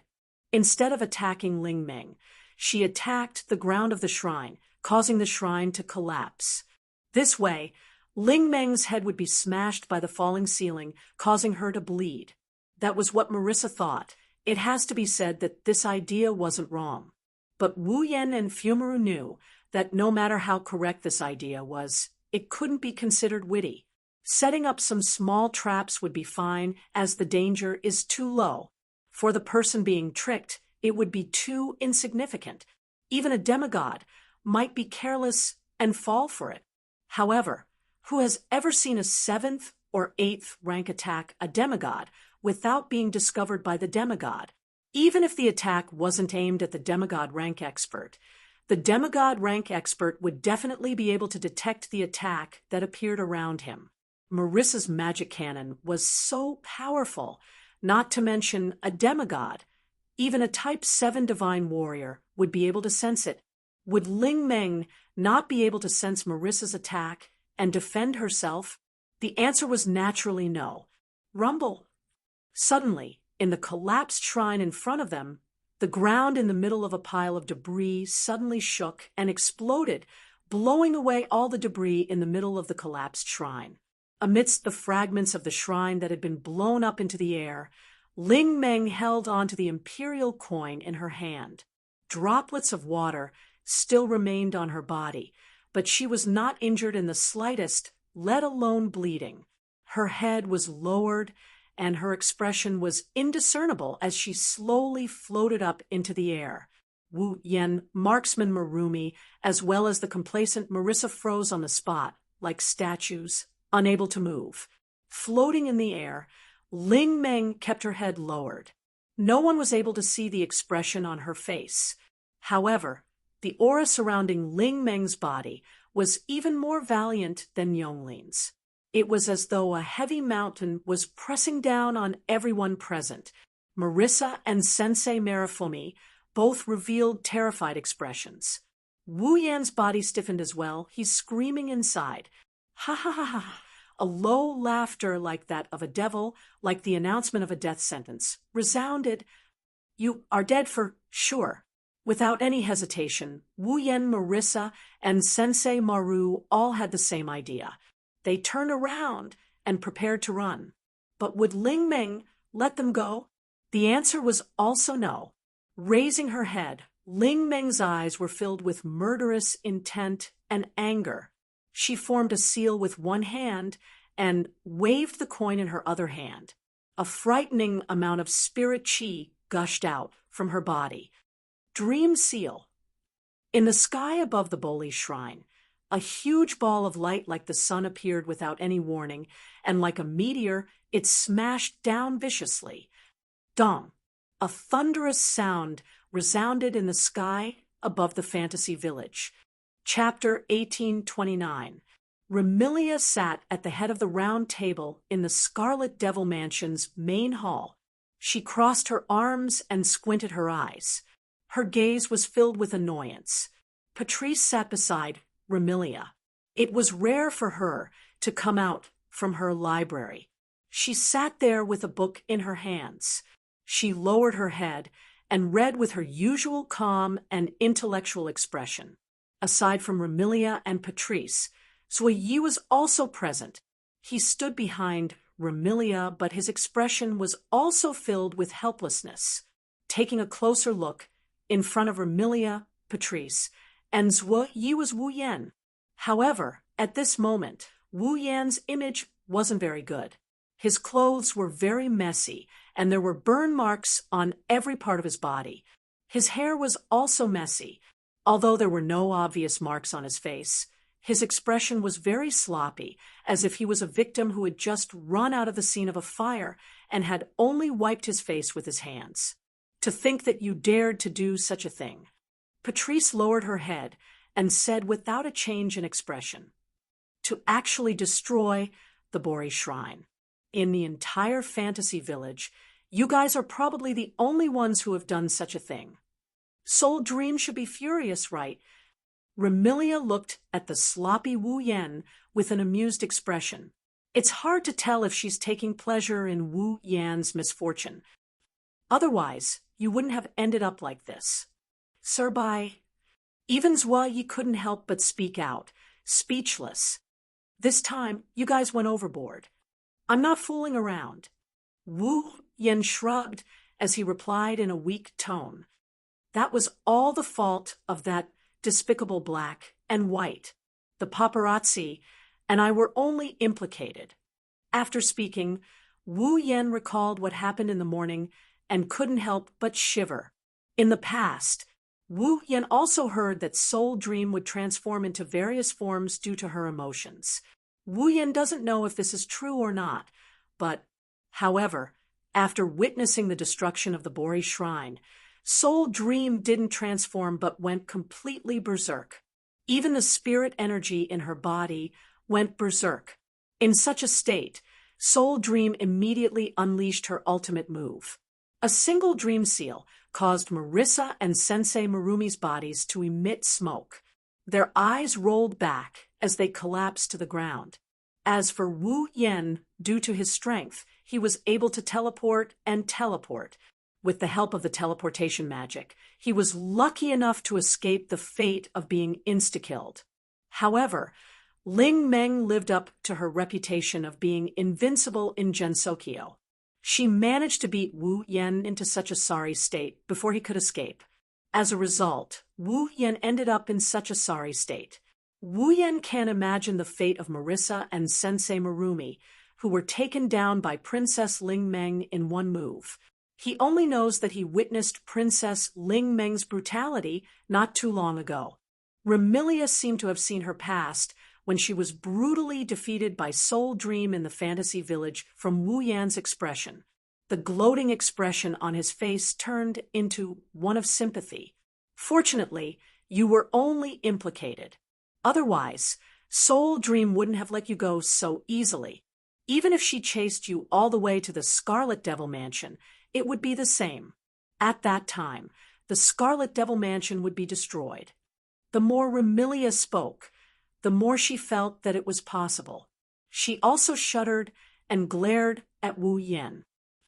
I say, of all the people you could provoke, you had to provoke Soul Dream. Even if you are strong, Soul Dream is invincible in the fantasy village. However, Princess Ling Meng is invincible in Fantasy Village. Do you think you can defeat Princess Ling Meng in Fantasy Village? No. As long as it's in the Fantasy Village, even if I use all my trump cards, I won't be able to defeat Soul Dream. Even if I go all out, I am still no match for that Akagaki. I know my limits, Wu Yan said with a headache. But I don't intend to fight Soul Dream. I only want to obtain a drop of her blood. Why do you want Soul Dream's blood? Patrice lifted her head from the book in her hand and looked at Wu Yan. Last time, for a drop of Soul Dream's blood from the Forever Pavilion, you swallowed a potion that could trigger the 7 sins. This time, for a drop of Soul Dream's blood, you actually destroyed Soul Dream's shrine. Is there a need to go to this extent? Who knew that things would turn out like this? Wu Yan looked like he's at his wit's end. Actually, it's not just Soul Dream and Soul Dream's blood. I still need to collect 3 other types of blood in the fantasy village to gather 5 types of blood essence. 5 types of blood essence? Remilia, Patrice, and Black Knight looked at Wu Yen with a serious expression. Even though it sounded unbelievable, these girls who were closer to Wu Yen than anyone else didn't understand Wu Yen. Whether it's Remilia, who is his younger sister, Sakuya, who is his confidant, or Patrice, who is already in a relationship with Wu Yen, their understanding of Wu Yen is at a very limited level. Wu Yen seemed to have a close relationship with House Yakumo. He was also the ancestor of the vampires who had disappeared for a long time. Under unknown circumstances, he shared a life with Fran. It was only recently that he entered the sights of the demons and humans in the fantasy village. Remilia, Patrice, and Black Knight only had this level of understanding of Wu Yan's identity. Apart from Black Knight, who knew Wu Yan's real name, they knew nothing else. Remilia, Patchouli, and Sakuya perked up when Wu Yan mentioned that he has a goal to accomplish in Fantasy Country. It'll be a little troublesome to explain. I'll explain it simply. Wu Yan deliberated over his next words and said to the 3 girls, "I'll tell you everything else later. First, I'll tell you my purpose. I need 5 types of blood that contain unique powers. They are the blood essence that contains the power of imagination, blood essence that contains the power of realm, blood essence that contains the power of eternity, blood essence that contains the power of nature, and blood essence that contains the power of time. These 5 essences can help me complete an item. That item can increase my power by leaps and bounds to a level where no one can match me," Wu Yan said in a serious tone. "Therefore, I must obtain these 5 types of blood essence. Greatly increase your strength." Remilia frowned. "So that's why you've stirred up so much trouble. Fantasy, realm, eternity, nature, time, 5 types of blood essence with unique powers." Patrice pondered. "In other words, the blood essence of Bori and the moon people of Forever Pavilion contains one of the 5 unique powers? Time. By the side, Sui Yi hesitated for a moment and asked with uncertainty, "Lord Bai, that blood essence that contains the power of time, just as you thought." Wu Yan scratched his cheek. "It's your blood, Black Knight." Hearing this, Sui Yi's expression didn't change, and he only nodded. "Lord Bai, do you need me to give you a drop of blood?" No need. Wu Yan said awkwardly. "Even though it's a little embarrassing, Black Knight, I already took a drop of your blood during your battle with Remilia. I'm sorry I didn't tell you." "Don't say that." Black Knight's expression revealed an indescribable gentleness. "It's good that I can help Lord Bai." Wu Yan and Sakuya looked at each other, and then, as if attracted to each other, they didn't look away. "Ahem." Remilia purposely coughed when she saw this. Her voice sounded a bit dissatisfied. It woke Wu Yan and Kuyi up. The 2 immediately averted their gazes in an embarrassed manner. Patrice merely swept an indifferent glance and spoke with an emotionless face. "In that case, you've already obtained 2 types of blood that you need. Is Witch Boli your next target?" "Ha! You're really unlucky." Remilia pursed her lips. Of all the people, it just had to be that Soul Dream. "It's because of this that I have a headache." Wu Yan bitterly laughed. "I can't beat her in a fight, and even if I can, I won't be able to injure her. If I were to set a trap, it would be very suspenseful due to the other party's extraordinary luck and intuition. On top of that, I don't even know if I can succeed in setting a trap." Hearing this, Remilia rolled her eyes and suddenly laughed. "If you only want Soul Dream's blood, I have a way." Wu Yan's eyes lit up. Chapter 1830. It was nighttime. Standing at the end of the stone steps, Ling Meng stared straight ahead at the ruins of the Boli shrine. The more she looked at it, the angrier she felt. Even for someone like Ling Meng, who always acted as if it had nothing to do with her, she would only be serious when dealing with the anomaly. Even someone as undisciplined as her could not ignore the fact that her home had been razed to the ground. Furthermore, it was razed to the ground for no apparent reason. For Ling Meng, this was a disaster. I shouldn't have let that despicable person escape so easily. Ling Meng clenched her fists. The anger in her eyes had not dissipated for an entire day. However, she wanted to cry but had no tears. Could it be that my good days were destined to end when I encountered that big trouble? Right now, Ling Meng was certain that Yakumo Haku, the person who appeared in Fantasy Village for no apparent reason, was definitely a huge problem. At least, for Ling Meng, it was definitely a problem. No matter how Wu Yan evaded the responsibility or how unintentional he was, or even if he was not the one who destroyed the shrine, Wu Yan could not keep himself out of this matter. After all, if Wu Yan did not force Marissa and Fumaru to help him think of a way to obtain Ling Meng's blood, things would not have turned out this way. Thus, after hearing everything from Marissa and Fumaru, Ling Meng was furious. The anger in Princess Ling Meng's heart was increasing with every passing second. Sooner or later, I'm going to cure that big trouble. After making this grand wish that she did not know if it could be realized, Soul Dream held the imperial coin in her hand and pointed to the side of the ruined Bori shrine, shouting loudly, "Over there! Don't slack off. Hurry up and get back to work." Yes, just as Ling Meng's voice fell, two feeble voices responded from the side of the ruined Boli shrine. These two voices were natural. They were Marissa and Fumaru, who were defeated by Ling Meng's dream seal. He saw Marissa and Sensei Marumi, who still had some charred marks on their bodies, were huddled next to the ruins of the Bori shrine. They were sweating profusely as they moved several huge trees with their bare hands. In addition, there were also stone strips and finished lumber. The Bori shrine was of vital existence in Fantasy Village, although it was due to the fact that he often had many demons as guests. In fact, there weren't many humans who came to visit the Bori shrine. As a result, the Boli shrine was also very poor. However, no one ever thought of abandoning such an old shrine. Let's not talk about the fact that the manager of the Fantasy Village is actually the sorceress of the Bori shrine. He needed to solve all kinds of changes and disasters in the Fantasy Village. Aside from the importance of the Bori shaman, the existence of the Bori shrine was also very important. It couldn't be helped.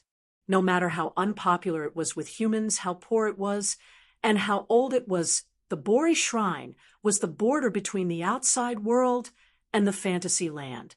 In the real world outside, there was also a Bori shrine that looked like a ruin.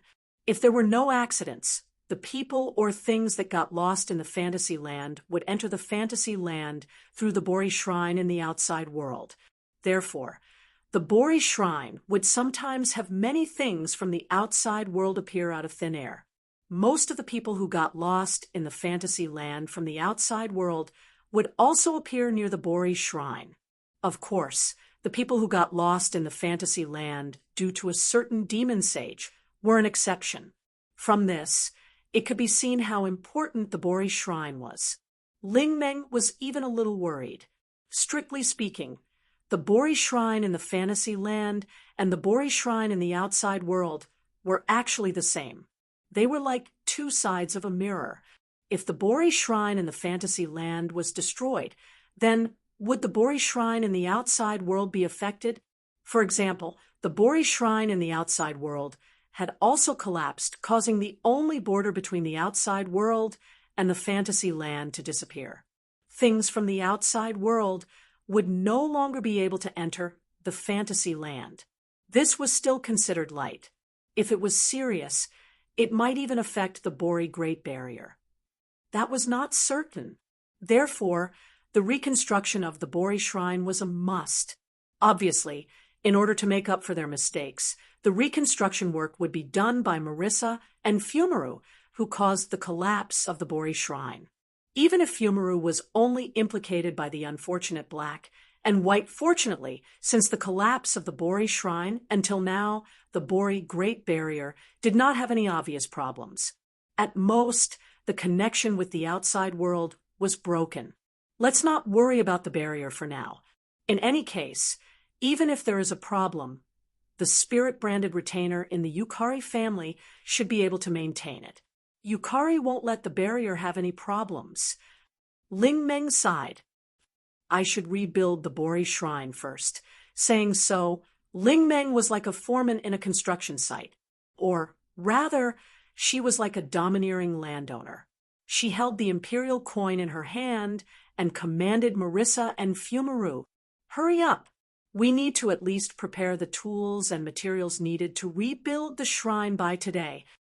Yes, Marissa and Sensei Maru still responded weakly. They moved the wood and stone, piled them aside, and then went into a small forest not far from Bori Shrine. They continued to cut down trees, blast rocks, and turn them into wood and stone.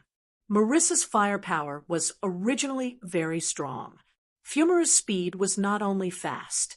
Both of them were very strong. When it came to making wood and stones, their speed was not something an ordinary person could compare to. One of them was comparable to a dozen people. Looking at this progress, it should not be a problem to prepare all the materials needed to rebuild the shrine by today. However, the work of rebuilding the shrine could only continue tomorrow. In other words, Ling Meng did not have a place to stay tonight. Thinking of this, Ling Meng's head started to hurt.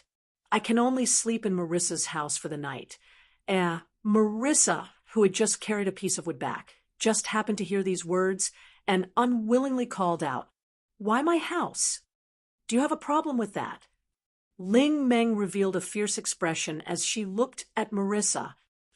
Who do you think caused me to fall to the point where I don't even have a place to stay? Marissa shrunk her neck and was speechless. At this moment, the sound of footsteps on the stone steps of the shrine entered the ears of Ling Meng, Marissa, and Fumaru, attracting the attention of the three girls. Turning their heads, they looked in the direction of the stone steps. In the next moment, several figures appeared before their eyes. It was a group of one small figure and two large figures. The smaller figure was no more than a meter tall and looked like a child of about 10 years old. She wore a white cherry-colored Gothic, lowly outfit and a hat on her head. She walked in front of the two larger figures. Of the two large figures, one was dressed in pajamas with a book in her hand. She looked very intellectual as she walked. The other was dressed in maid attire and exuded an awe-inspiring aura. She held a parasol in her hand and supported the small girl in the dark. There was only one place in the fantasy village where such a group of three would appear. Scarlet Devil Mansion. The newcomers were Remilia, Patrice, and Zhuoyi. Oh, the moment Remilia ascended the stone steps, she saw Ling Meng, Marissa, and Fumi looking at her in astonishment. She also saw the ruins of the Boli Shrine, and a sinister smile appeared on her face. You guys seem to be very busy. It's you guys? Marissa and Sensei Maruin exclaimed in surprise. What are you guys doing here? Princess Ling Meng looked at Remilia with some displeasure, her expression turning somewhat unfriendly. Don't tell me you guys are here to apologize for your housekeeper? Apologize? Remilia shrugged. It's not a castle, it's just a shrine. What's there to apologize for? Ha! Ling Meng was enraged. Your housekeeper destroyed my shrine, and you're looking down on him? There's nothing wrong with that, right? Remilia smirked, revealing her sharp canine teeth. I'm giving you a chance to rebuild your shrine. To be honest, the Bori Shrine is too old. Isn't it good to build a new one? Whether it's old or new, it's none of your business. Ling Meng snorted and waved her hand at Remilia in disdain. If there's nothing else, hurry up and leave. Don't be a hindrance. Isn't there nothing else? Patrice suddenly spoke. Remilia is here to invite you to the hot springs. Chapter 1831. Hot spring. This used to be an impossible word in Fantasy Village. That was because there was no such thing as a hot spring in Fantasy Village.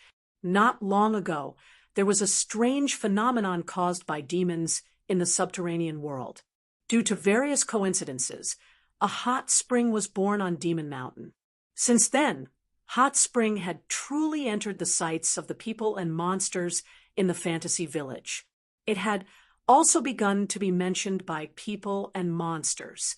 Up until now, Ling Meng did not know if there were other hot springs in the Fantasy Village.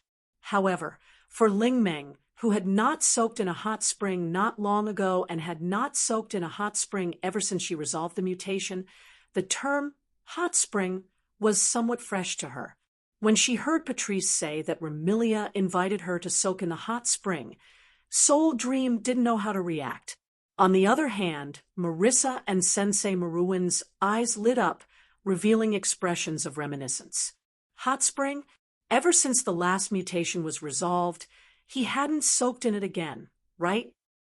That hot spring in Demon Mountain, right? There was a time when I used that hot spring as the main topic of my report. Looks like you're all interested.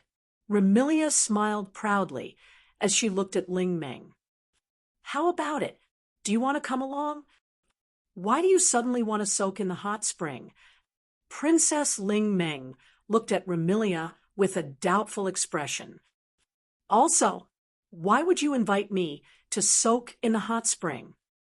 Remilia had always been a person who did things her own way.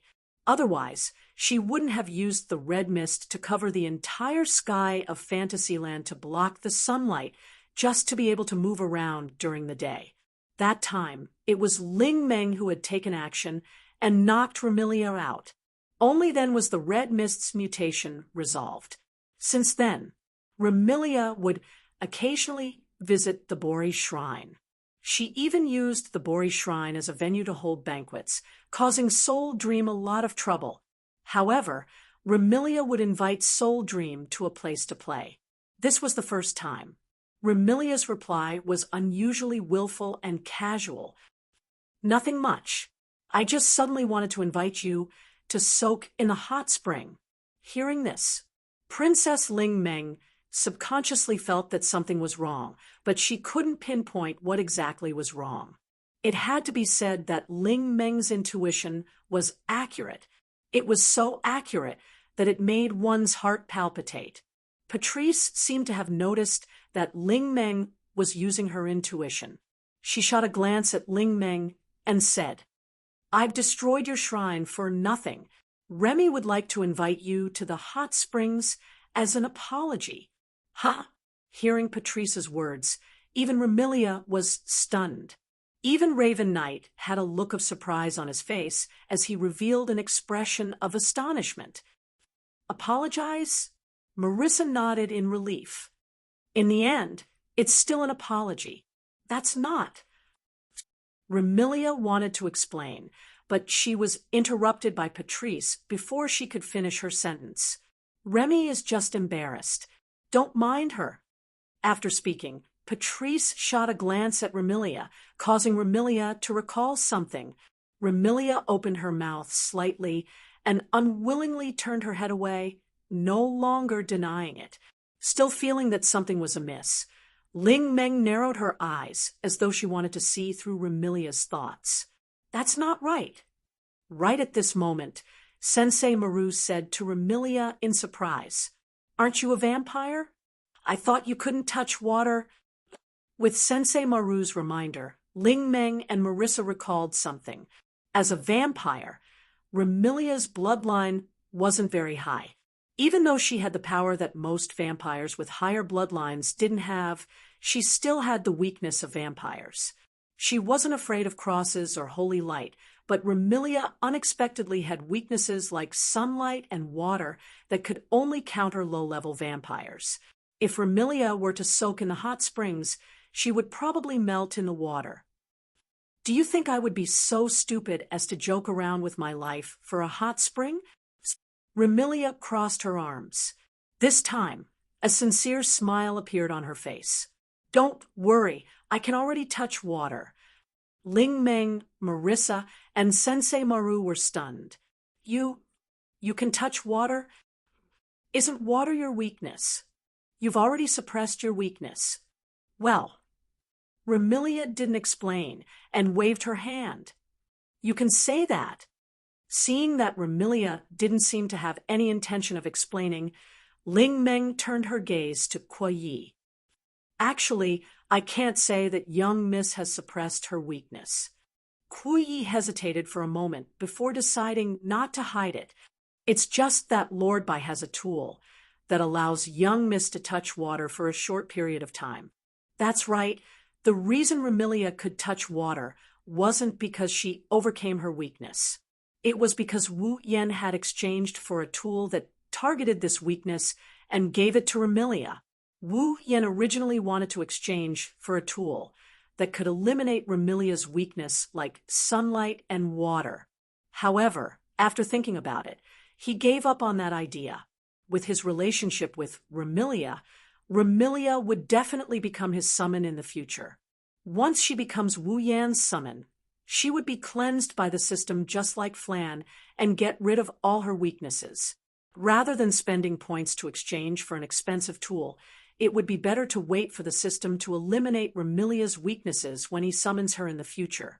Thus, Wu Yan didn't spend that many points to exchange for a tool. He simply exchanged for a cheap tool that could temporarily overcome her weakness and gave it to Remilia. Is it that guy again? Hearing the name she didn't want to hear the most from Zhu Ye's mouth, Ling Meng's expression darkened. Nothing that has anything to do with that guy is good. If you want to go to the hot spring, go ahead. Oh, Remilia didn't seem surprised at all. She had already guessed that Ling Meng would say that. Ling Meng, I didn't expect you to be so afraid of my housekeeper. Who's afraid of him? Ling Meng's eyebrows shot up. Why would I be afraid of him? Then why did you reject my invitation the moment you heard his name? Remilia smiled provocatively. Doesn't this prove that you're actually very afraid of him? I'm just afraid that he'll cause me trouble. Ling Meng shouted. If I wasn't afraid of him causing me trouble, I wouldn't be afraid no matter how many of them come. So I didn't bring him with me? Remilia shrugged her shoulders. If that's the case, if you're still afraid, then I really have no choice but to follow Pataki and Zhu Yi to the hot spring. Since we've reached this point, Ling Meng tightened her grip on the coin and closed her eyes. She couldn't help but laugh. All right, let's go to the hot spring then. Remilia revealed a victorious smile. Pataki and Zhu Yi secretly heaved a sigh of relief. Sensei, Maru exclaimed in surprise. You two really want to go to the hot spring? I want to go too. Marissa shouted loudly. As she shouted, she pounced towards Ling Meng. I want to go to the hot spring too. However, before the Marissa could reach her, Ling Meng extended her hand and pressed it against the Marissa's head. She pushed the dancing Marissa away, keeping her at a distance from Ling Meng. You can't go. Why? With her head held down by Ling Meng, Marissa, who was unable to pounce on Ling Meng, could not help but dance about anxiously. Why won't you let me go? It's not just you. Ling Meng glanced at Sensei Maru, who was restless. You too, Marissa, you can't go either. Sensei Maru's body stiffened, and he couldn't move. Why?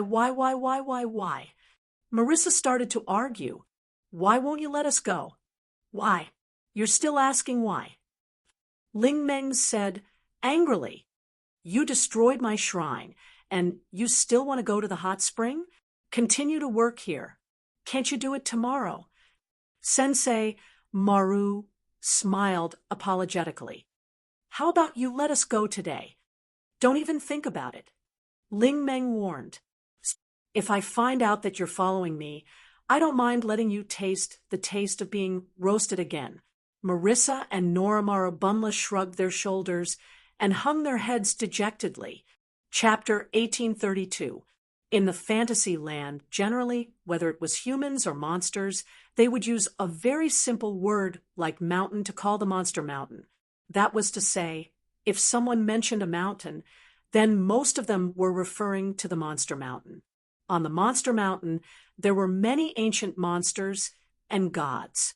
A cultural society that was different from other humans and monsters was also established here. In the monster mountain, in addition to those gods that are rarely seen on weekdays, the monsters that are active here are mainly Tengu and Kappa. Tengu and Kappa had high-tech means that were comparable to the outside world. This was a special society that was formed a long, long time ago based on the society established by the ghosts and gods that led the Tengu. Therefore, since a long time ago, many monsters had lived in the Monster Mountain.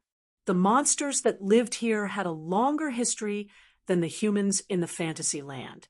It was precisely because the monsters in the Monster Mountain were different from the monsters at the foot of the mountain. They lived a corrupt society and served as an important balance point in the fantasy land. In particular, Tengu and Kappa possessed technology that was comparable to, or even more advanced than the outside world, which was why no monsters could invade this mountain. Among them, the Tengu was mainly famous for its photography, printing, publishing, and other technologies. The Kappa had the technology of smelting steel, construction, and making props.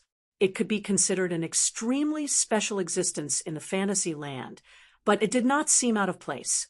Moreover, the monsters in the Monster Mountain were more cheerful and united than any other race in the fantasy land. With advanced technology, they lived a rich near-future life. However, because of their strong sense of companionship, they were also quite repulsive to others, especially the intruders in the mountain. No matter who the other party was, they would do their best to drive them away. Therefore, there were many mysteries in the Monster Mountain that had not been confirmed by the monsters and people in the fantasy land.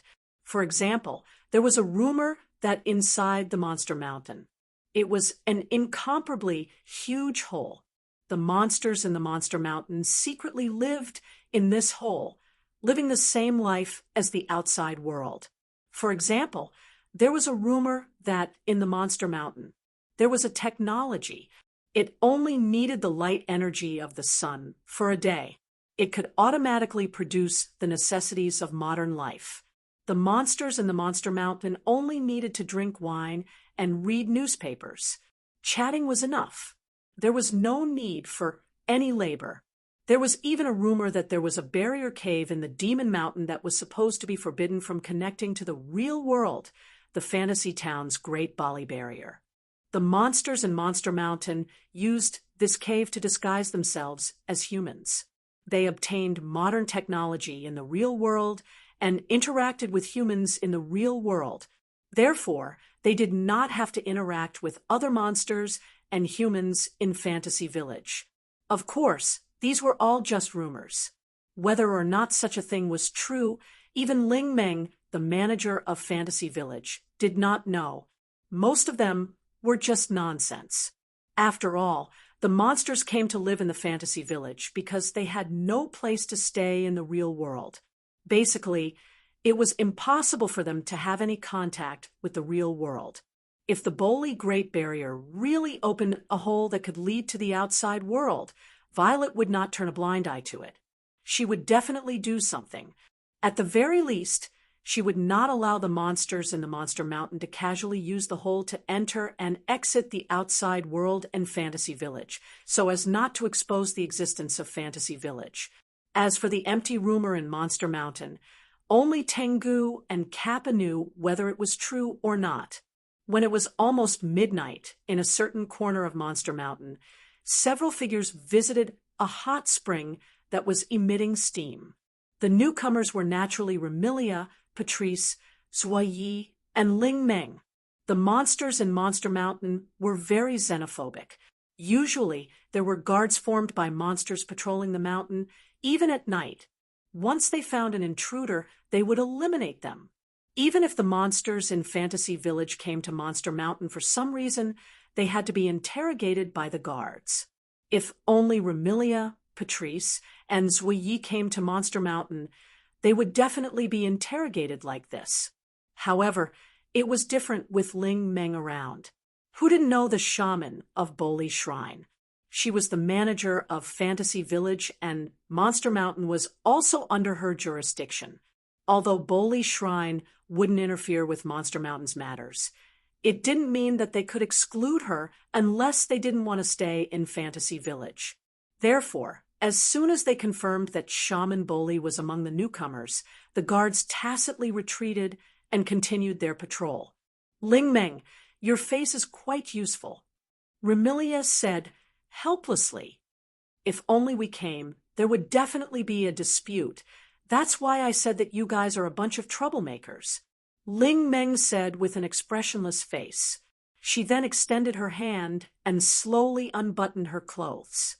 Stop talking nonsense, quickly soak in the water, and go back to sleep. Remilia, Patrice, and Zuyi could hear the annoyance and impatience in Ling Meng's words.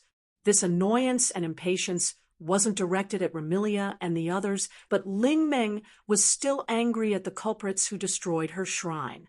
Remilia didn't beat around the bush.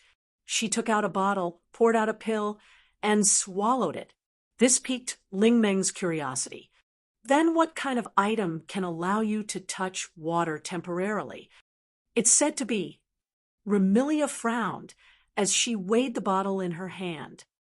I just don't know if it's effective. Since Lord Bai said so, it must be true, Zuyi hurriedly said. Lord Bai wouldn't joke around with young Miss Safety. That's true.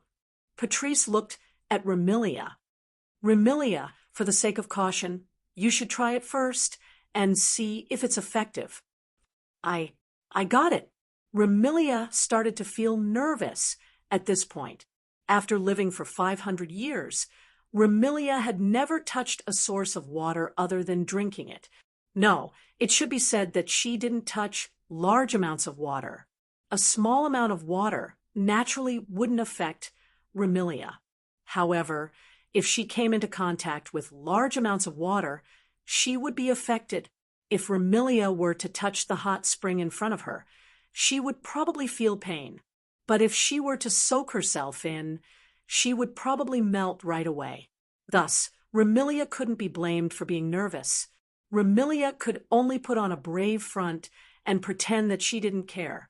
She walked forward, squatted down, and looked at the steaming hot spring water in front of her with some struggle. Ling Meng had already stopped removing the clothes, while Patrice had also kept her book. A trace of nervousness appeared on San Ye's face. The three of them simultaneously looked towards Remilia, who was squatting by the hot spring with different expressions.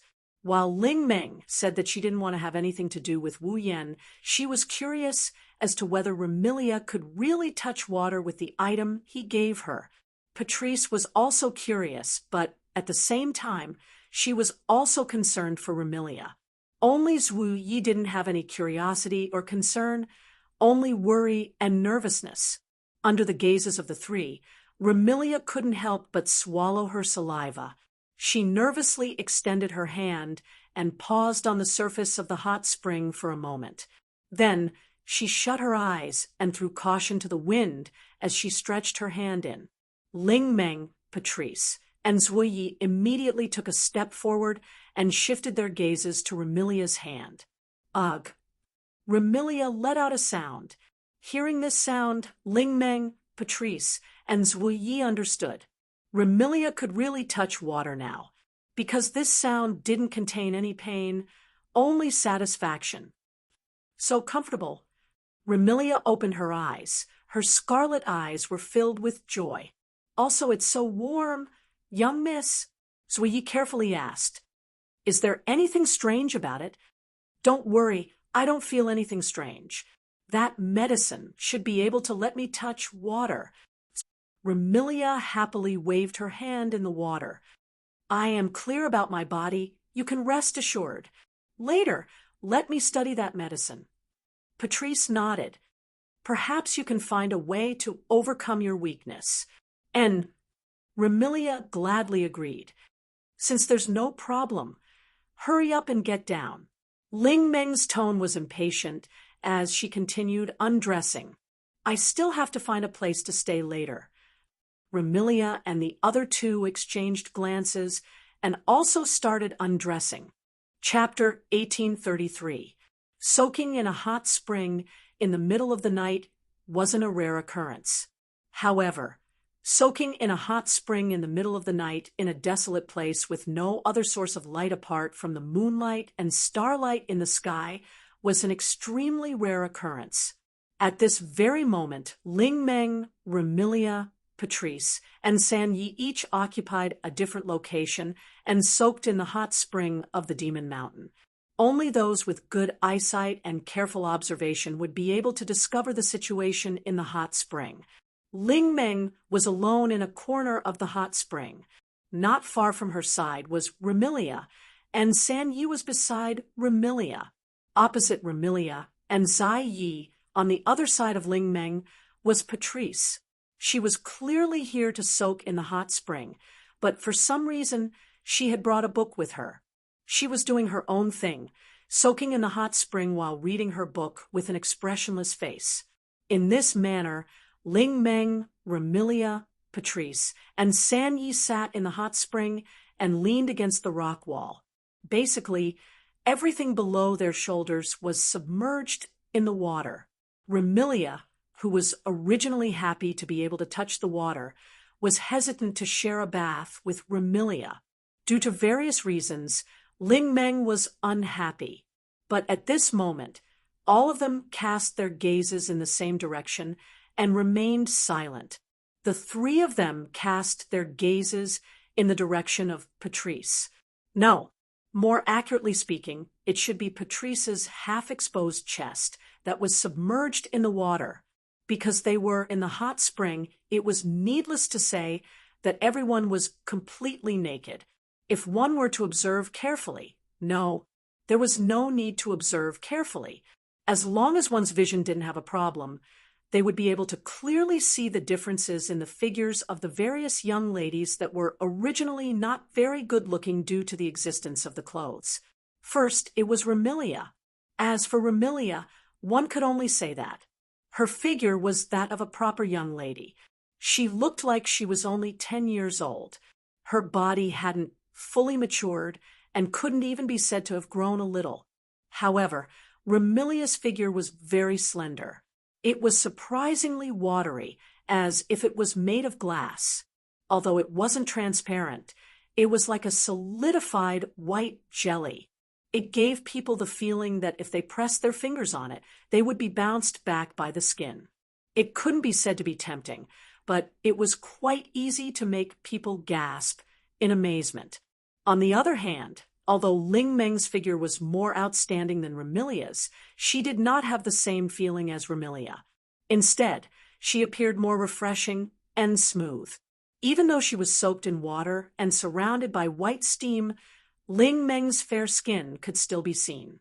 If Remilia were to be compared to jelly, then Ling Meng would be a brightly colored candy. One could not help but lick her. Of course, Princess Ling Meng's figure could not be described as good. Her curves were very distinct, but it was still too early to say that she was impressive. She could only be described as cute. Then it was night. In terms of the size of the part that needed to be protruded, night was the same as Ling Meng. They were the type that could only be grasped with one hand. They couldn't be considered voluptuous or impressive. However, Ji Yi had a delicate body that reminded people of ice, snow, and rivers. It was an extremely beautiful body. Her chest wasn't large, but the shape was beautiful. Her skin wasn't as smooth as Ling Meng's, but it was far more exquisite.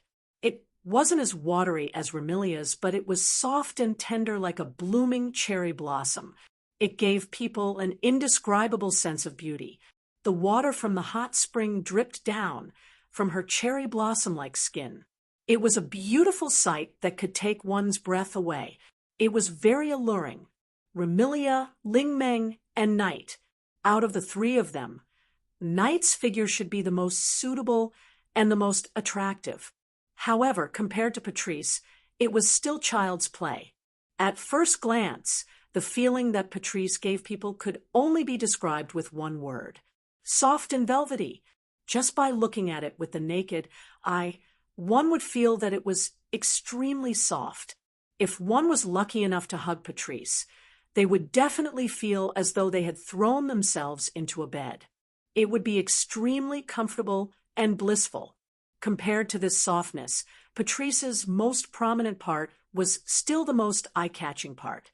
Even if the water flowed past, it wouldn't be able to find a gap to squeeze in. It was a pair of voluptuous breasts that were tightly pressed against each other. In addition to her soft and firm waist, slender thighs, and fully developed figure, this was undoubtedly the dream of all men. It was the most perfect figure in the world. It was the embodiment of both men's desires and women's longing. It could be said that it was a figure that was doted on by the Creator. Needless to say, what caused Remilia, Ling Meng, and Raven Knight to ignore all their emotions and stare at the pair of perfectly round chests that could not be concealed. Of course, compared to Patrice's voluptuous figure, Remilia, Ling Meng, and Knight looked like a child of about 10 years old, while the other two were only 16 or 17 years old. They still had a lot of room for growth. However, Remilia was a vampire. She wouldn't age or die, and her body wouldn't grow any further. Ling Meng and Knight had also reached the final stage of their development.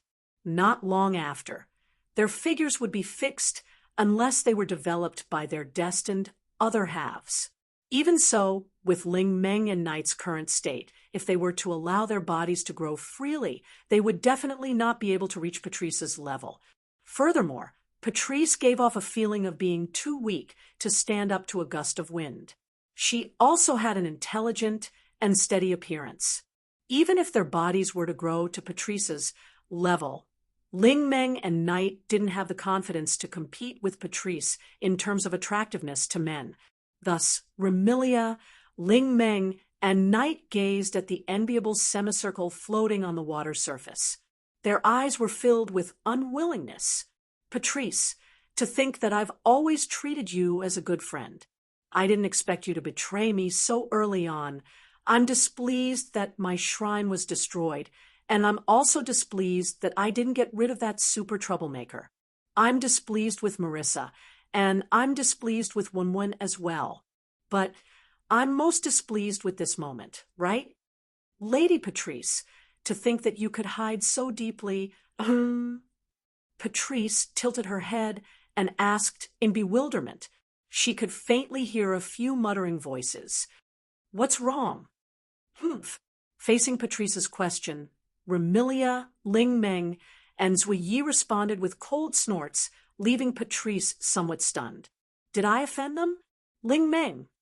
As though trying to shake off her displeasure, Remilia turned to Ling Meng and spoke with a rather harsh tone. How about we compete and see who can soak in the hot spring the longest? Huh. Ling Meng frowned and waved her hand disinterestedly. How troublesome. You should look for your maid to compete with that big-breasted, which over there. Don't say that, there's a prize. Remilia revealed an unfathomable smile. If you can soak in the hot spring longer than me, after you rebuild the shrine, I'll pay for all the furniture and utensils. Hearing this, Ling Meng's uninterested and lazy expression disappeared without a trace, and her eyes shone with a bright light. Are you serious? Of course it's true. Remilia shrugged. It's just some furniture and utensils. It won't cost much. It's not just furniture and utensils, Ling Meng reminded. I also want to buy a bigger and better kotatsu than the one I had before. No problem. And the best tea set. That's not a problem either. I also want to buy tea leaves. I'll buy you the best. And, so annoying. When the time comes, you can buy whatever you want. All right. Ling Meng finally mustered up her enthusiasm. No, that's not right. Rather than calling it enthusiasm, it would be more accurate to call it throwing caution to the wind and going all out. For the furniture of my new shrine, I won't leave before you even if I die. Even though they already expected this reaction from Ling Meng, Remilia, Patrice, and Knight couldn't help but feel a sense of helplessness when they heard this. This poor, which could it be that the mysterious power in her blood is a power that can make people lose all their strength? That's truly frightening. Chapter 1834. Generally speaking, hot springs aren't suitable for prolonged soaking. Otherwise, one would suffer from chest tightness, thirst, dizziness, and other symptoms. Perhaps due to the lack of moisture, the skin would be dry. Therefore, it's generally unsuitable to soak in a hot spring for more than 20 minutes. Otherwise, there would be all sorts of side effects. Large amounts of moisture would be drained from the skin and cause discomfort. Originally, Ling Meng intended to soak in the hot spring for 10 minutes and return to her shrine to worry about it. However, after Remilia proposed the bet, Ling Meng decided to stake it all. As time elapsed, Ling Meng, Remilia, Patrice, and San Yi had entered the hot spring for 30 minutes. Roughly 40 minutes had passed since then. I can't take it anymore. Patrice's body was originally weaker than an average person. Although she wasn't a human, but a witch, her resistance to the hot spring was much stronger than an average person. However, after 40 minutes, her calm face turned red, and she surrendered. Lady Patrice. Seeing Patrice acting as though she was drunk, her head swaying left and right. She looked as though she was about to fall into the hot spring and faint. Zuye's face turned red as well. He rushed over and helped Patrice up. Lady Patrice, are you all right? Zuye. Patrice mumbled in a daze. I feel dizzy. Zuye turned his gaze to Remilia, his expression somewhat awkward. Young Mississippi. Zuye. Her face was also red. However, Remilia, who was still at ease, waved her hand at Zuye. Help Patrice to the shore to rest. But Zuye hesitated. Young miss, don't you need me to accompany you? Don't worry, I'm fine. Remilia said with a dull expression. You can wait on the shore with Patrice. Rao Yi glanced at Remilia, who appeared to be at ease, and then at Patrice, who was fainting. He could only nod his head in agreement. I understand, young Mississippi. Leaving these words, Jean E. helped Patrice out of the hot spring and walked towards the shore. Patchouli and Nagai left the hot spring. They returned to the shore. Only then did Remilia tilt her head and look to her side. There, Ling Meng was soaking everything below her shoulders in the hot spring, her eyes wide open. It was as if he had pulled an all-nighter and hadn't slept at all. They were still in a stalemate and refused to sleep. Like a person who was holding a toothpick against his eyelids, he held on desperately. Taking a closer look, Ling Meng's face was redder than a monkey's, but her pair of large, watery eyes that used to be filled with laziness were no longer filled with laziness. Only dullness remained, and she even drew circles in her eyes. A sly smile appeared on Remilia's blushing face. How is it? Are you okay? That goes without saying. With circles in her eyes and a face as red as pig's blood, Ling Meng forced a smile and spoke in a hoarse voice. It's still too early. Is that so? Remilia shrugged her shoulders with a do-as-you-please expression. Don't try to be brave. It was natural for Remilia to be so calm. The medicine Wu Yen gave Remilia, rather than allowing her to come into contact with water. It's more accurate to say that it's enhancing her body's adaptability to water. even if it's a hot spring. Thus, for Remilia, as long as the medicine was still in effect, her body would be able to adapt to the hot spring. She might not be able to soak in the hot spring for a long time, but at the very least, she wouldn't experience any side effects. If Remilia wanted to soak in the hot spring for 1 or 2 hours, she would be able to do so. In other words, Remilia was cheating. However, Remilia swallowed the medicine in front of Ling Meng and didn't connect the dots. It was Ling Meng's own carelessness. Furthermore, Remilia's goal wasn't to determine the victor between her and Ling Meng. Remilia turned her head and saw Ling Meng's increasingly red face. She raised an eyebrow. Still not giving up. It's still too early, too early. Ling Meng seemed to have lost her mind. She kept muttering these words, but her head was also spinning along with her eyes. Seeing this, Remilia no longer tried to hide her emotions. Her face tensed up as she called out to Ling Meng. It should be about time, right? There would always be times when a person's blood would surge due to excessive heat or some other reason. Soaking in the hot spring could also cause a person's blood to surge and increase their blood circulation. Here came the problem. If one soaked in the hot spring for too long, their blood circulation would increase and their blood would surge. What kind of situation would occur? Those who could adapt to the hot spring would feel dizzy, and their bodies would overheat. It was possible that their skin would turn red. Those who couldn't adapt to the hot spring would experience the effects of excessive blood circulation. For example, a nosebleed. How was Ling Meng adapting to the hot spring? Was there even a need to ask? Ling Meng had only soaked in the hot spring once, and this was only her second time. After soaking in the hot spring for such a long time, the surrounding air was rather dry, and her body had lost most of its moisture. Thus, Ling Meng's nose began to bleed. Drip, Ling Meng's face flushed red at a speed visible to the naked eye. The look in her eyes became even more lifeless. Her tense face collapsed as a drop of dark red blood dripped down from the tip of her nose into the hot spring. Seeing this, Remilia's eyes lit up. With lightning speed, she collected the drop of blood floating on the surface of the water. Then, she acted as if she couldn't take it anymore and floated out of the hot spring. I can't take it anymore. You won.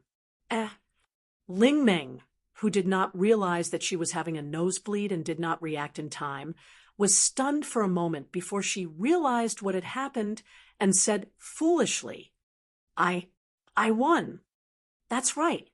Remilia admitted since she had achieved her goal. You won. Then, Ling Meng said stubbornly, My furniture, I know.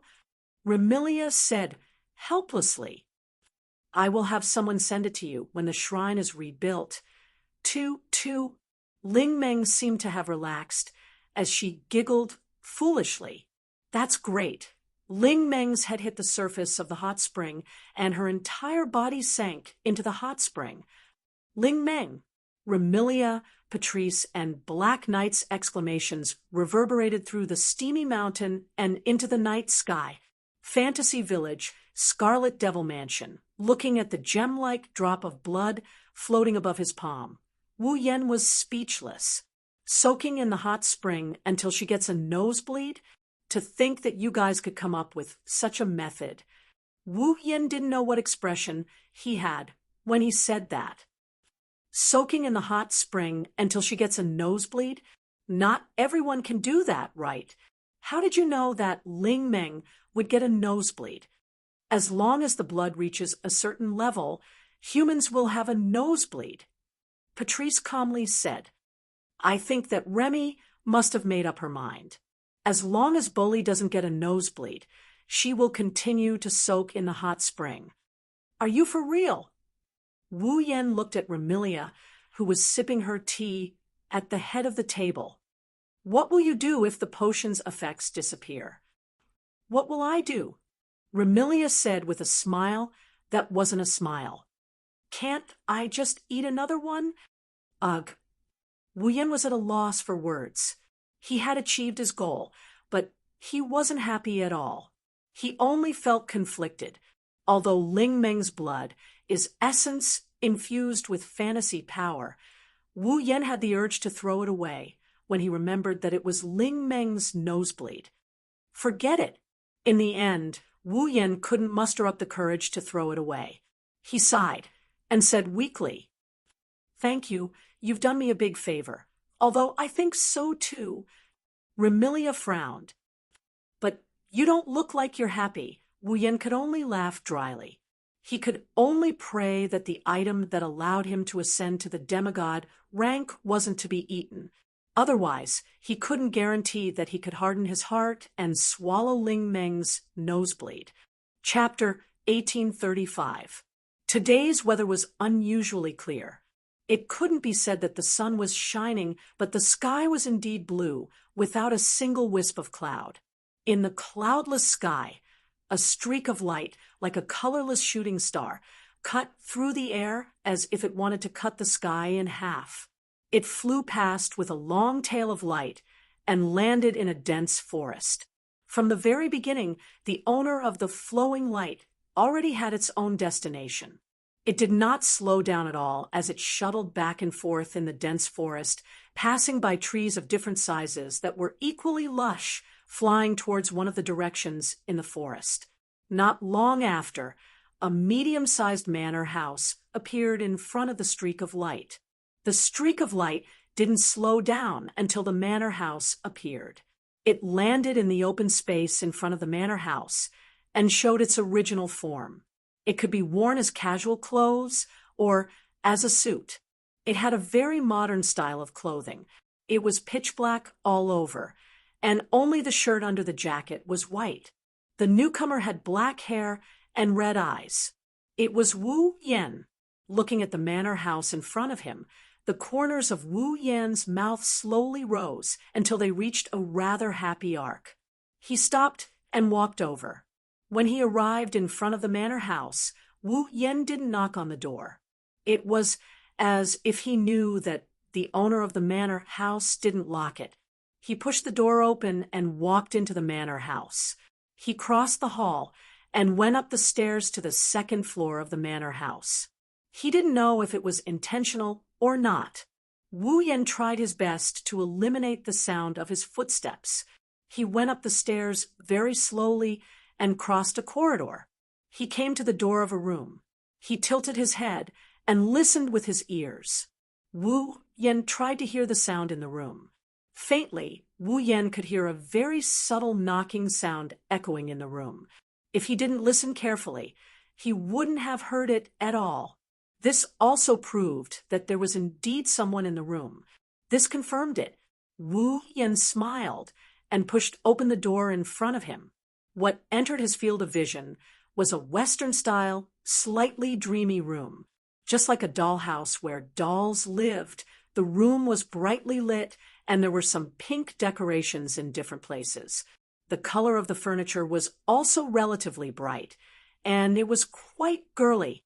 In such a room, the young lady sat gracefully on the floor. His head was lowered, and in his hands was an extremely delicate, palm-sized doll. He was fiddling with something with a serious look on his face. The hem of the sleeveless blue dress was spread out like a cake skirt. With the young girl as the center, it formed a circle on the ground. The young girl was like a housewife knitting a sweater. While she continued with the work at hand, she exuded an otherworldly aura. Seeing this scene, even Wu Yan's eyes lit up. Ever since Wu Yan overbearingly dominated her, Alice's temperament has become more and more attractive. Also, her every move was like an elegant, aristocratic daughter. It's hard for anyone to look away. Even Wu Yan couldn't bear to look away when he saw her like this. And the arrival of Wu Yan, naturally, it was impossible to hide it from Alice. But Alice didn't stop the work at hand, nor did she look up to say hello. She still continued to fiddle with the doll in her hand. Instead, Shanghai and Peng Lai, who were dressed as Western maids, were suspended on both sides. They bowed to Wu Yen as a greeting. Unfortunately, although Shanghai and Penglai had a healthy personality, they were just lifeless dolls after all. They didn't even have a voice. They could only bow. Wu Yen waved slightly to Shanghai and Penglai. Without saying a word, he walked directly into the room and sat opposite Alice. He stared straight at Alice and didn't move anymore. Under Wu Yan's invasive gaze, Alice remained expressionless. However, her pair of beautiful eyes had some ripples. Obviously, being stared at so brazenly by Wu Yan, even with Alice's indifference, she couldn't calm her heart. She wasn't as calm as she looked on the surface. Regarding this, Alice was angry and helpless. Angry, naturally, she was angry at herself, and also angry at Wu Yan. Helpless, she was helpless at herself. Helpless at the thick-skinned Wu Yan. Alice never knew that in this world there really existed a person who could break the peace in her heart with just a gaze or an action. One must know that in the past, even Marissa and Patrice couldn't break the peace in Alice's heart so obviously.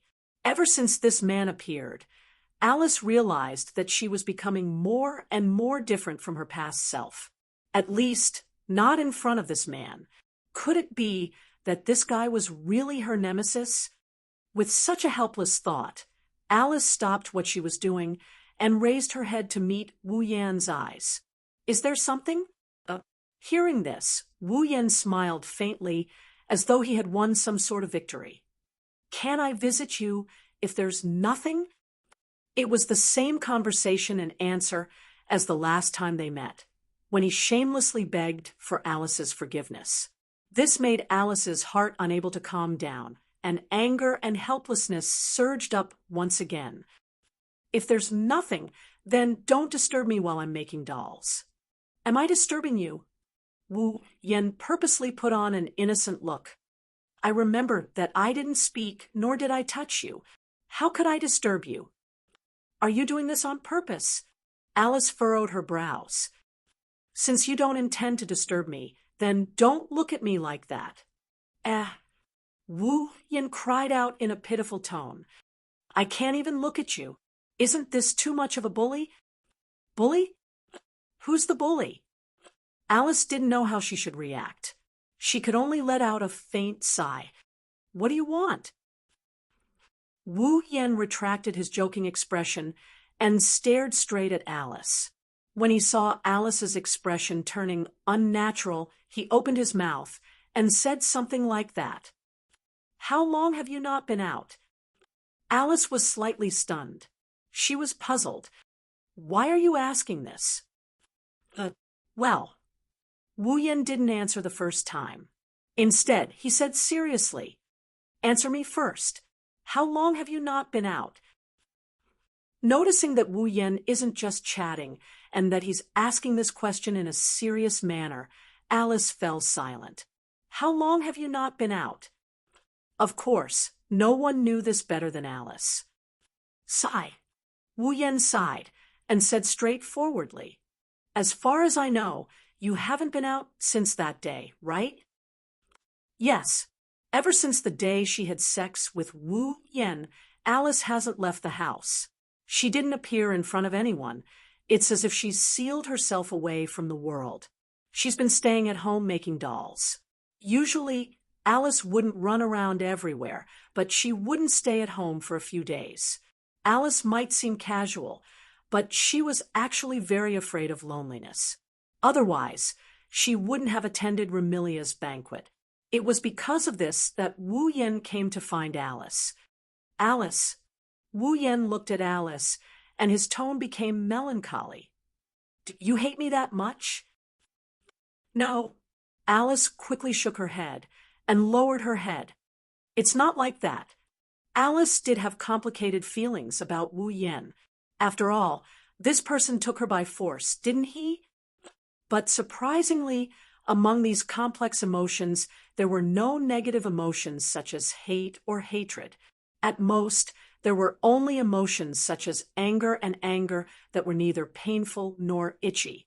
Alice didn't go out since then because she felt a little lost about her current self.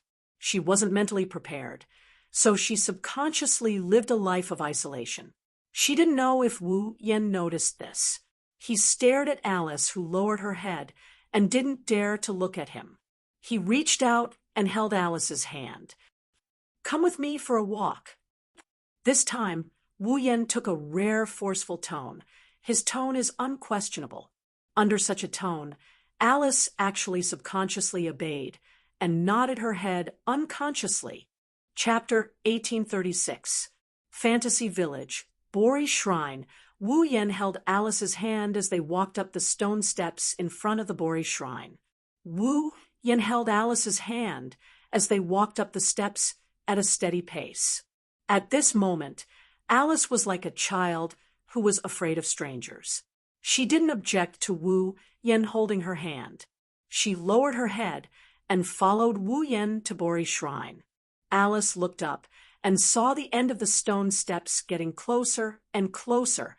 She whispered with a puzzled expression, "Why did you bring me to the shrine?"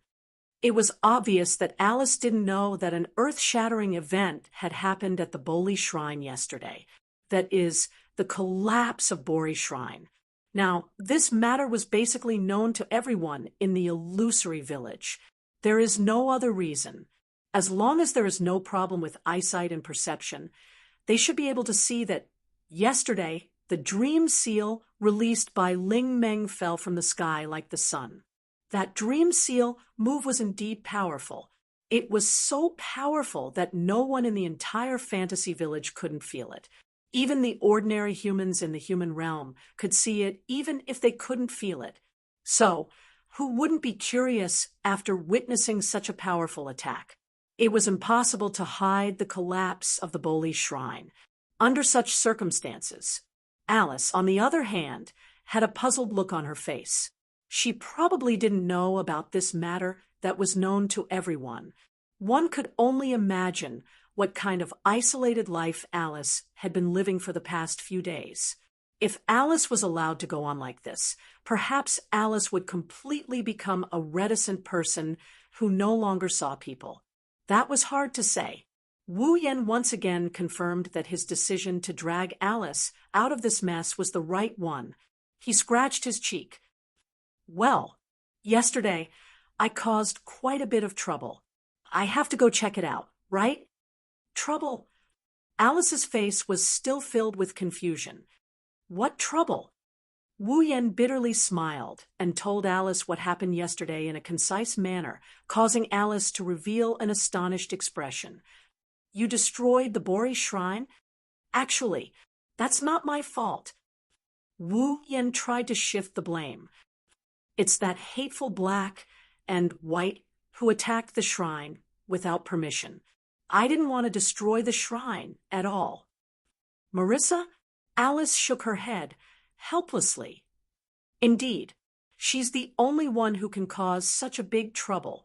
Alice tightened her grip on Wu Yan's hand as she continued with a complicated tone.